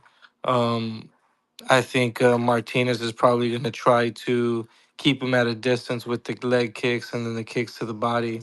And then, I knew Aldo was doing the boxing thing this whole time. He probably is going to get into space and land some pretty fucking good shots. Like, I think I know what they want to happen. And I think Aldo can crash that party too. bro, that left hook to the body that he has, man, is fucking something to behold. If he land that on a Martinez, he probably puts him down. We'll see, guys. We'll see. I'm glad Joe answered that question for me though, because there was just so many unknowns about it. It's like I don't know, like it's not even like this was buzz. You know what I mean? It's not like this has been rumored recently. It just fucking came out of nowhere. So that's why I'm just like, okay. Hey, So before we jump to Josh the next Thompson. one, Ozzy, did you have a take on this fight, brother? Yeah, man, I kind of like the old dog, man. I like Aldo here. Even like Joe was saying, he might be a bit depleted, but even an Aldo at 80%, I think beats Martinez. So I think it's a pretty weak card. It's UFC what 301 is it in Rio in his hometown or whatever. So I think they'd probably like to see him go off on a win, but yeah, as long as he doesn't have a poor showing, man, I love Aldo. I think he's awesome, and even a loss here doesn't affect his legacy, in my opinion. He'll go down as one of the greatest of all time. I just hope he Josh does make some more Thompson. money in boxing. Josh Thompson is becoming a UFC hater. He works Becoming for that boy been Yeah, at I was UFC gonna say for a minute. becoming. Him and Big John, they both some sour pussies, bro. Yeah, they weren't initially. They tried to be fair about a lot of it because, they have relationships with the fighters, but now, they're on their high horse. They probably got new contracts from the PFL. Yo, so what? Hey, speaking of, what's happening with them now that Bellator sold? That's what I'm just saying. They probably got new contracts with PFL, right? So uh, that's my assumption that through Bellator or their contracts stayed valid for the Bellator events. But Josh Thompson is claiming that the UFC doesn't have any star power, Brazilian star power for that card. So they had to call Jose Aldo out of retirement to sell the arena out. Um, I mean, I know Jose sells, but the UFC in Brazil sells. Like, I feel like any pay per view value any pay per view value card is going to sell out an arena in Brazil. But maybe Josh is onto something. Whatever. No way. We've seen the motherfuckers hanging from the rafters for a fucking fight night led by fucking, I don't know, Elizu dos Santos, fucking Zaleski, whatever the fuck that guy's name is. They have no issue selling in Brazil, of all places. Man, you guys are such whiners. Oh my god! Anytime someone says anything remotely negative about the UFC, you guys got to say, "Don't talk about my dad like that." Jesus Because it's Christ, man. stupid. Like, of Well, and all listen, bro, places, Brazil. there's a whole bunch of UFC haters in the MMA media space, and we're not media in the sense that we're not news, we're not reporters, we're not journalists. But as far as media, like, we put out a show, we do social media shit, right? So it's just like politics, and I'm not going to go into politics, but yeah, if you feel like a lot of people are arguing against the side that you're on, you should make sure that you say something so that someone is saying something. And that's just how I feel when the UFC catches shit for certain stuff. I've been throwing Dana under the bus lately. Like, I've been admitting what's what, but you know, fucking the whole media hating the company that is responsible for them having a fucking job. Like, I don't care what you say, the PFL is not enough. If the UFC closes tomorrow, John Morgan will have a job and everybody else will be looking for a job. We get it, Joe. You voted for Trump. On to the next fight. Thank you. We're going to move on to the main event for UFC 301. And I just wanted to give my little partake about this fight. So I will say it and then we will go on from there. UFC 301 main event. We have a flyweight championship fight. We have Alexandre Pantoja taking on the Aussie Steve Ursig. What I will say is we've talked about it kind of in the chats more so than in the space. Um, I've been saying that this whole fucking title defense just feels forced. I'm very well aware that AP was supposed to headline Brazil and then he had to go down to 300. So I get it. And I understand that Pantoja wants to defend his belt. I totally understand that. But the fact is there are no real title contenders for this, and it is completely forced. I understand, there's like some things going on in the rankings with people being hurt and fighters coming up and stuff. I don't care if Pantoja wanted to defend the belt. He just fought 5 months ago. And no, I'm not fucking saying shelve him for a year. He can fight 3 months later. He can fight in August. I just don't feel like this is a big fight. And I'm not a UFC hater. I feel like I can criticize them when I need to and give them praise when I need to. That Jose Aldo thing that you just mentioned about Josh Thompson doesn't seem all that far-fetched. I'm not saying it's true. I'm saying it makes sense to a certain degree. I really wish they wouldn't have forced this. I do think that they could have had like Tom Aspinall fight for the main event. You don't need a Brazilian main event fighter to sell out Brazil. I understand you want to, and in most cases you should, but in a case like this, I just feel like you could have put on a much better fight, a much more competitive fight, instead of forcing a fucking 10th ranked contender who has 3 fights in the UFC, whose best win is against Matt Schnell, who's 11th ranked. I understand he's a fun fighter, and I understand people are looking at it just in the fight of, oh, well, it'll be fun, so let's watch it. Cool. That's awesome. It may very well be a good fight. I'm just saying this fight has no business being made. I see hands up. Let's go with Ozzy. Yeah, man, I love Usyk, but this as soon as we heard this news, we started flying our flags at half mast. This bloke, uh, is too early. It's too early. He might get there, but this ain't it. He'll hopefully put on a good showing. Hopefully he doesn't get embarrassed or anything. But I mean, even now, I think he's at 5-1 odds. He's minus 500 Pantoja. That's probably a parlay spot, man. To be honest, I hope Usyk does something special. I hope he does something amazing. But I'm not too excited about it, to be honest. I think give him another 2 fights, maybe another top 10 guy. Let's really see where he's at. Let him develop. This is back to back, pretty much back to back camps for him, I guess. And yeah, fingers crossed, man. But I don't like it. Yeah, I totally agree with you. And look, I don't think there's a huge chance he wins. I think there is a slight chance. This is the fight game. So he could win. So if he does, for whatever reason, win, I don't want you guys jumping down my throat saying, well, you said no. I didn't. I just said he had no business being in that fight. I mean, you can throw a bunch of random guys into a title fight who haven't necessarily earned it or gotten there. You can find guys out of the rankings that can fucking pull off a miraculous win, man. You can see it all the time. Usman, go ahead. So I'm like torn on this because I saw you and Connor talking about it in the comments and shit, and it's like I don't give a fuck. I'm gonna watch fights regardless. And good luck to Ursig. I also understand that there's basically nobody else to fight besides Ursig and Makayev. And I understand what you're talking about, forcing it. I don't give a fuck. I want to watch the fight, right? But then I also take a step back from just wanting to watch fights and thinking, like, is this not the same kind of bullshit that we would complain about with boxing, where Canelo has to fight somebody that we don't know, don't give a fuck about, don't really ever, we don't know shit about at all, you know what I mean? And it's like, I don't even want to think about it like that. But because like I said, I'm a fan. I know exactly why they're doing this. There is nobody in the division, and then we look at a division like lightweight where it was held up a lot with this up and down bullshit. Gamrot was a backup. Fucking Charles Oliveira deserved a shot. Fucking Sarukian now seems to have deserved a shot.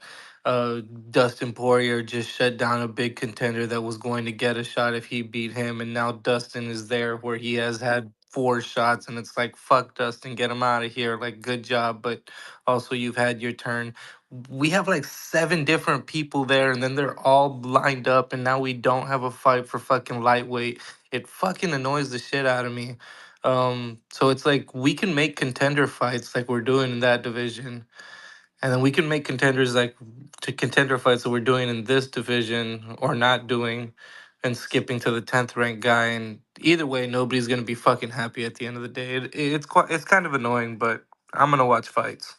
Oh, I totally agree with you. Like, dude, I'm gonna watch it regardless, right? But I agree with everything you said.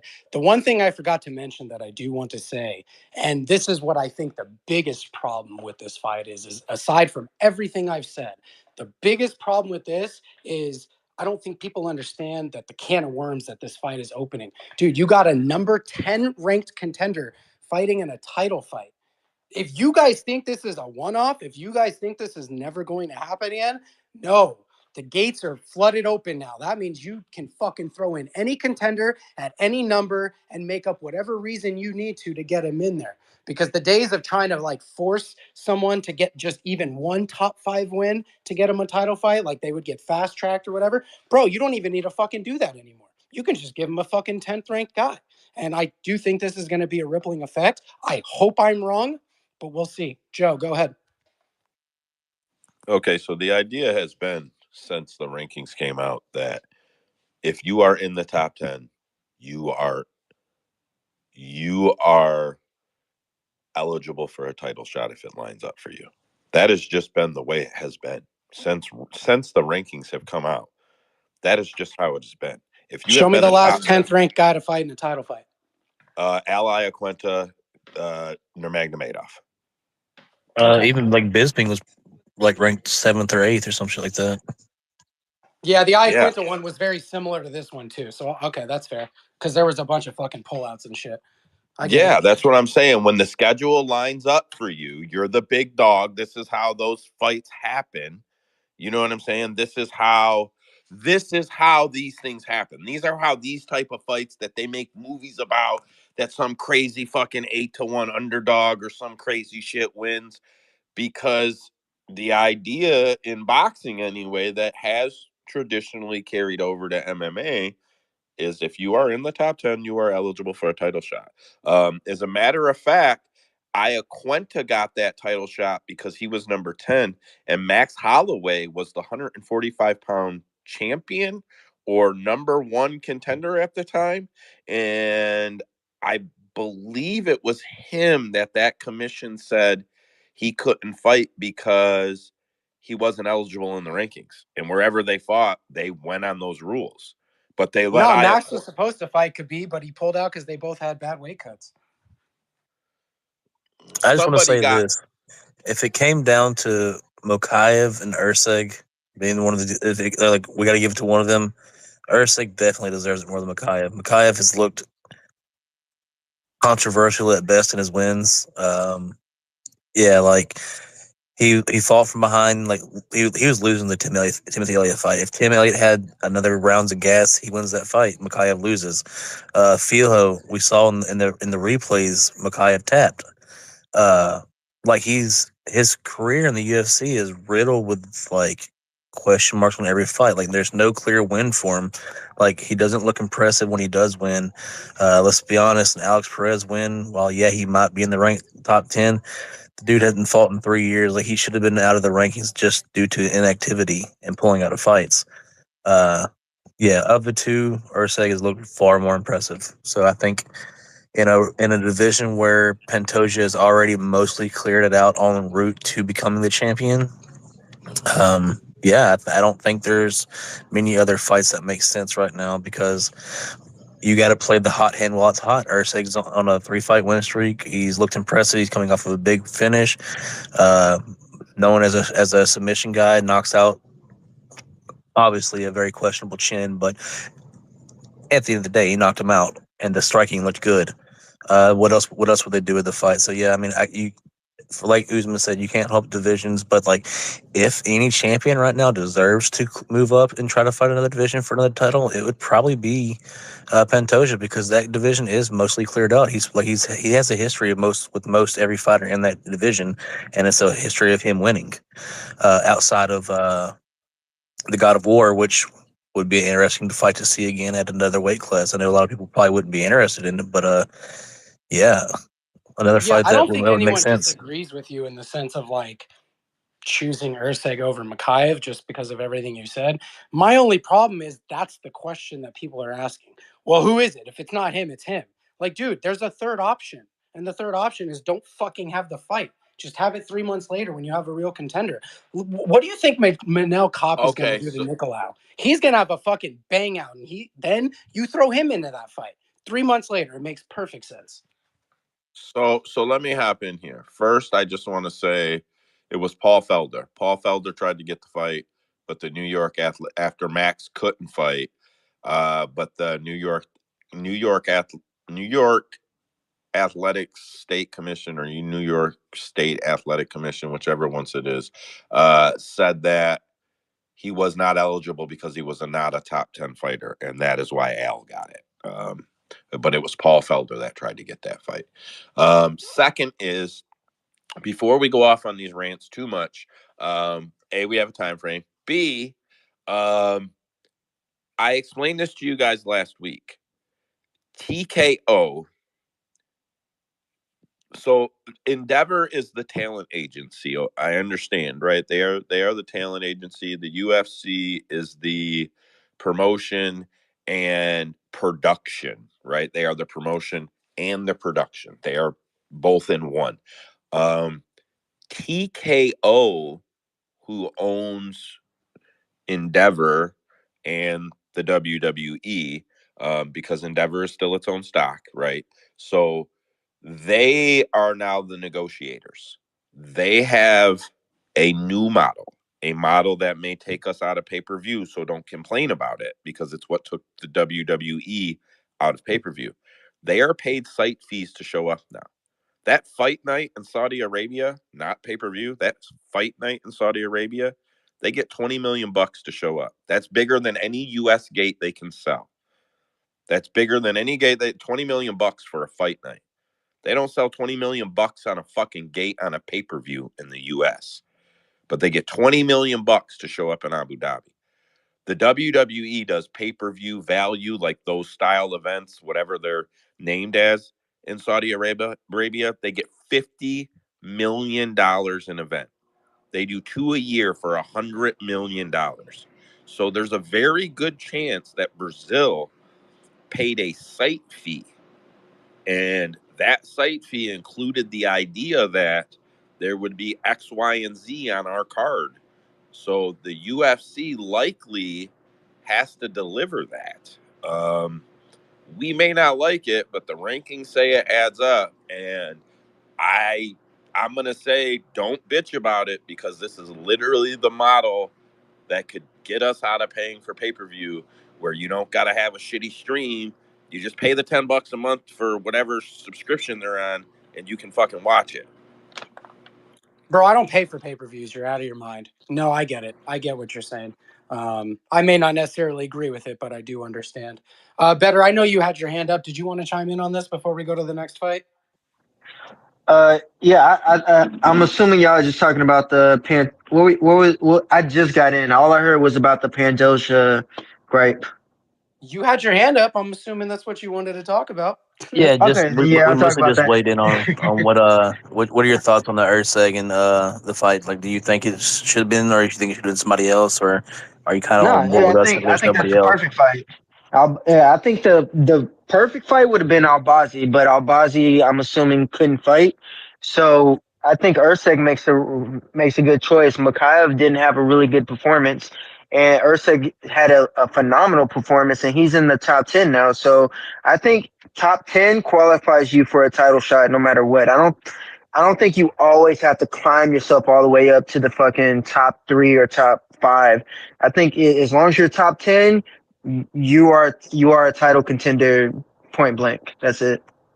Well, I mean, I feel like you see it a lot with dominant champs, anyways. Like, you see them fighting people way back in the order just because they've already, like I said, they've cleared most divisions. So I think it's just one of those situations like that.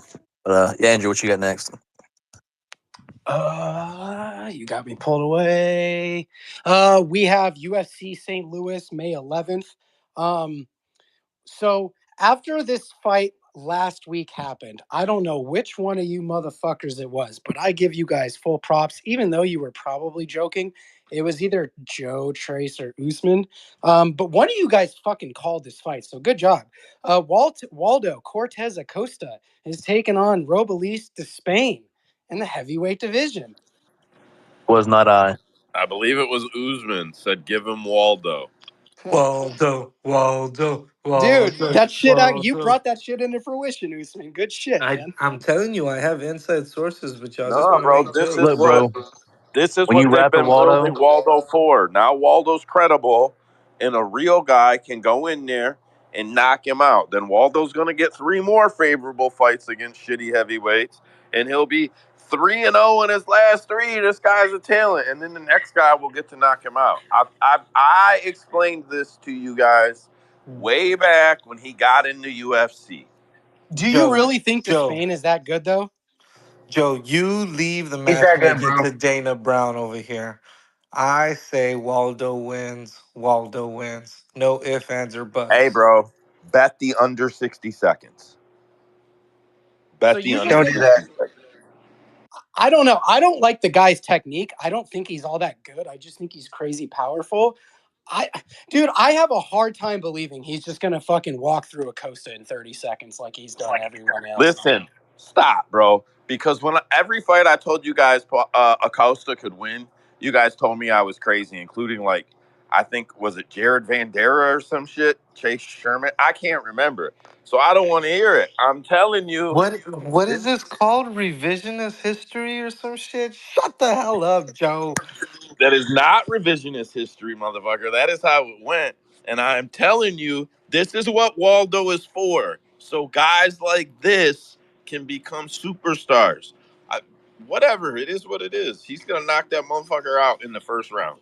Once he gets a taste of that Dominican fastball, it's over for Despaigne. Let me tell you something, man. They brought Waldo Cortez Acosta to the UFC to throw fastballs, boy, and that's what he's going to do in Spain's face. Better. What do you think about Despain? You think he's all that in a bag of chips? You guys have seen how slow and gumpy Waldo is when he strikes, right? Like you Oh guys yeah, have seen I'm it. just talking shit to you, Joe. Look, Okay, man, okay. I I I I personally believe he is all that.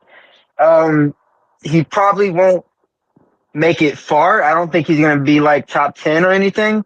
But for what he's fighting now, the style of Cortez Acosta, I believe he knocks him out. I believe I knew he was going to knock out Josh Parisian because his pressure is just so reckless. You don't do that against a powerful striker who knows how to time his shots accurately. He knows how to hit you, not just with power, but he knows where to hit you to knock you out. When he's hitting these motherfuckers, I hate his technique too, but he hits them right up on side the ear, and these motherfuckers just fall. And then when he was going back against Josh Parisian, he made sure to hit him right across the chin. He's wickedly accurate, and he has the power to knock you out too. That's a deadly combo. It's gonna happen again against Cortez Acosta.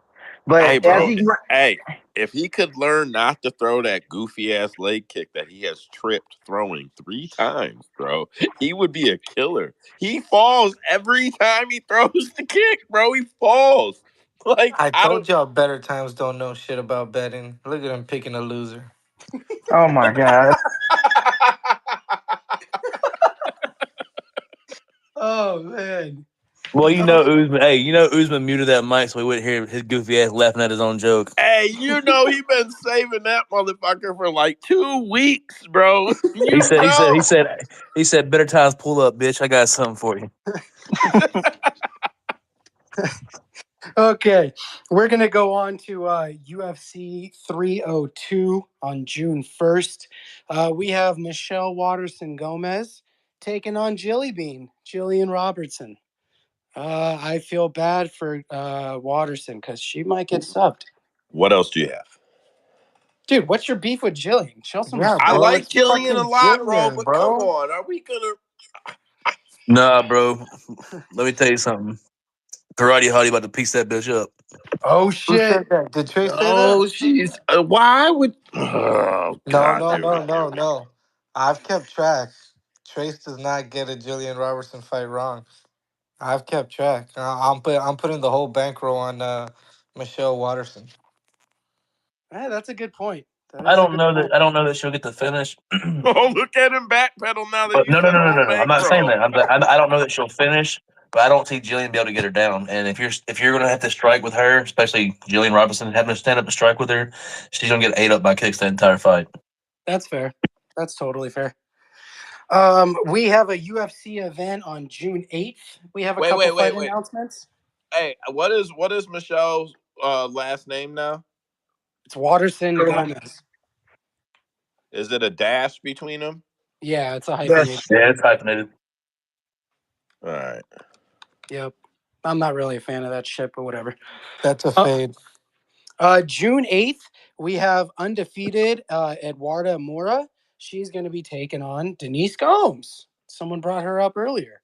So Oh, she has Edgar, a just so you fight. know, from now on, when you introduce Michelle Watterson, you must bring up that she is a Challenge All Stars alum because that's important. It is, Um, and now that see you what? mention that, she probably is the side trace. See, I didn't Oh bring yeah, that never up in doubt. because we're having like an adult conversation, not a conversation about a show I watched back in high school. So Hey, Yeah, there's I you say that. tell that one you more. what. You say that I one more tell you time. what. I tell you what. The people on that show have beat MMA fighters on that show, and they get paid $1 million to win. So if you're all, I'm just saying. I'm just saying. If fighters want So to get a cool. grown-up job, they should go be on the challenge. Um, we have Uh, Julian Marquez. I feel like he hasn't fought in a while. He's going to be taking on Zach Reese. And then UFC, this is my last fight. UFC Saudi Arabia, June 22nd. Nasrat Hapkarast is taking on Jared Gordon. that's gross. That's all I got, boys. It's crazy how we can drag out a what should have been a 5 minute fight announcement into 30 minutes. But that's just love and chemistry, boys. I love talking fights with you fuckers, man. I missed it. I'm glad I'm back on Tuesdays again with you guys. Yeah, it really just depends on the fights, bro. Like when we were talking about a main and a co-main for a pay-per-view, obviously that's going to get some traction. But some weeks when all I'm announcing are like prelim fights, yeah, there are times where we can just burn right through it. Yeah, and we have. All right, so here's what I got. We'll move on to pressure points because we're over, and I don't want to go much over. But I look all this shit up, and Usman's been waiting to cook on one all night, and I don't do all this shit for nothing. So we're gonna look at it real quick. So I'm gonna do these a little out of order. I'm gonna do the ones that I think are less of a talking point first. So Bellator, if they may have announced it while we're in space or right before we got in here, and I missed it, but I feel pretty confident that I have not missed it. Bellator is supposed to announce their TV deal by tomorrow, or their broadcasting deal, as it's properly called now. It could be a big deal. I'll be honest to God, I actually felt like Netflix was mentioned as a possibility before the Jake Paul Mike Tyson fight happened. But maybe It's been announced, Joe. has it? Who is it? HBO Max or Max, shall I say?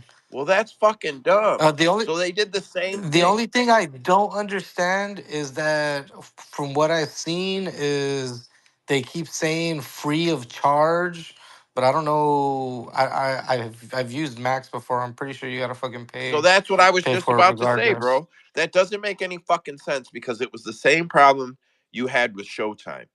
Nobody's gonna come over there and Nah, bro. buy. HBO Max is like $5. So, Joe, I was going to ask you because you're bringing this up right now. I read today that Max has 90 million people that have the app and pay for it and all Well, that shit. if you have What is the if you have number on AT&T, Netflix? if you have AT&T, they give you like AT&T gives you like 2 years free when you sign up with them with HBO Max. So No, that's probably AT&T a lot gives of it them. to you unlimited as long as you're with them because that's what the plan that I have. Oh, okay, so that's what it is. So yeah, that's why we still have it. Yeah. But yeah, Yeah. like you get that shit for free. But like even if you don't, it's like $5. So it's fucking reasonable for the amount of shit on there. Yeah. So, and I read today that there's 90 million people on Max. Joe, do you know how many people are on Netflix off the top of your head? Um, Is it more, like significantly more? Significantly less. Where did you see 90 million? I think it was what's the dude's name from PFL? Um, what's Wiz his Khalifa. name? Bell or some shit? Don the Con? Don the Yeah, Con? yeah, Don Davis? yes. Wow, 95 million global subscribers. Oh, did you just look it up? Yeah, I'm looking it up right now because that just seemed crazy high. Damn, he So even that's a undersold huge it, move for them. Okay, so I was wrong. Netflix is way more than that. Netflix is 260 million. Oh shit. Okay, bro. That's a lot Yeah. of money for $20 a month. that's about three Yeah. times the amount as Max. Well, I guess, yeah. And I guess, I mean, at 95 million, though, that's a good deal. That's a good, it is a good invest, like a good place to put them. But I'll be honest, they probably would have got more love on Netflix. I just don't know. I mean, I Who's guess if going? everybody Who's going to HBO now? Who got this contract? Bellator. Bellator. Really? That's pretty Yeah. dope. But Joe, didn't you say that because WWE went to Netflix and they're part of TKO, didn't you say that the UFC might follow over? So if they actually are going to do that, it doesn't make sense to do Bellator as well, right? That's very fair. That's very fair, and I do think that it's quite possible that the UFC lands on Netflix. Yeah, thought that for a little while. Yeah, you mentioned it last week, I feel like. Yeah, and I know that their name brought up when we had the big conversation probably 2 months ago. Not like I did any fancy research. Someone in the media had mentioned that they were getting into live sports or something. So I'm posting a couple things in the comments right now. Scott Joe, Coker, yeah. I have a question for you, but you might be about to answer this. So I might be cutting you off. Just quick question. I'm not really up to date with all the shit with Bellator and PFL. PFL bought out Bellator, correct? Kind of. So but they're keeping Bellator's name. Like, are they not changing production? Are they going under one name, or like what's going on Okay, with that so here, situation? so I'll streamline it to you really quick because this is exactly what it is. I don't care. I don't listen, bro. I have dove into this extensively, and I am certain this is what it is. When the so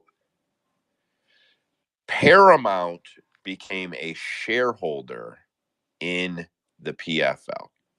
They own, I believe, $400 million in shares. They don't consider it a merger because the Paramount has the option to sell those shares whenever they want.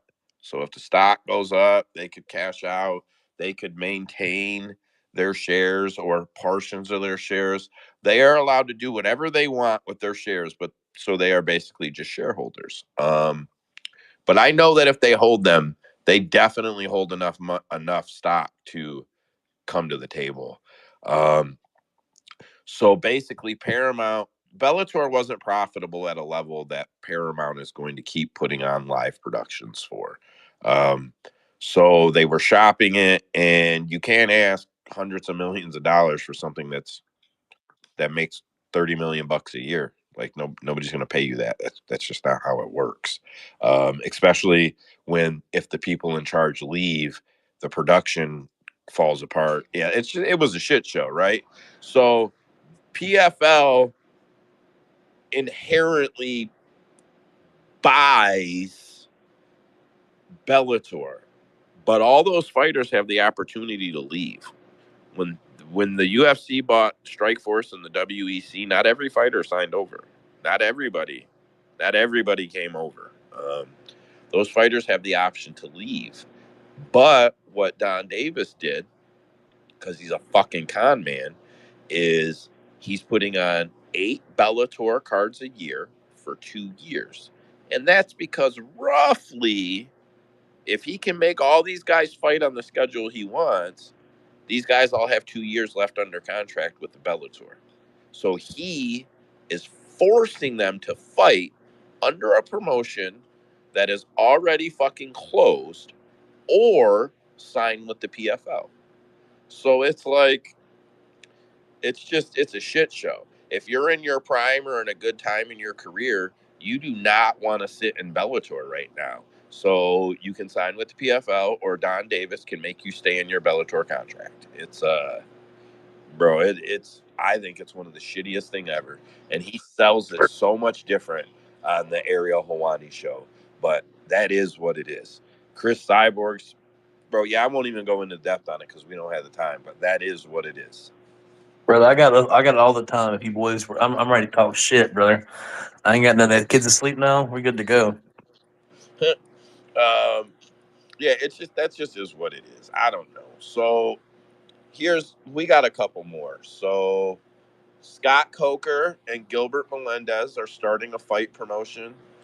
I not quite sure what the name is. I think it's gonna be Action Fights.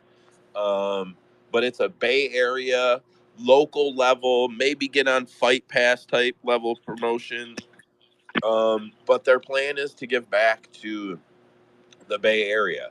They feel like it has a strong MMA community and that they can do a lot there. So that's what they're doing over there. I think that's pretty cool. And knowing Scott Coker, he'll have 50 or $100 million behind him before no time.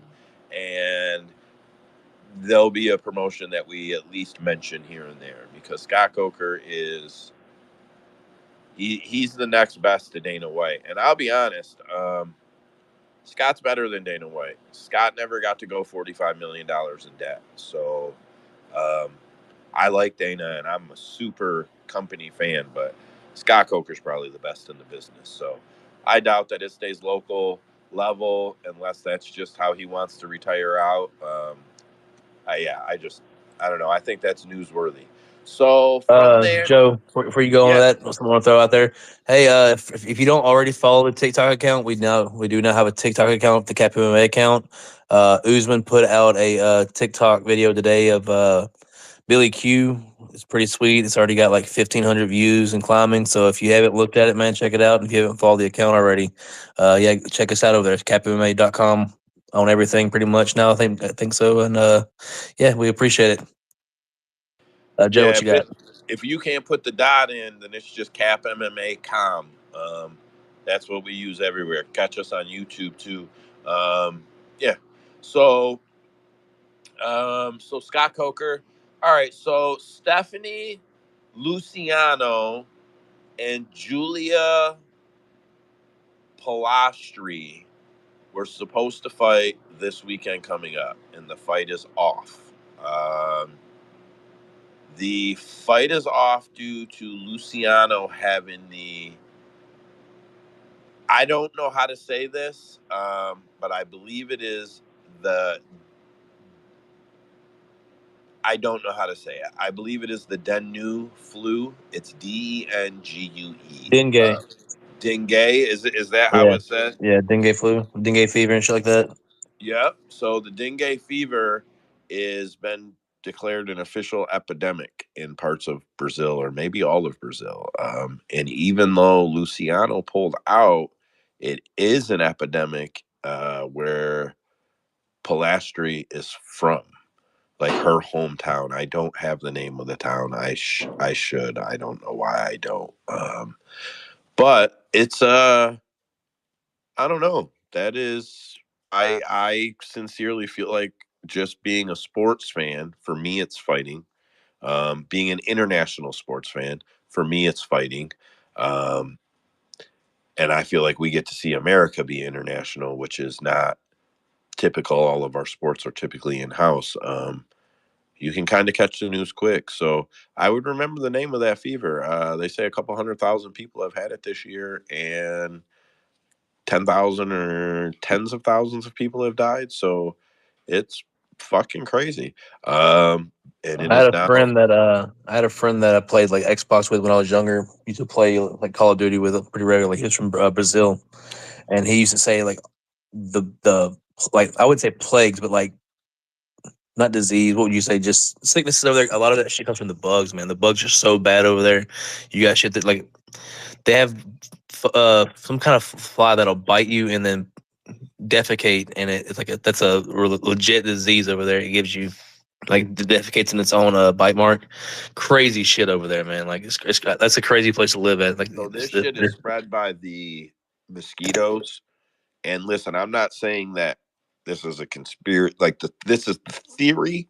Um, I will say that Bill Gates did positively convince the people of Brazil and several other places that mosquitoes were important a few years back, and he did convince them to let him release swarms of GMO mosquitoes.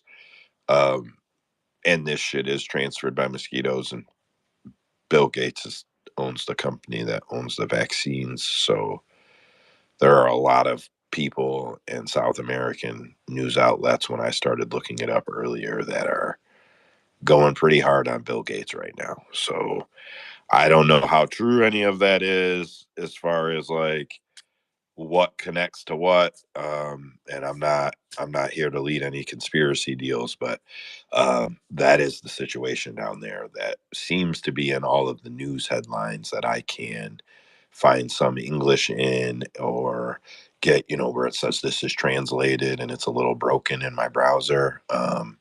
Yeah, that's what I got. So um I told y'all he voted for Trump. Follow the money, Joe. Follow the bro, money. are you You'll get your asking answers. if I voted for Trump? Yes, I voted for Trump. Listen, bro, I don't need to go down any rabbit hole. It's very simple. I am a small business owner. Small business owners that are smart are Republicans. It doesn't matter if you like the guy or not. If you are a small business owner and you like money, you are a Republican. That is life. You don't have to like it. It just is what it is. If I you're will blue collar, you like Trump. listen. My uncle, who was a business owner, told me many years ago that if you were a business owner, you would be a Republican. And I said, fuck off, old man. And lo and behold, Next whatever. thing you know, Joe's out there grabbing him by the pussy, wearing that Yeah. red hat. I've actually witnessed him grab him by the pussy that one time. I believe it was Andrew. Uh, Hey, I've that got a was, question. I've got a question. yeah. Is this an MMA space or a political space? I kind of Hey, forgot. I'm sorry. fuckers. This is friends talking, brother. What you talking about? Come on. Man, Andrew is all upset right now. All My right. man So shows up last an two hour and a things. half late to turn into a sourpuss. Listen, last two things I got are all right, so we'll go here first. So Alexa Grasso was doing an interview with Shaquille Majari, is how I believe it is properly said, of CVS Sports on the Shaq MMA YouTube channel. And she says that judges from her rematch with Valentina Shevchenko in 2023, that one of the judges afterwards admitted to the UFC that they were scoring the fight wrong because they thought the knees that she was landing to Val's head in the late rounds were illegal. And for me, that's a huge deal. I'm not going to take his whole interview. Shaquille gets some pretty awesome interviews. I don't know if you guys follow him or the Shaq MMA channel. He's pretty awesome. I'm just going to play like probably 15 or 20 seconds of his stuff here. This isn't even her whole statement. She goes on. Before this, she speaks about how Val admitted that those knees in the later rounds were hurting her. I think she cites the press conference. I'm talking about Alexa Grasso. And then she eventually leads to this. Well, hold on. I don't have the volume up. I'm very sorry, guys. So because I have to mute one window for the next. Sorry. So this is what she says. Disappointed that one judge made a huge mistake because he after the fight he spoke to the UFC that he had a confusion. So it's super sad that for things like that our fight and our big war had to be with this thing on. So that's all I'm gonna play. I'm gonna post the link to the interview here. If any of you guys wanna open it in your YouTube and maybe pause it, we'll be out of here very shortly. You can go listen to it if you want to hear the whole interview. I don't know a better way to give credit or give shout out than that. I don't. We're not people who claim to be journalists here.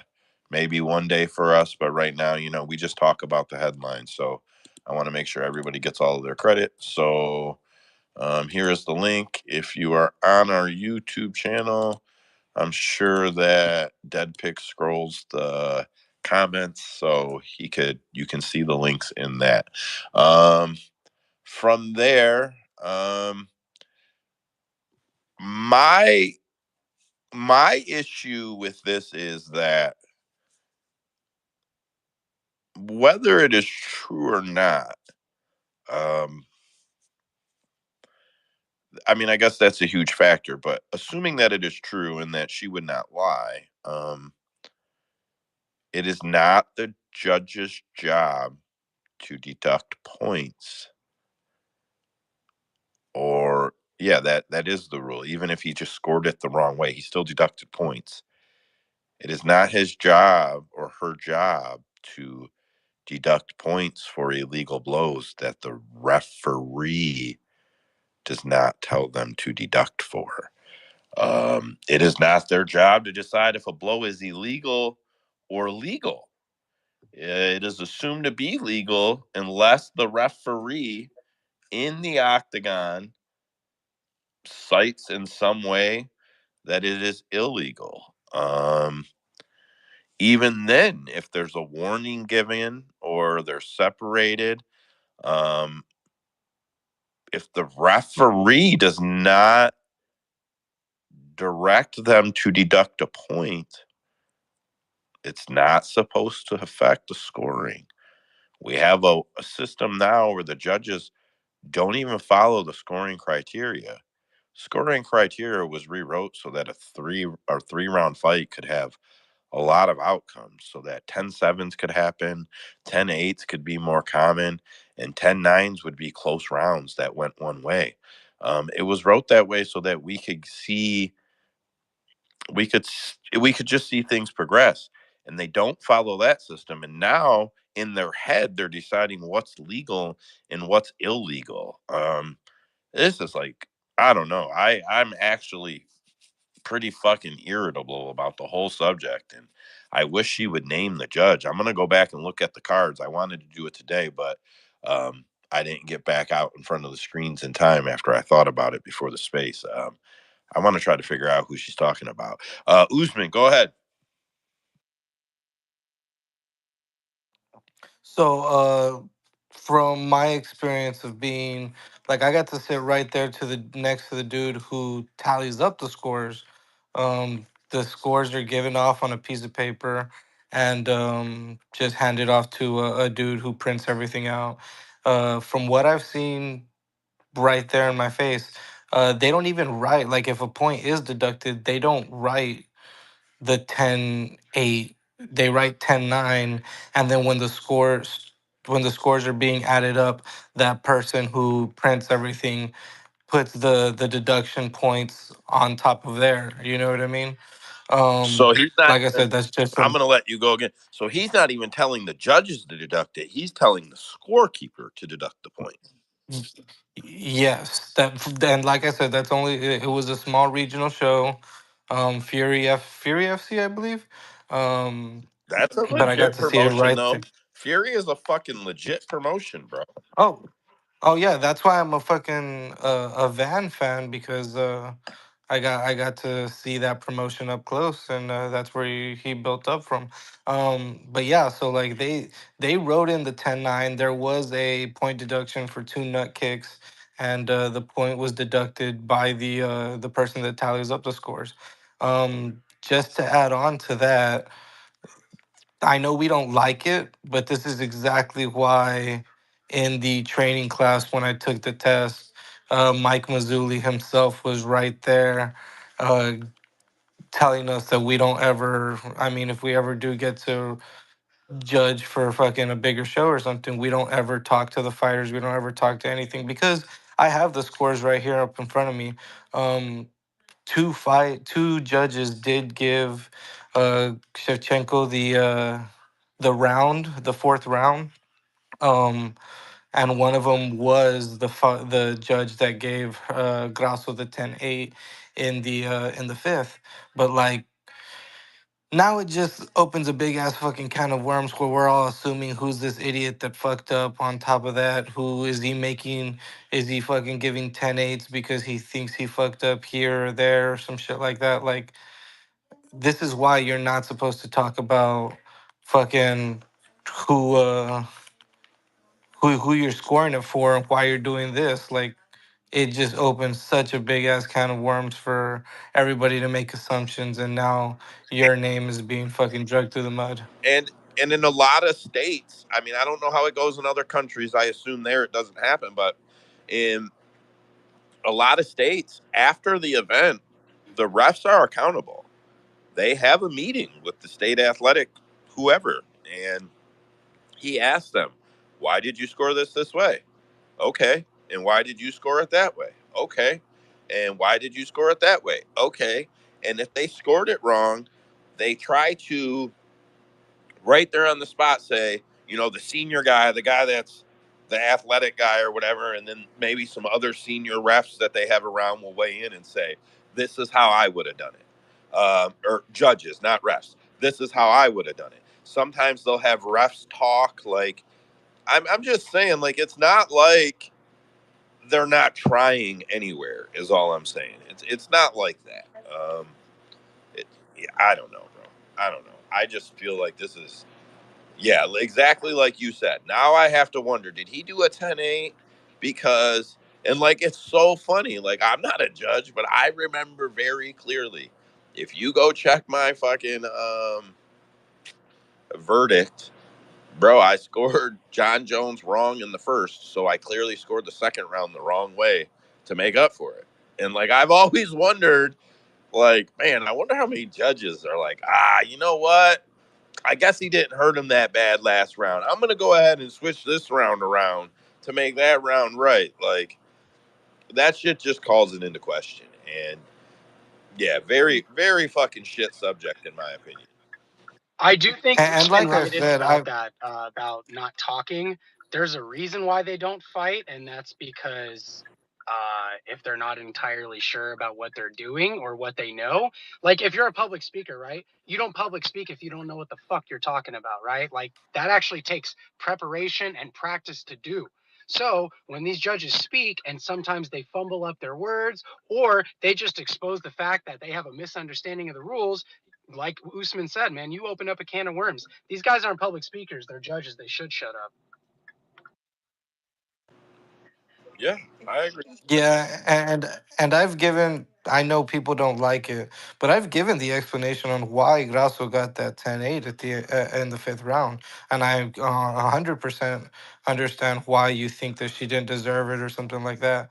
But like, just because most of us disagree on it, I don't think doesn't mean it's completely out of the picture. It's completely crazy. I mean, it's hard to see shit when you're that close to the ring sometimes, and shit happens.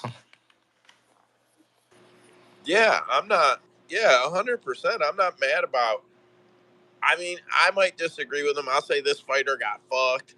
I don't. Sometimes I go on. I bitch about a particular judge, or like when a bunch of them went wrong, I'll look through the cards and see if it was one judge. But for the most part, man, if it's a split and it was close, I always defend the judges. But if I gotta know now that, oh man, he scored the second this way and the third this way, and that doesn't make no sense. He probably knew he fucked up. Yeah, I don't know. It's just too much questions now.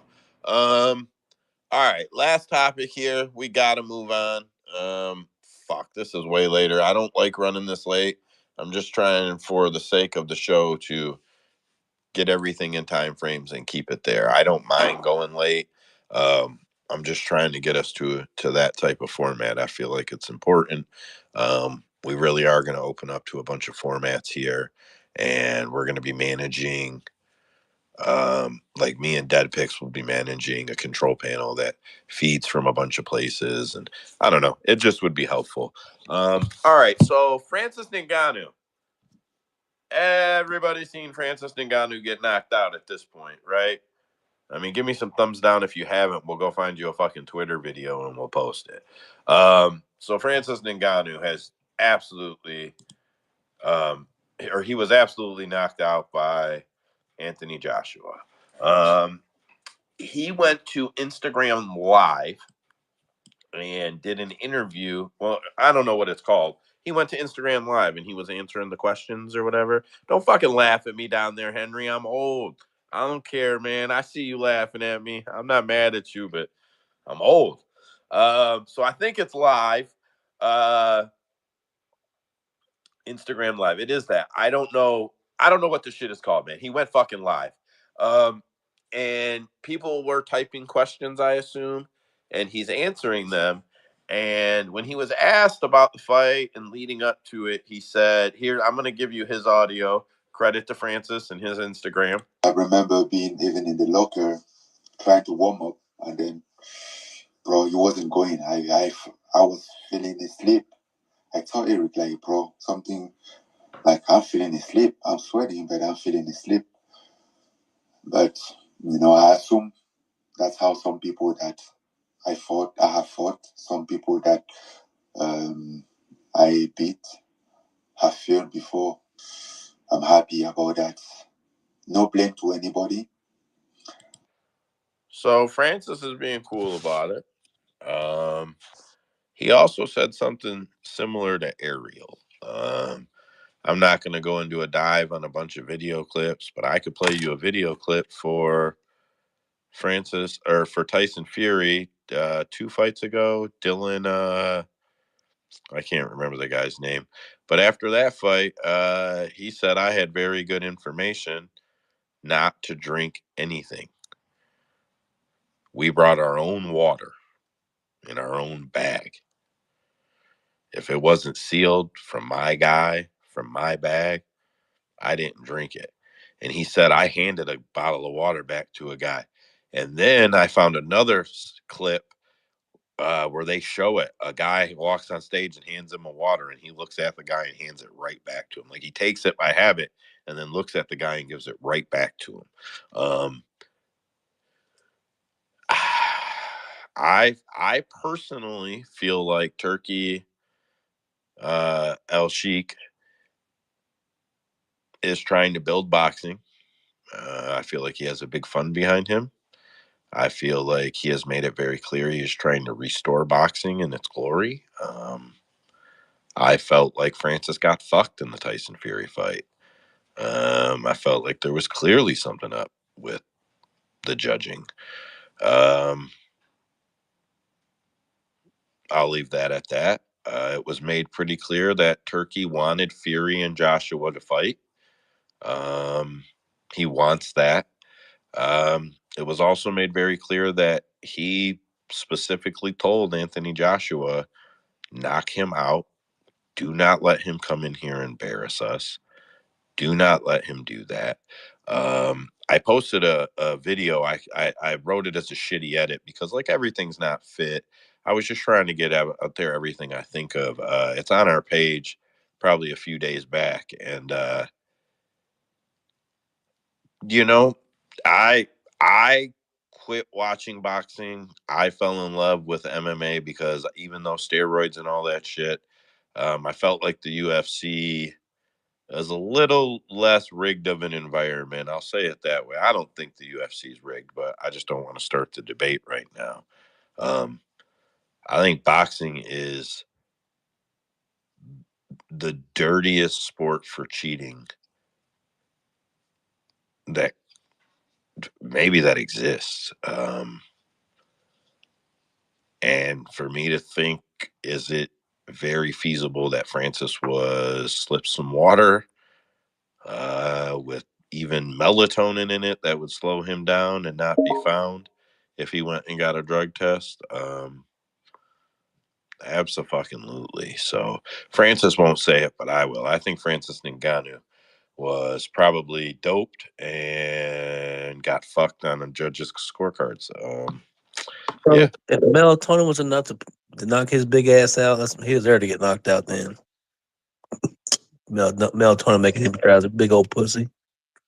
Yeah, I'm just saying, bro. I was just pointing out something simple that, wouldn't take much and he would have a hard time proving it.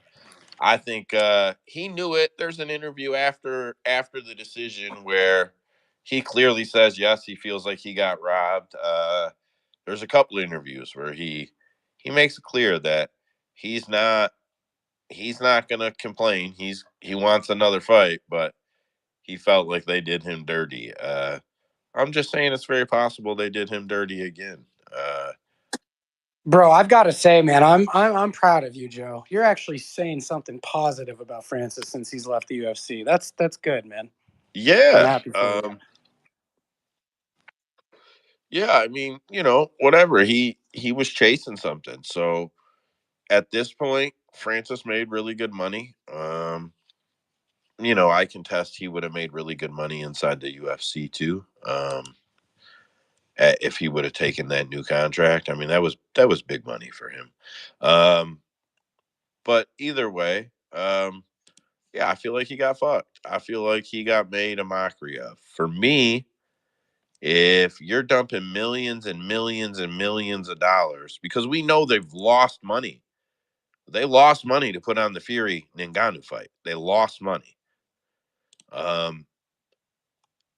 I really feel like it was a move by them to kind of take a little shine from MMA's fame and the faith that people have in MMA and show like, hey, our guys can fuck them up in this skill set. And I feel like if an MMA fighter would have went in there and took that belt, boxing is already on ice. It's I don't it's in like it's like number 15 in world sports. Boxing was one for decades. It's probably getting removed from the Olympics, um, along with weightlifting, and I think there's two others because doping is so out of control. They like can't even fucking control it. Um, and I just feel like if you had 100 million plus into boxing, you definitely would not want an MMA guy who is not focused on the skill set to come over and take your belt and then go back and fight MMA. It makes you what you're doing worthless. Boxing is only boxing if it means that you can outpunch anybody. If an MMA fighter can come into the ring and knock you out or take your belt, it just I don't know. It's a huge hit for the value of boxing. So, yeah, I mean, whatever. I think Francis got fucked, and then Francis got fucked, and I don't think Francis will box again. I really don't. How long before you guys think he fights in the PFL? A year? Really? This guy doesn't fight more than one time a year, bro. All right. Usman. Wait, was this the Francis interview that you were talking about when I asked you if you'd seen the Francis interview? Yeah. Why? Which interview are you talking about? One that came out earlier today where he's talking about he's 100% going back into boxing. He has no clue when he's going to Really? return to PFL and do MMA, and that he really wants to get that back, and that he's focused on boxing 100%. Like that if the PFL fight comes up and he can make time for it and everything just fits a perfect schedule, then he'll do the PFL fight. But that as of right now, he's focused on boxing, and he 100% wants. I think it was on Hawaii, What a like today. what a dumbass. And I Yeah, know no, he that's why I said I'm a. That's why I said I'm a rant. Like and I bro, didn't give a fuck about all this fake. he's not getting 10 M's. He's not getting $10 million again. He's not getting that. He's not bro, you just got fucking caked. You you got fucking dropped. Like you got fucking bodied. Get the fuck out. God. Bro, is he that dumb or is he just that much God? Go ahead, bro. Get Yeah, it. no, I think I thought that's what you were talking about, and that's what I was gonna rant about. Like, I'm not gonna say the whole fumble the bag thing anymore because I mean the dude obviously made a good amount of like exactly why.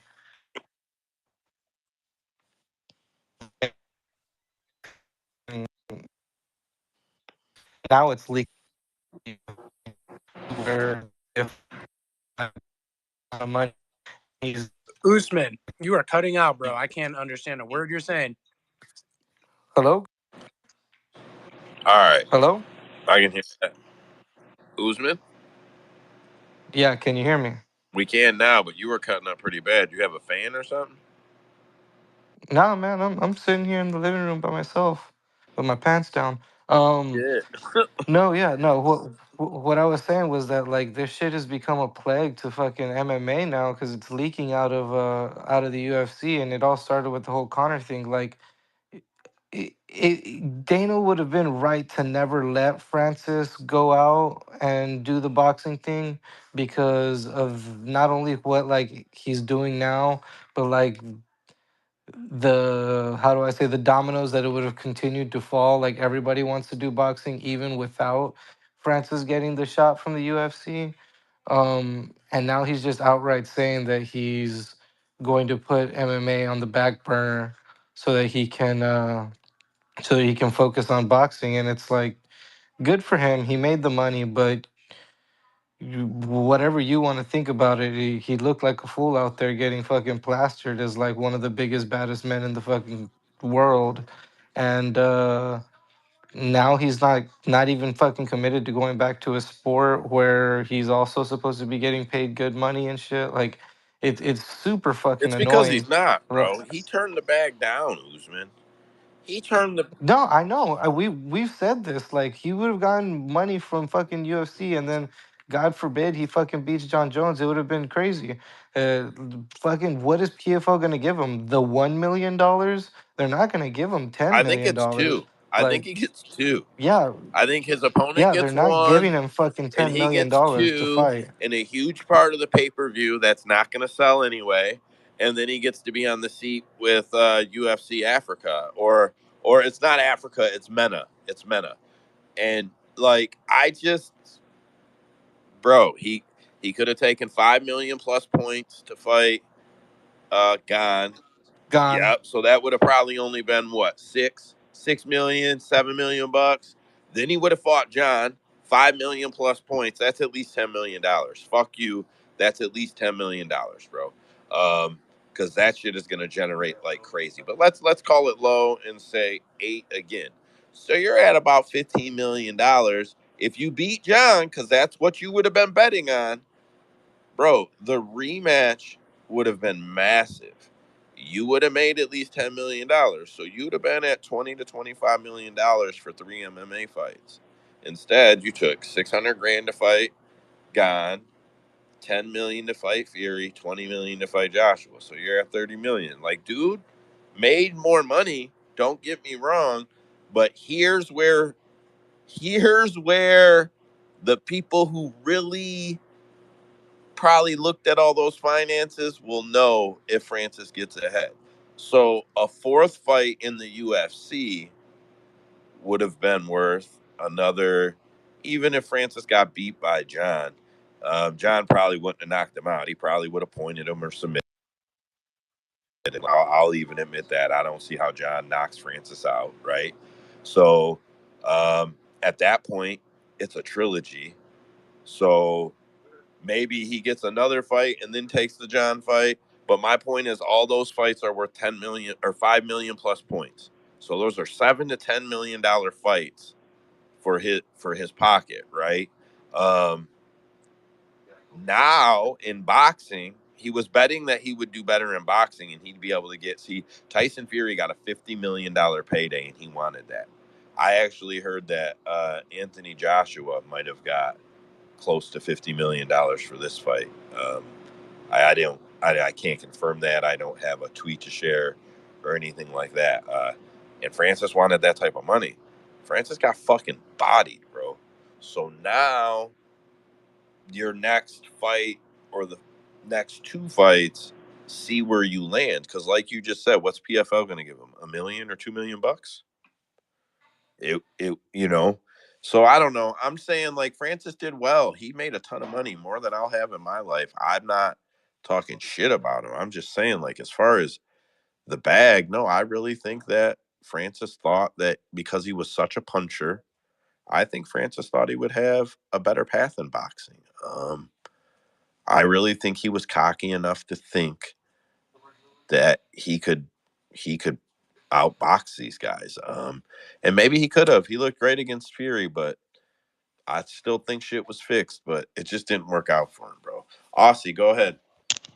Sorry, Joe. Yeah, that was pretty interesting, man. But when you're saying about the numbers with the boxing, like what do you think he got in sponsorships? Because we know he was getting fuck all out of the UFC sponsorships. You think he was getting like massive, massive money, which made the difference? No, so I think the mass of that money came in from the Saudis both times. And like my thing was my strong feeling is they just needed him to get beat. They're not paying him again. They don't need to. They needed one of their top guys to fucking flatline you. And he did. Boxing is solidified. The lineal MMA heavyweight champion got fucking flatlined in boxing. Um, boxing is solidified now. They don't need Francis anymore. Like, I'm not being an asshole. They just, bro, the world really is that shitty. Like, I'm not a conspiracy guy. The world really is that shitty. They don't fucking need him anymore. Aussie, go ahead. Sorry, man. One more on this. Do you think getting knocked out and handled the way he did by Joshua, that takes away any flavour from the Fury rematch? Oh, there's no way he ever gets a Fury rematch. Never. You know, Fury's Never. going to want it. I'm sure Fury will want it, knowing he can probably do this. You know, it's not going to look like the first fight. But and Francis will obviously want it. But do you think the fans, any fans, really give a shit on either side, MMA or boxing? So Ngannou's coach, I forget his name, the dude that sounds like Booker T. DB Cooper, yeah. And yeah. He said that what they were hoping to do was beat Anthony, beat AJ, and that Fury would beat Usyk, and that they would be able to entice Fury into the rematch then, because there's word that Fury's retiring again. There's, if I understand it right, AJ is pretty much the only reason that he'll stay. And Hearn already has it set up so that it was supposed to be the winner of Ngannou, Joshua, and sorry, the winner of Fury Usyk would have the option to fight the winner of Ngannou Joshua, if I understood that correctly. That was already set up. And then Turkey Al-Sheikh did an interview, the guy that's paying for all of this, and said that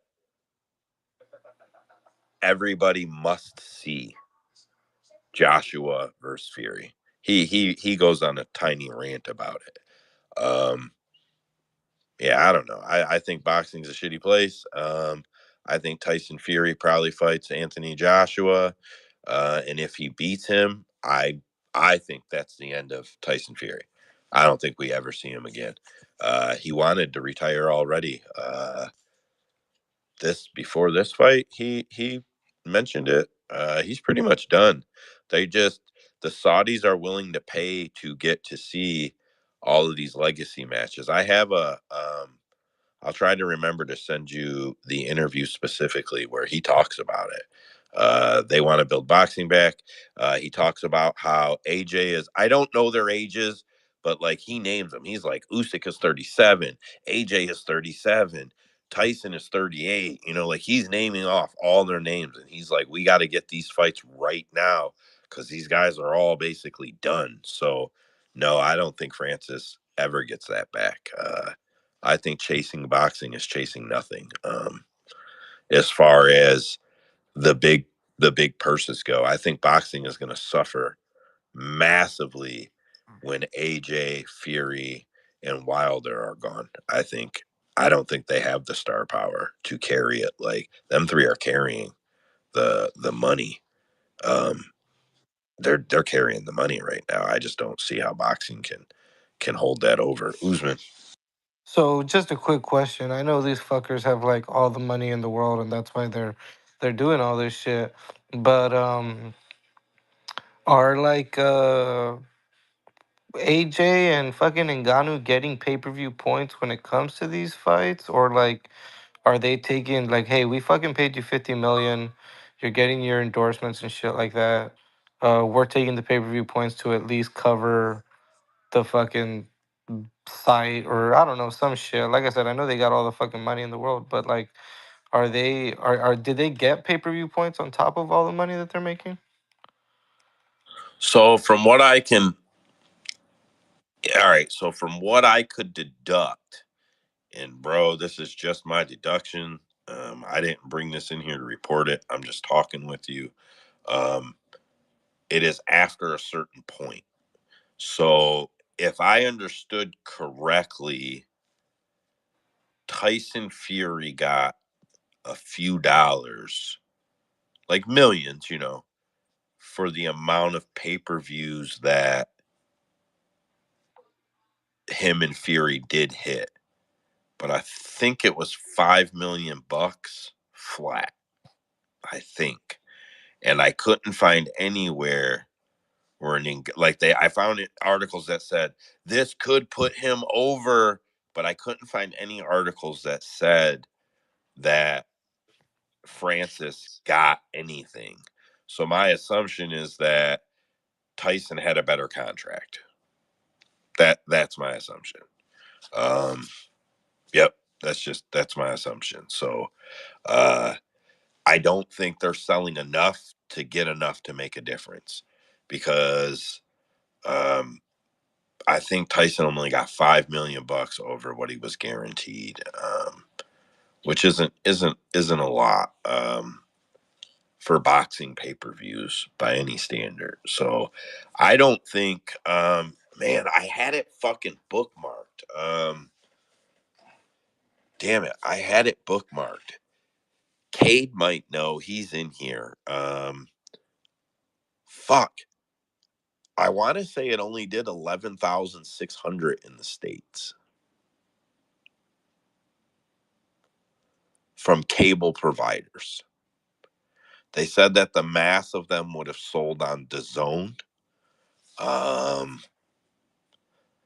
But it only did like a phenomenally low number. People who could just order it through like their TV one way or another. Are you talking about the Ngannou fight? Yeah.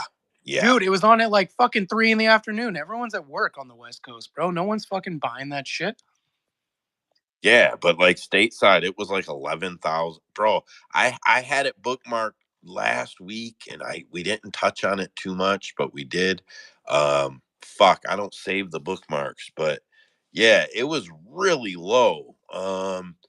And like those aren't all it sold. Like I'm not saying that, but the way that it was basically being explained is that those numbers should be higher for other numbers to be, like those numbers were lower than projected, so the other numbers are probably lower than projected.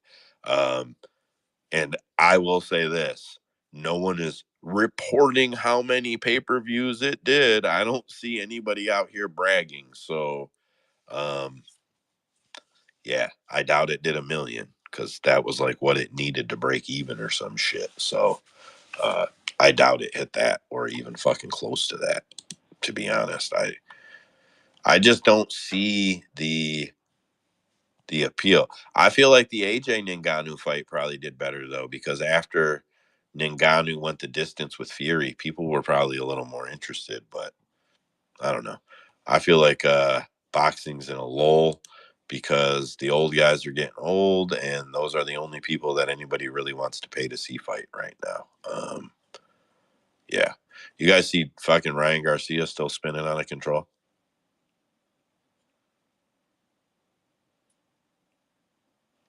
That man I know is. it's leading into conspiracy shit and all that, but I'm really not paying attention to any of the fucking Ryan Garcia shit. Like, I honestly don't even care to watch the fucking Haney fight. I will, because I'm a degenerate. But, like, it's not like it's something that's like, oh, what is he saying now? I just, Oh no, that's not my point of view. My point of view is you fade that. You fade that. I don't even oh, know what you're hundred talking percent. about. I'm not even listening to all of his videos, clips of them and shit. Bro, you're losing your fucking mind. You are clearly a fade. Like I don't even have to watch boxing to know you're getting fucked up, bud. You're yeah. I You think he gets cleared to people fight? probably, if he can get that cocaine out of his system. So here's my thing. It's either drugs that he may or may not get out of his system, or he may do something stupid and get in trouble to cause the fight to get canceled. Because when you're mentally unstable, you don't make rational decisions. So he might just do something that might cost the fight. You know what I mean? Yeah, I mean, I can't disagree with that at all. Like his So like for behavior instance, if you're like, very erratic.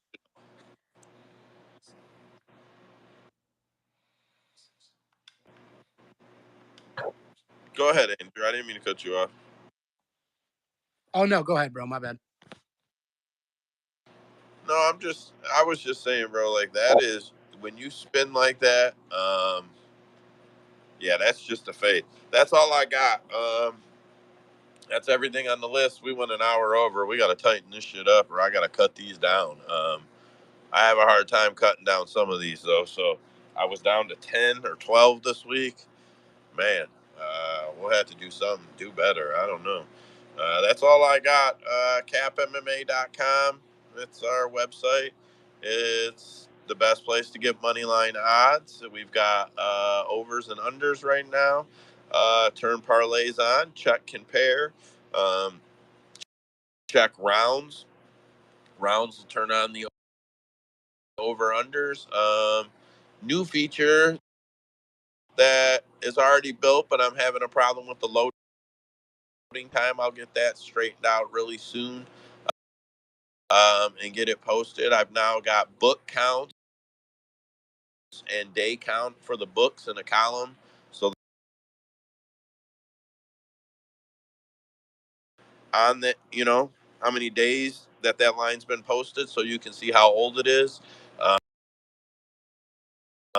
That way, sometimes you don't need to check.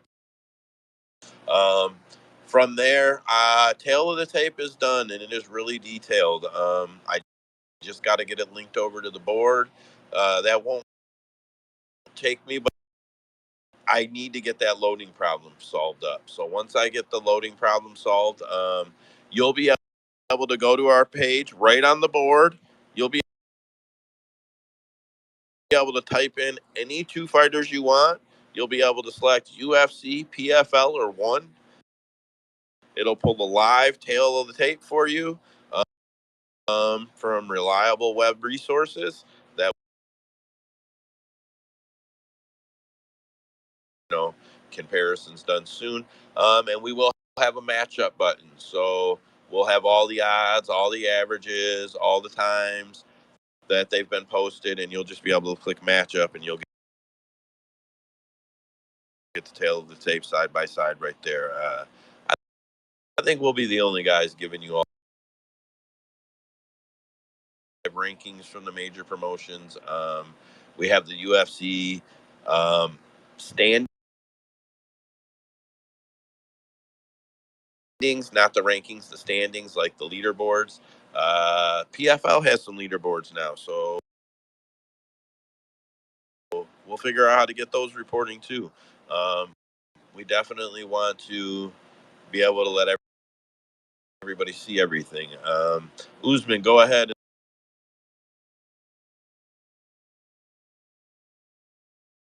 But yeah, for free, capmma.com. Great resources for free, while other people are trying to charge you up the ass for free. Yeah, and like ad free too. We don't got a bunch of pops ups or shit you got to close.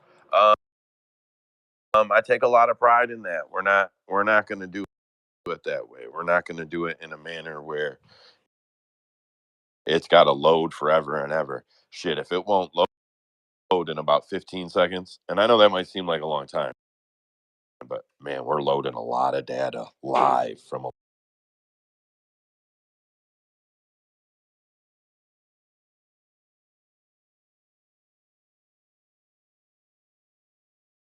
everybody will, but man, sometimes you get a bad ad that wants to pop up and it's just, you got to see it in all of your tabs.